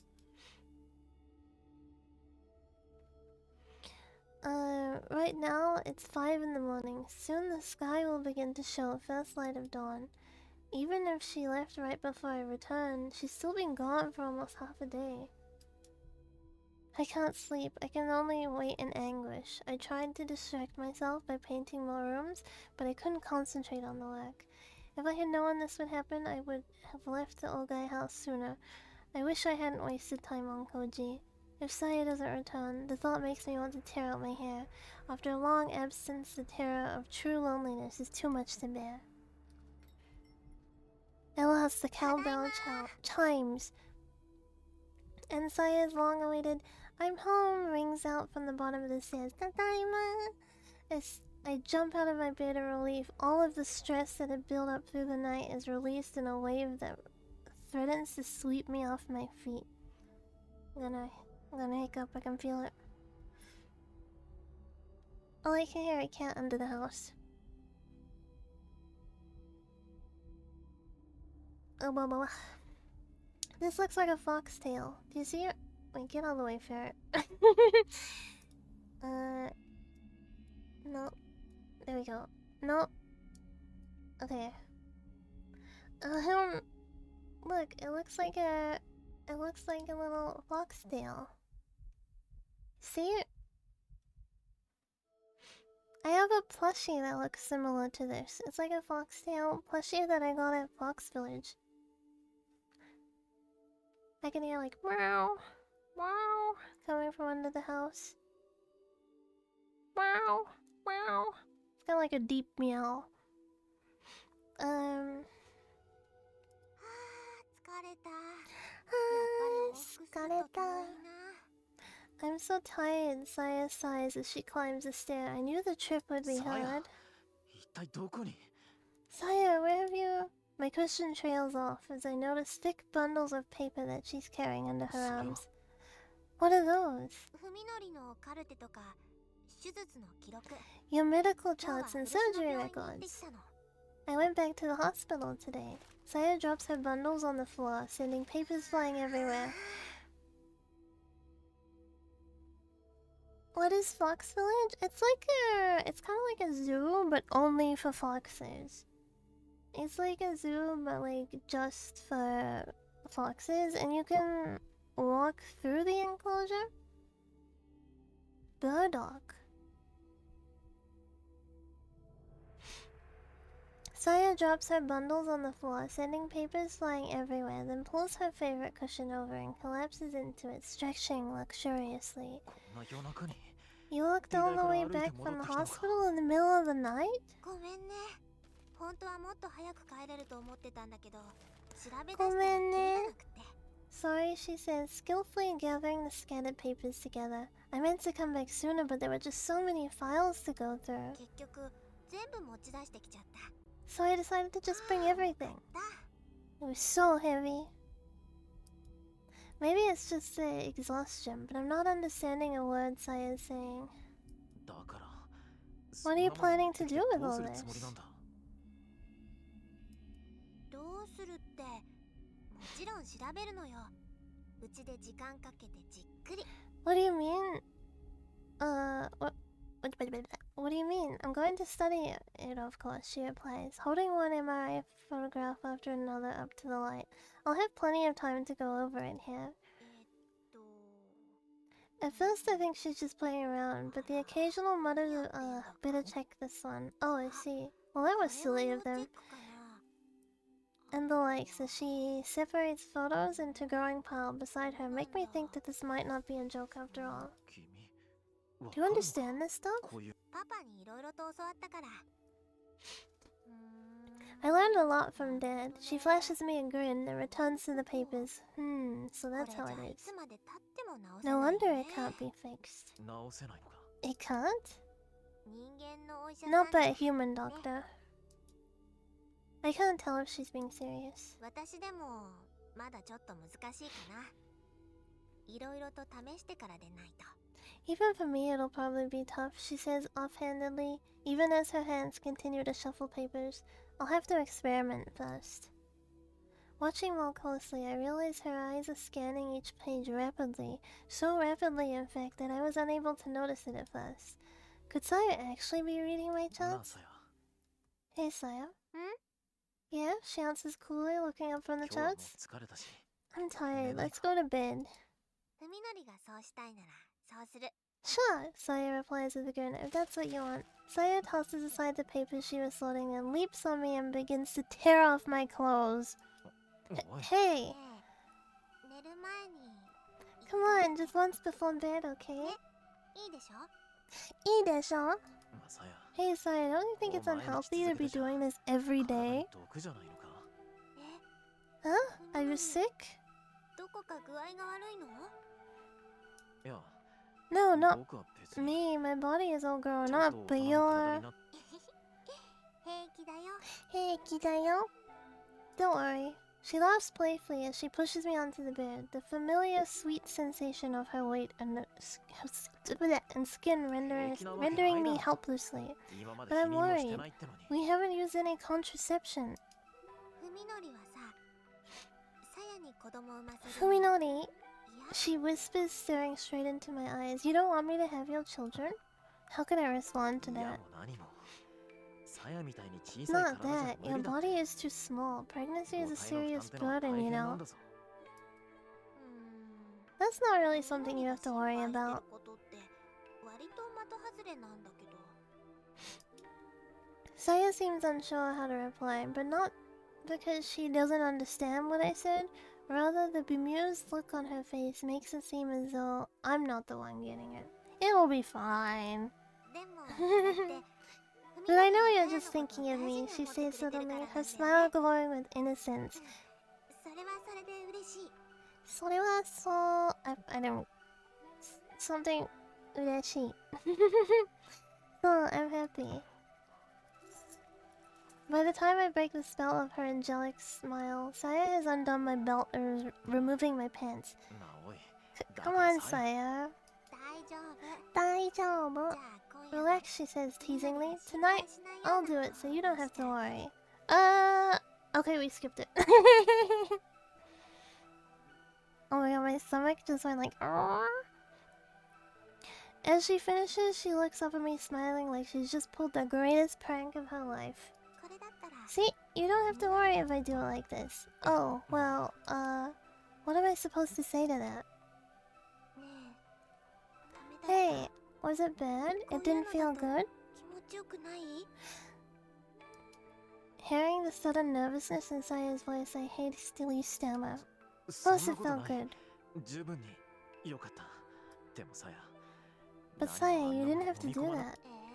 そんなあれはさやにちょうだいよ。 Well, but I want it.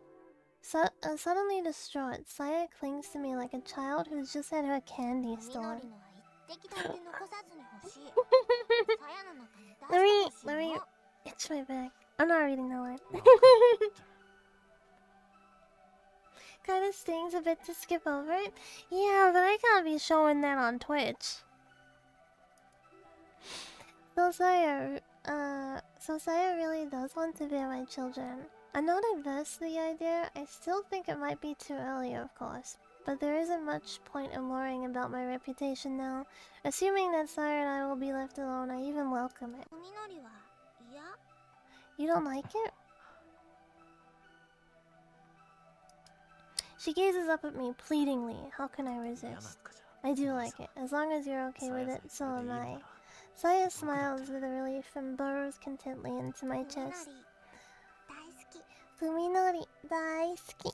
She purrs softly. With her body draped over mine, I become even more aware of how light and delicate she is. Can this tiny girl and I really live as husband and wife? I feel a pang of self-loathing at the question. How can I still be afraid after all that's happened? Saya's feelings are so earnest. How can I not accept them? I need to resolve once and for all to rid myself of the useless trappings of morality. Saya and I are all that matters. There's no point in worrying about what others think anymore. Although I suppose I should still talk to Saya's guardian, of course. I need to find Dr. Ogai as soon as possible.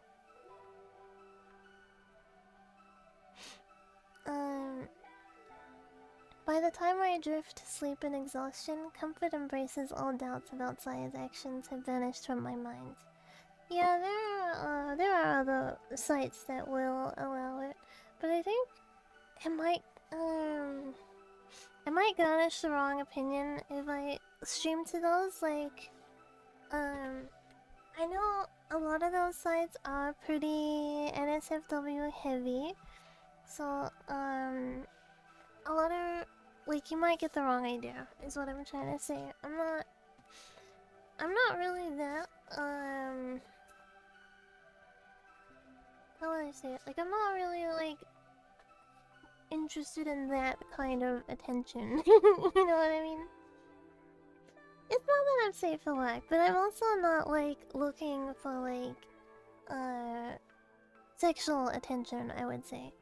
And I also don't want to give the wrong impression, like, that's how I am and stuff.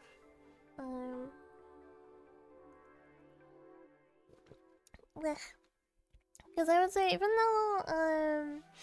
though I, like, know what eroge is and etc., I'm not really that sexual of a person, and I'm also not looking for that kind of attention. You know, and I think when you stream on those websites, it kind of gives that kind of idea. Like, that's in line with what you're okay with. Anyway, did I read this one? By the time I drift to sleep in exhaustion, comforting embrace, all doubts about Saya's actions have vanished from my mind.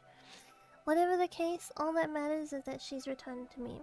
Also, sorry, one more thing too. I do think Sire is like it goes beyond just the H scenes, right? Like I think if people read it and like that's all they take away from it, I think they were missing the point of the story. Because I have seen people do like reviews of Saya no Uta and then be like, oh my god, this, and they only focus on like the sexual side of things. And it's like that's part of Saya no Uta. It's not all of Saya no Uta. That's not like the driving factor of the story. I think you can still understand the story without the without the NSFW stuff. I think it does, obviously it does add to the story because you get more context, but you can still understand what happened, you know? The Chromo emote. I used to visit that one streaming site NSFW artists use. Oh, was it? I know. Is it Picado? Because I know that used to allow stuff. Listening to people review visual novels, I feel like people who do review videos on visual novels usually are like people that don't play visual novels. Like they have no business doing the reviews. It's like it should. If you don't play visual novels and then you jump into something quite, like, I guess I would say quite on the more shocking side of things, of course it's not gonna be for you because you don't play visual novels to begin with.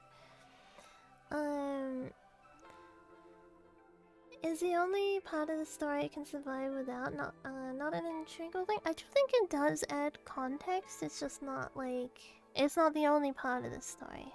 A lot of reviews just get hung up on the fact that Saya is a lolly and condemn the whole game, even after spending hours praising what Saya does well. Yeah, I've seen ones like that too. I've seen people actually review Saya no Uta and try to be like, they clearly like the game, right? But they don't want to come out on YouTube or something and say that they're okay with lolly. So like through the whole video, they'll try to be like sitting on the fence, like, oh, it does this really well, it does that really well, the story is amazing, the characters are well written, yada yada yada, but she's a lolly?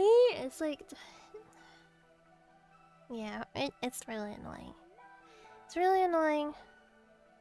And it's cringe. Wait, what the heck? The stream assistant is behind me. Hello? Hi. Where did you come from?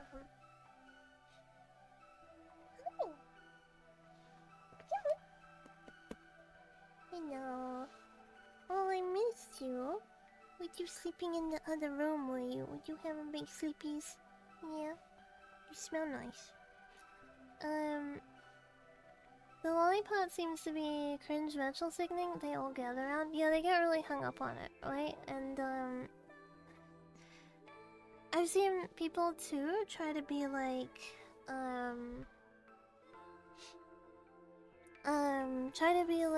why did she have to look like a child? Like, you could have made her look like an adult woman, and, you know, like, the whole, I don't know, the whole thing is really dumb. I don't particularly think, to be honest, that Saya looks extremely lolly. She looks more like, she looks young. She does look young, but to me, she looks more like a petite build than, like, run-of-the-mill lolly. I mean, that's kind of besides the point, I guess. But I think if that's something to get hung up over, then they didn't really research or actually form their own opinion on what they were condemning. You want Blinky? Oh, you just put Blinky over stream assistant. People virtual signal to get laid, but people who virtual signal get laid the least. Yeah, I guess that's true, right? It was like, you remember when, like, the whole, like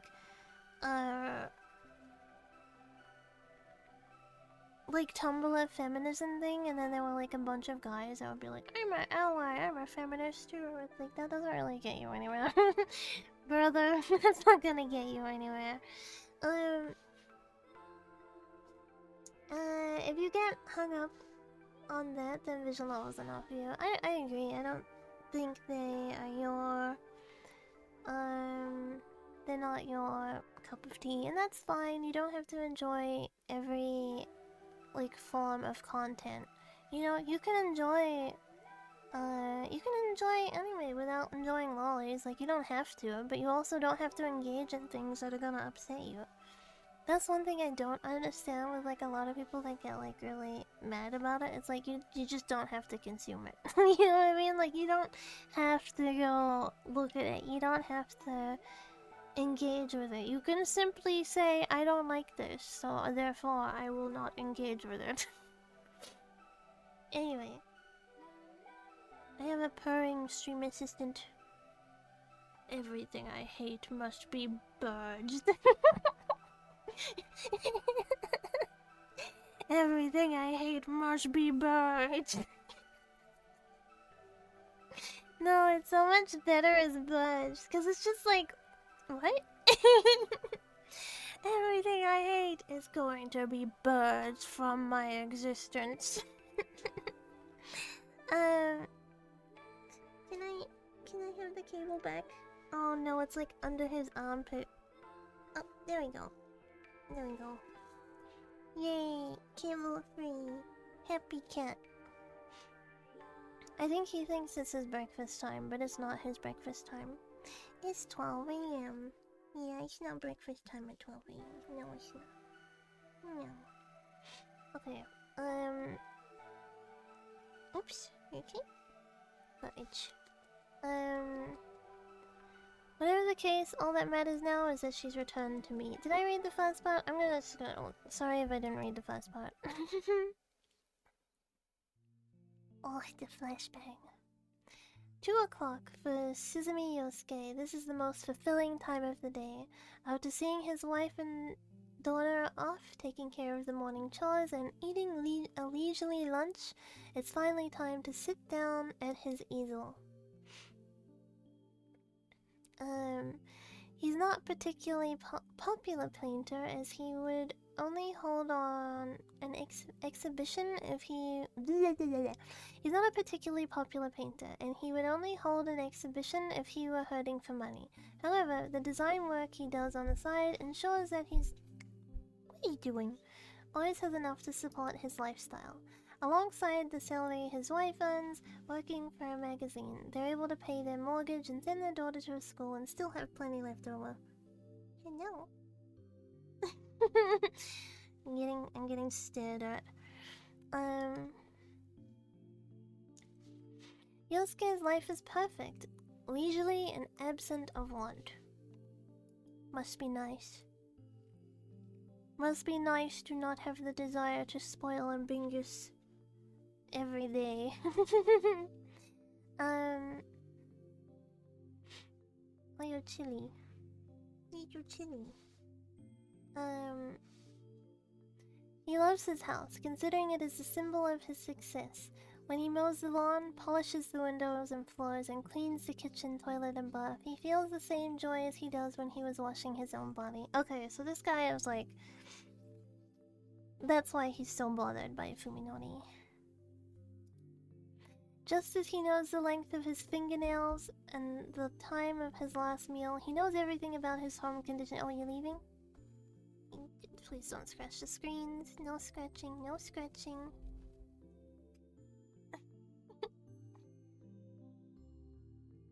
I gotta wait and see what the stream assistant's gonna do, because there are cables that he could knock over at the moment. Yes, there is. Yes, there's stuff you could knock over right now. Okay, you're back on my lap and sitting on my cable. You are such a pain in the butt. Did you know that? Did you know that you're such a pain in the butt? Yes, you are. Yes. Oh, and you're purring. And lickies. Listen to this man. Listen to this. He's just a purring man. Okay, he stopped purring so he can bite it. I need the cable. Okay. Yeah. You're stealing my cable from me. Okay.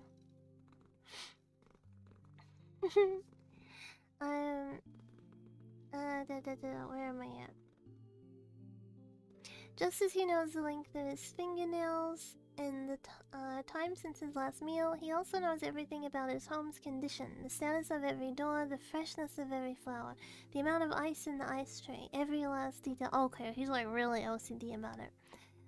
This is his pride, and when he sits in his studio smelling the turpentine and knowing that each element of his house is imperfect,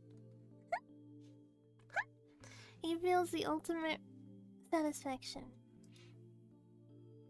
While trying to find the right combination of paints on his palette, he suddenly feels thirsty, but soon remembers that there isn't much orange juice left in the refrigerator. Hi.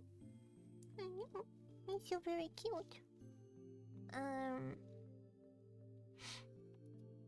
In fact, it's also about time to stock up on bath additive and powdered soap.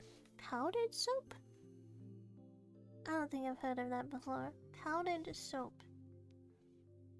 Maybe a blankie on you because you're gonna get cold. Yeah, blankie for you so you stay warm.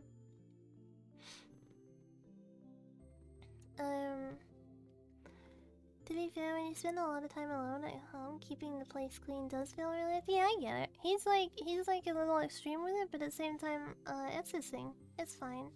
Like he's allowed to be into this. Powdered soap is a thing. It's really weird. I've never tried it before. Now I really want to. He could get everything at the supermarket, but when he goes out to shop for dinner, it'll also be probably heavy. It will probably be quite heavy.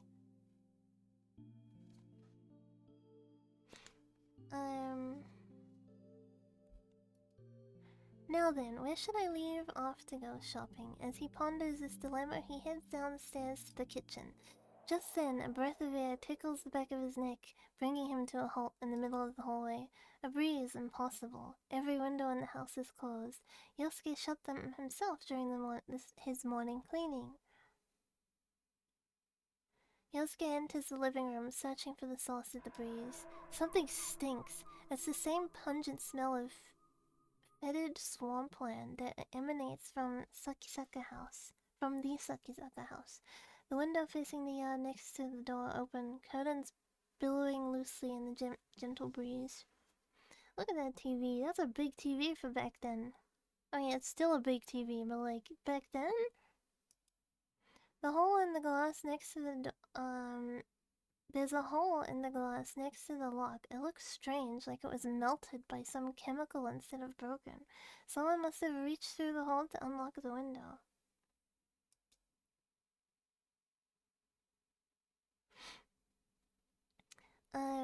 Yosuke stands paralyzed, his heart pounding with anger and fear. He listens carefully but hears nothing. Perhaps the intruder has already finished his business and left? But a burglar wouldn't have left the room untouched, would he? Maybe he heard Yosuke coming and hid somewhere nearby. Yosuke realizes that his still wet palette knife is in his right hand. He must have forgotten to put it aside before going downstairs. He stares numbly at the knife for a moment, then decides it's not enough for protection. Instead, he grabs an ashtray from the top of the table, made of thick solid glass. It's big and heavy enough to serve as a weapon. He smokes inside. The home that he thought of as part of himself now seems utterly alien. Keenly aware of the thumping in his heart, Yosuke looks around the living room and sees little that could be used as a hiding place. The intruder must have gone either through the guest room or through the dining room into the kitchen. The kitchen is close to the stairs. If there had been some movement, Yosuke would have noticed when he came down, which means that the guest room is the most likely place. He shuffles over to the guest room door and prepares to slide it open. But what is that stench? Could the breeze alone carry something so foul, as if the odor coming from as if the odor is coming from inside the room? He readies his ashtray and throws open the door. The straw-matted Japanese-style room is empty. There is a closet, but no one can fit in there, so the intruder already left. Yosuke relaxes, the exhaustion of sudden relief coming over him. Uh-oh, Yosuke, didn't look up. And that is when something seizes his ankle. Where are you going, stream assistant? The instant he freezes in shock, his leg is yanked from under him, sending him crashing to the floor. Stars explode beyond his eyes as his head smacks against the door rail. The hand, if it can even be called that. No. Don't break that. Yeah, you can lick my hand. Wrapped around Yosuke's ankle, extends all the way back to beneath the living room sofa. There, barely 5 centimeters between the sofa and the floor. Whatever is hiding there, it can't possibly be human. No! Before the screaming Yosuke can regain his footing, countless hand-like appendages seize his arms and legs, rendering him helpless. Be not afraid. Calm down, don't be scared. As the hideous voice burbles in his ear, something cold and soft crawls atop him.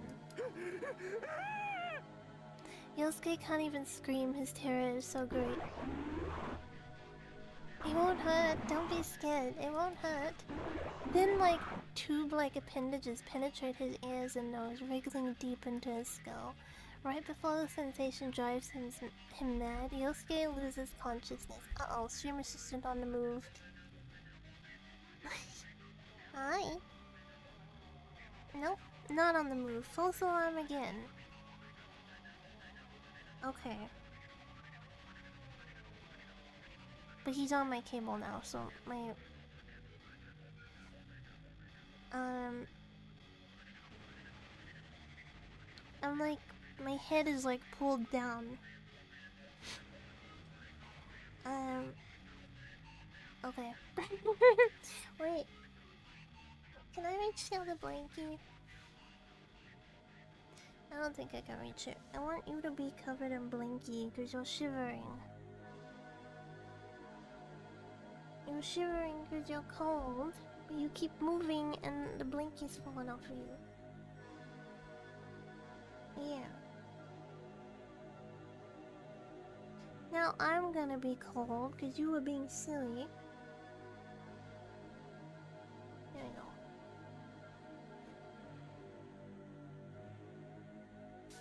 Alright. Now my legs are cold, but the stream assistant is warm. Which is an adorably this is going on. Thank you. Let me turn my heater up as well. Oh, actually, I think it's already on max. No, it's on max now. Okay, you stay snug.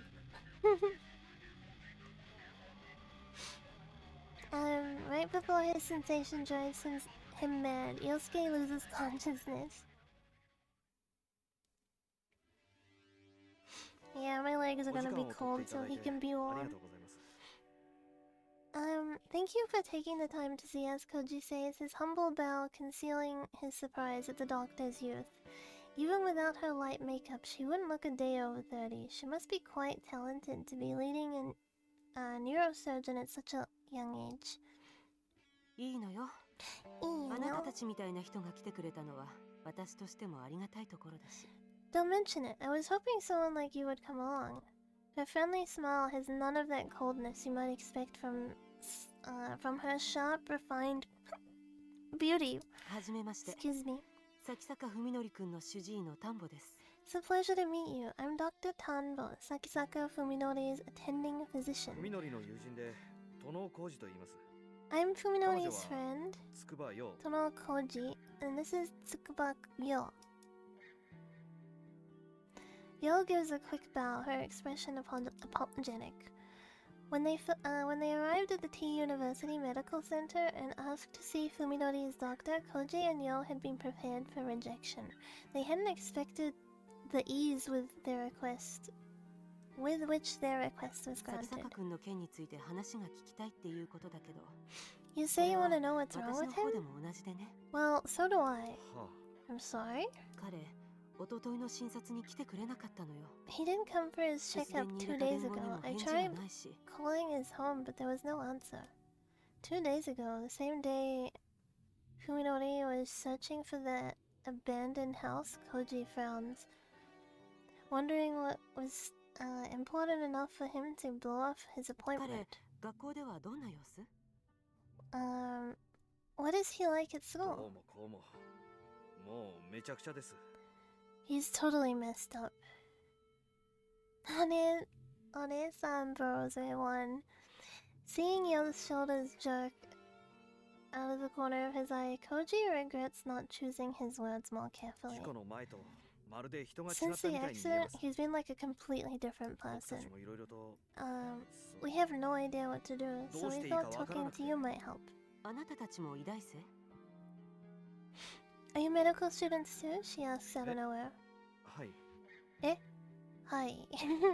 Huh? Well, yes. 彼のカルテ Would you like to see his chart? 見せてくれるんですか？ You'd そんなの really show it to us? Koji replies, incredulous.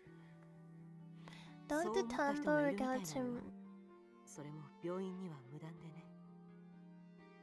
Dr. Tambo regards him silently for a moment, then sighs and says, "Someone wanted to see it, and without the hospital's permission." おとといの晩この病院に誰かが押し入ってね。 His files were stolen from the archives 2 nights ago. 本当ですか？ What? She stares hard at the astonished students, then shakes her head with a smile. まああなたたちは無関係そうね。ちょっと安心したわ。 Well, it doesn't look like you two are involved. That's a 当 relief. たり前です。 Of course we are. Oh, he's off. He's finally leaving my lap. Okay. Goodbye, stream assistant. Your assistance was, short but valuable. Yeah. You purred into the microphone. You attempted to bite a cable. Oh, you also hit the microphone. Oh, wait, he's coming back. Okay. Back on lap. Wrapping up is important. Getting into Blinky wrap.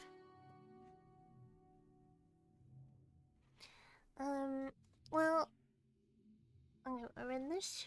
でも犯人は However, 先 the 坂君 culprit の容体 must に have 興 had 味 an があった interest in his condition or それとも wanted to erase 彼 his の治療 records. 記録を消したかったのか。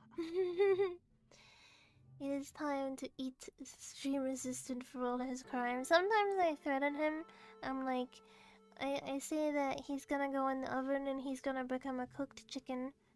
Cause you know how Sphinx cats kind of look like raw chickens? I'll be like, okay, enough of this rawness. It's time to become a cooked chicken. Yeah, so I'll tell him he's gonna go in the oven and he's gonna become a cooked chicken. Yeah. Or I'll say like he's gonna go in the slow cooker and he's gonna be a boiled chicken. Can you imagine if he could understand English? Imagine you're like human threatening you, like I'm gonna cook you. That'd be pretty scary. I'm glad he doesn't speak English, cause yeah. Meanwhile, what is that? Does that mean I will be warm?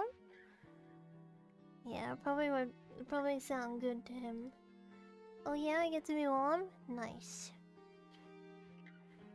いずれにせよ彼 Either は way, 関 I わり can のある only 人間 assume とし that か it was 思えない。 someone close to him. は Huh. Oh my goodness, you're leaving again? Oh, clicking my mouse too. I see. An ominous thought flashes through Koji's mind. It couldn't have been Fuminori himself, could it?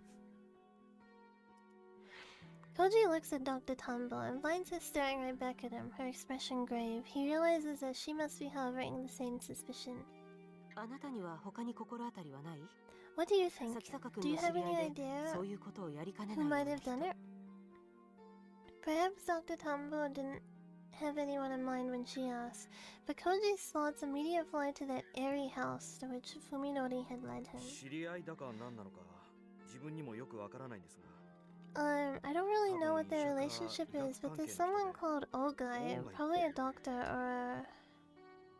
Koji stops speaking as he sees the dramatic change that has come across Dr. Tanbo's expression. ご存知なんですか？ You know Dr. Ogai? 先坂君がその男といつ Do you ど know うやって where- 知り合ったのかわかる？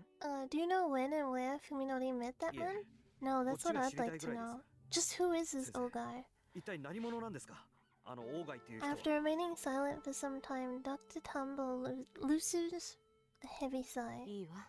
Alright, そ it's の気 not に like な you れば could 簡 find 単 out に on 調べ your が own. つくことだし。 Ogai Masahiko was a doctor teaching at 大 this 貝正彦 hospital. はうちの大学にいろいろと不祥事があって、 He was dismissed over 6 months ago, however, following certain 不 incidents. 祥事って What incidents? What did he do? そこから先は部外者に話せることじゃないわ。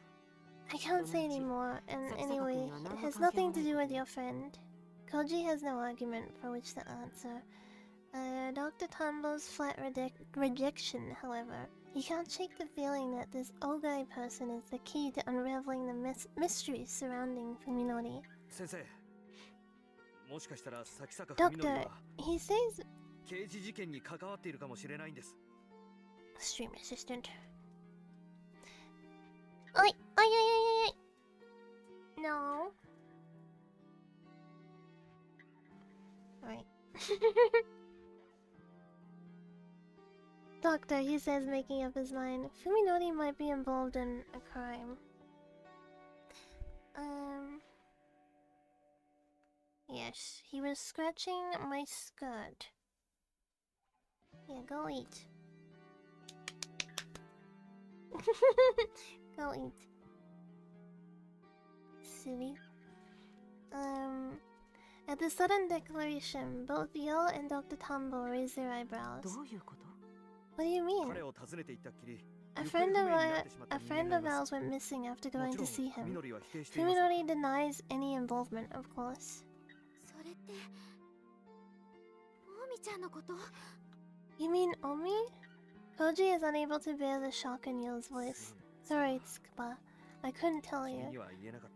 Dr. Tambo is frowning, her expression even more serious そ than の before. オーガイという人物が今文則の関心の焦点になっているらしい。 Right now, this old guy seems to be the center of Fuminori's 彼が何 attention. 者で、 We know 文則が彼の who 何につ he いて is 探 and ってい what るのか。 Fuminori is それ looking が分かれ for. ば少しは事情が見え We てくる might かもしれま start せ to ん。 see the whole お picture. 願いです先生。 Please tell us, 教えてください。 doctor, just what 病院 happened で at 一体 this 何があったんで hospital. すか。 Dr. Tambo hesitates for some time, refusing to make eye contact, but she finally shakes her head. ごめんなさい。こればかりは私の一存で話せる事柄じゃないの。 I'm sorry, this is not a decision I can make on my 先生 own. Sensei, でも少しだけ待 give って。 me some time. I'll do 私 my は own 私なりにい investigation ろいろと調べ now て that み I る。 know how far this has お gone. 願いします。 Onegaishimasu, please. Koji is out of options. All that is left is to trust this young doctor. It's frustrating, but a friend's rights only お go so 互い far. 携帯の番号を交換しておきましょう。 Let's exchange cell phone numbers. I'll call you if I learn anything, and you call me the moment that changes. Anything え changes. え、わかりました。 There. Alright.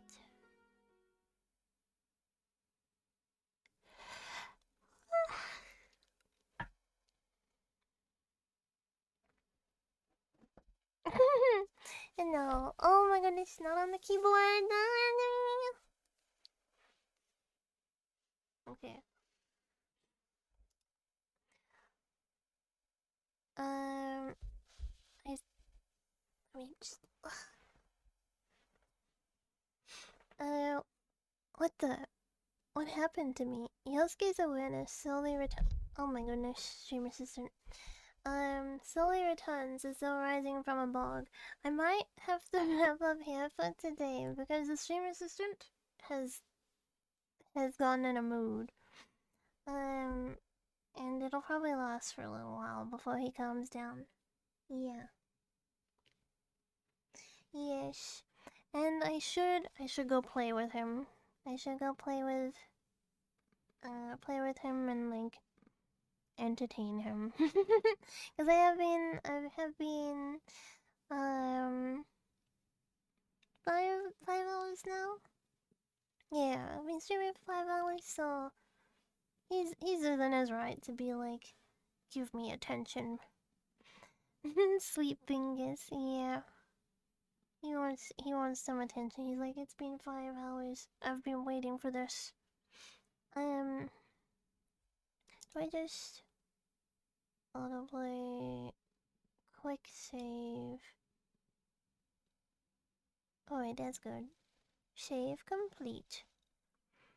Yeah, we made pretty good progress. I honestly remember it being shorter than this. Like, I thought it was a little bit shorter than this, but I'm pleasantly surprised that it's longer than what I was anticipating. Let me just... Oh my god, can you hear that? My freaking throat was like I was burping.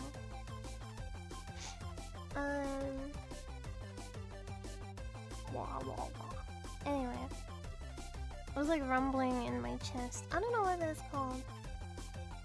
Yeah, we've been yapping a lot too, so that does slow down progress. You just go on 2-hour tangents, so it's saying, yeah, that's true. I do waste a lot of time yapping. I do waste a lot of time going on these side tangents, which has slowed down progress considerably. But, it's been enjoyable. It's been very enjoyable.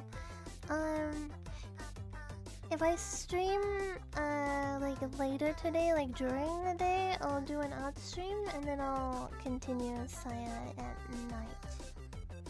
Yeah, because Auntie Fox is going away for a week, so I wanna make use of like the free time and stream more.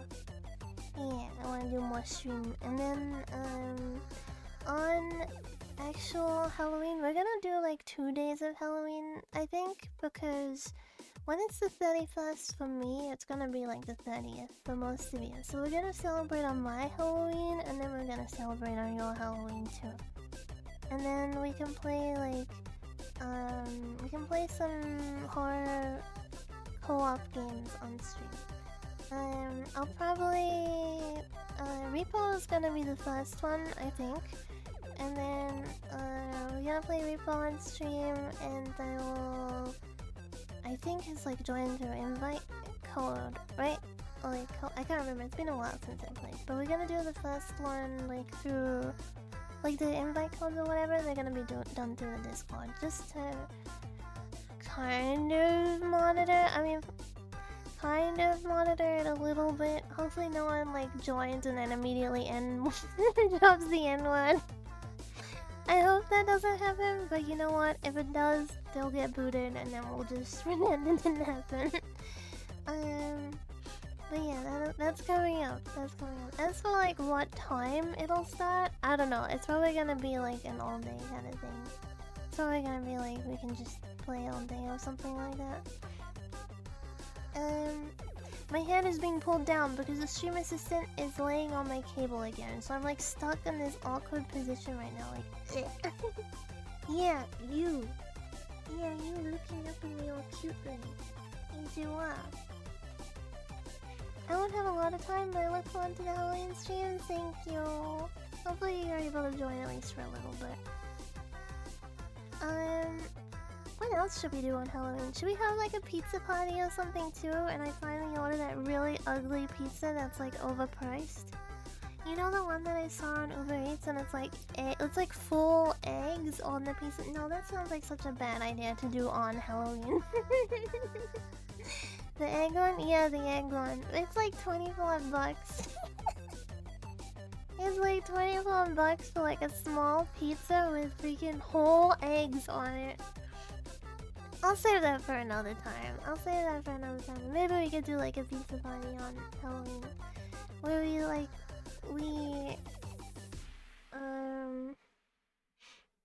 I don't know, we eat pizza together. That sounds fine, right? We eat pizza together. Pizza on Halloween sounds good. Pizza on Halloween sounds nice.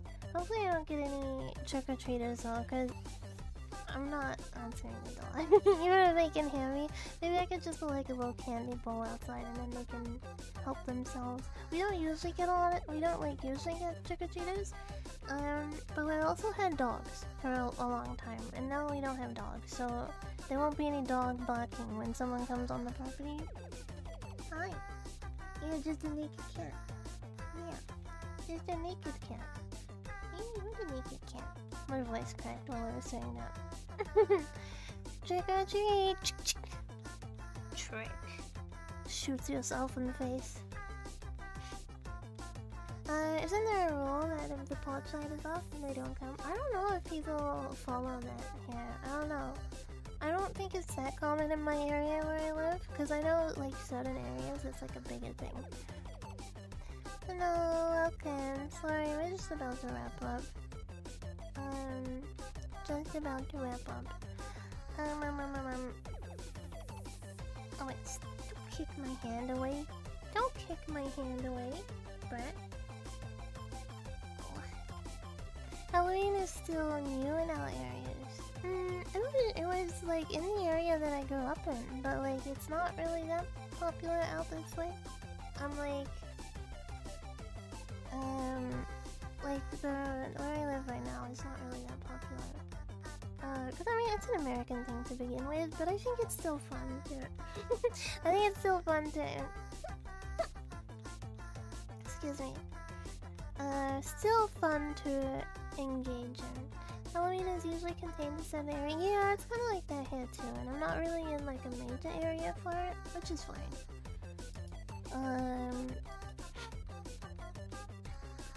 I've never had people come to my house. I know, like years ago, we used to get trick-or-treaters, but that was when we had dogs, and like they would come onto the property, and then the dogs would be like, and then the kids would be like, okay, never mind, never mind. Whoosh, the big yawn. Oh my goodness, stinky breath. Yeah, you got such stinky breath. Yes, you do. You got stinky breath. I think that's pretty good for today. This Bingish is getting restless, so I will go. I think it needs what's it called? Kibble. I think it needs a kibble top up as well. Let me check. That's probably why he's. Oh yeah, he's out of kibble. So he's like, I want to play. I'm hungry. Why you just yapping to yourself right now? Look at me instead. Pay attention to me. Let me see if he'll say goodbye real quick. Let me stop the screen actually. Oh yeah, look! I added extra stuff to the loading screen. There's more stuff there now. There's all of you, and then there's more stuff happening. It's like stickers. Yeah. Okay. You wanna say goodbye too? You wanna say goodbye as well? No, you stopped purring? You stopped purring as soon as I lifted you. Okay. Oh, he's purring again. Oh, he's purring again. I know it's gonna come through. Oh, it's kinda coming through, right? I gotta like hold him up on this angle so it's. He's like, what are you doing to me?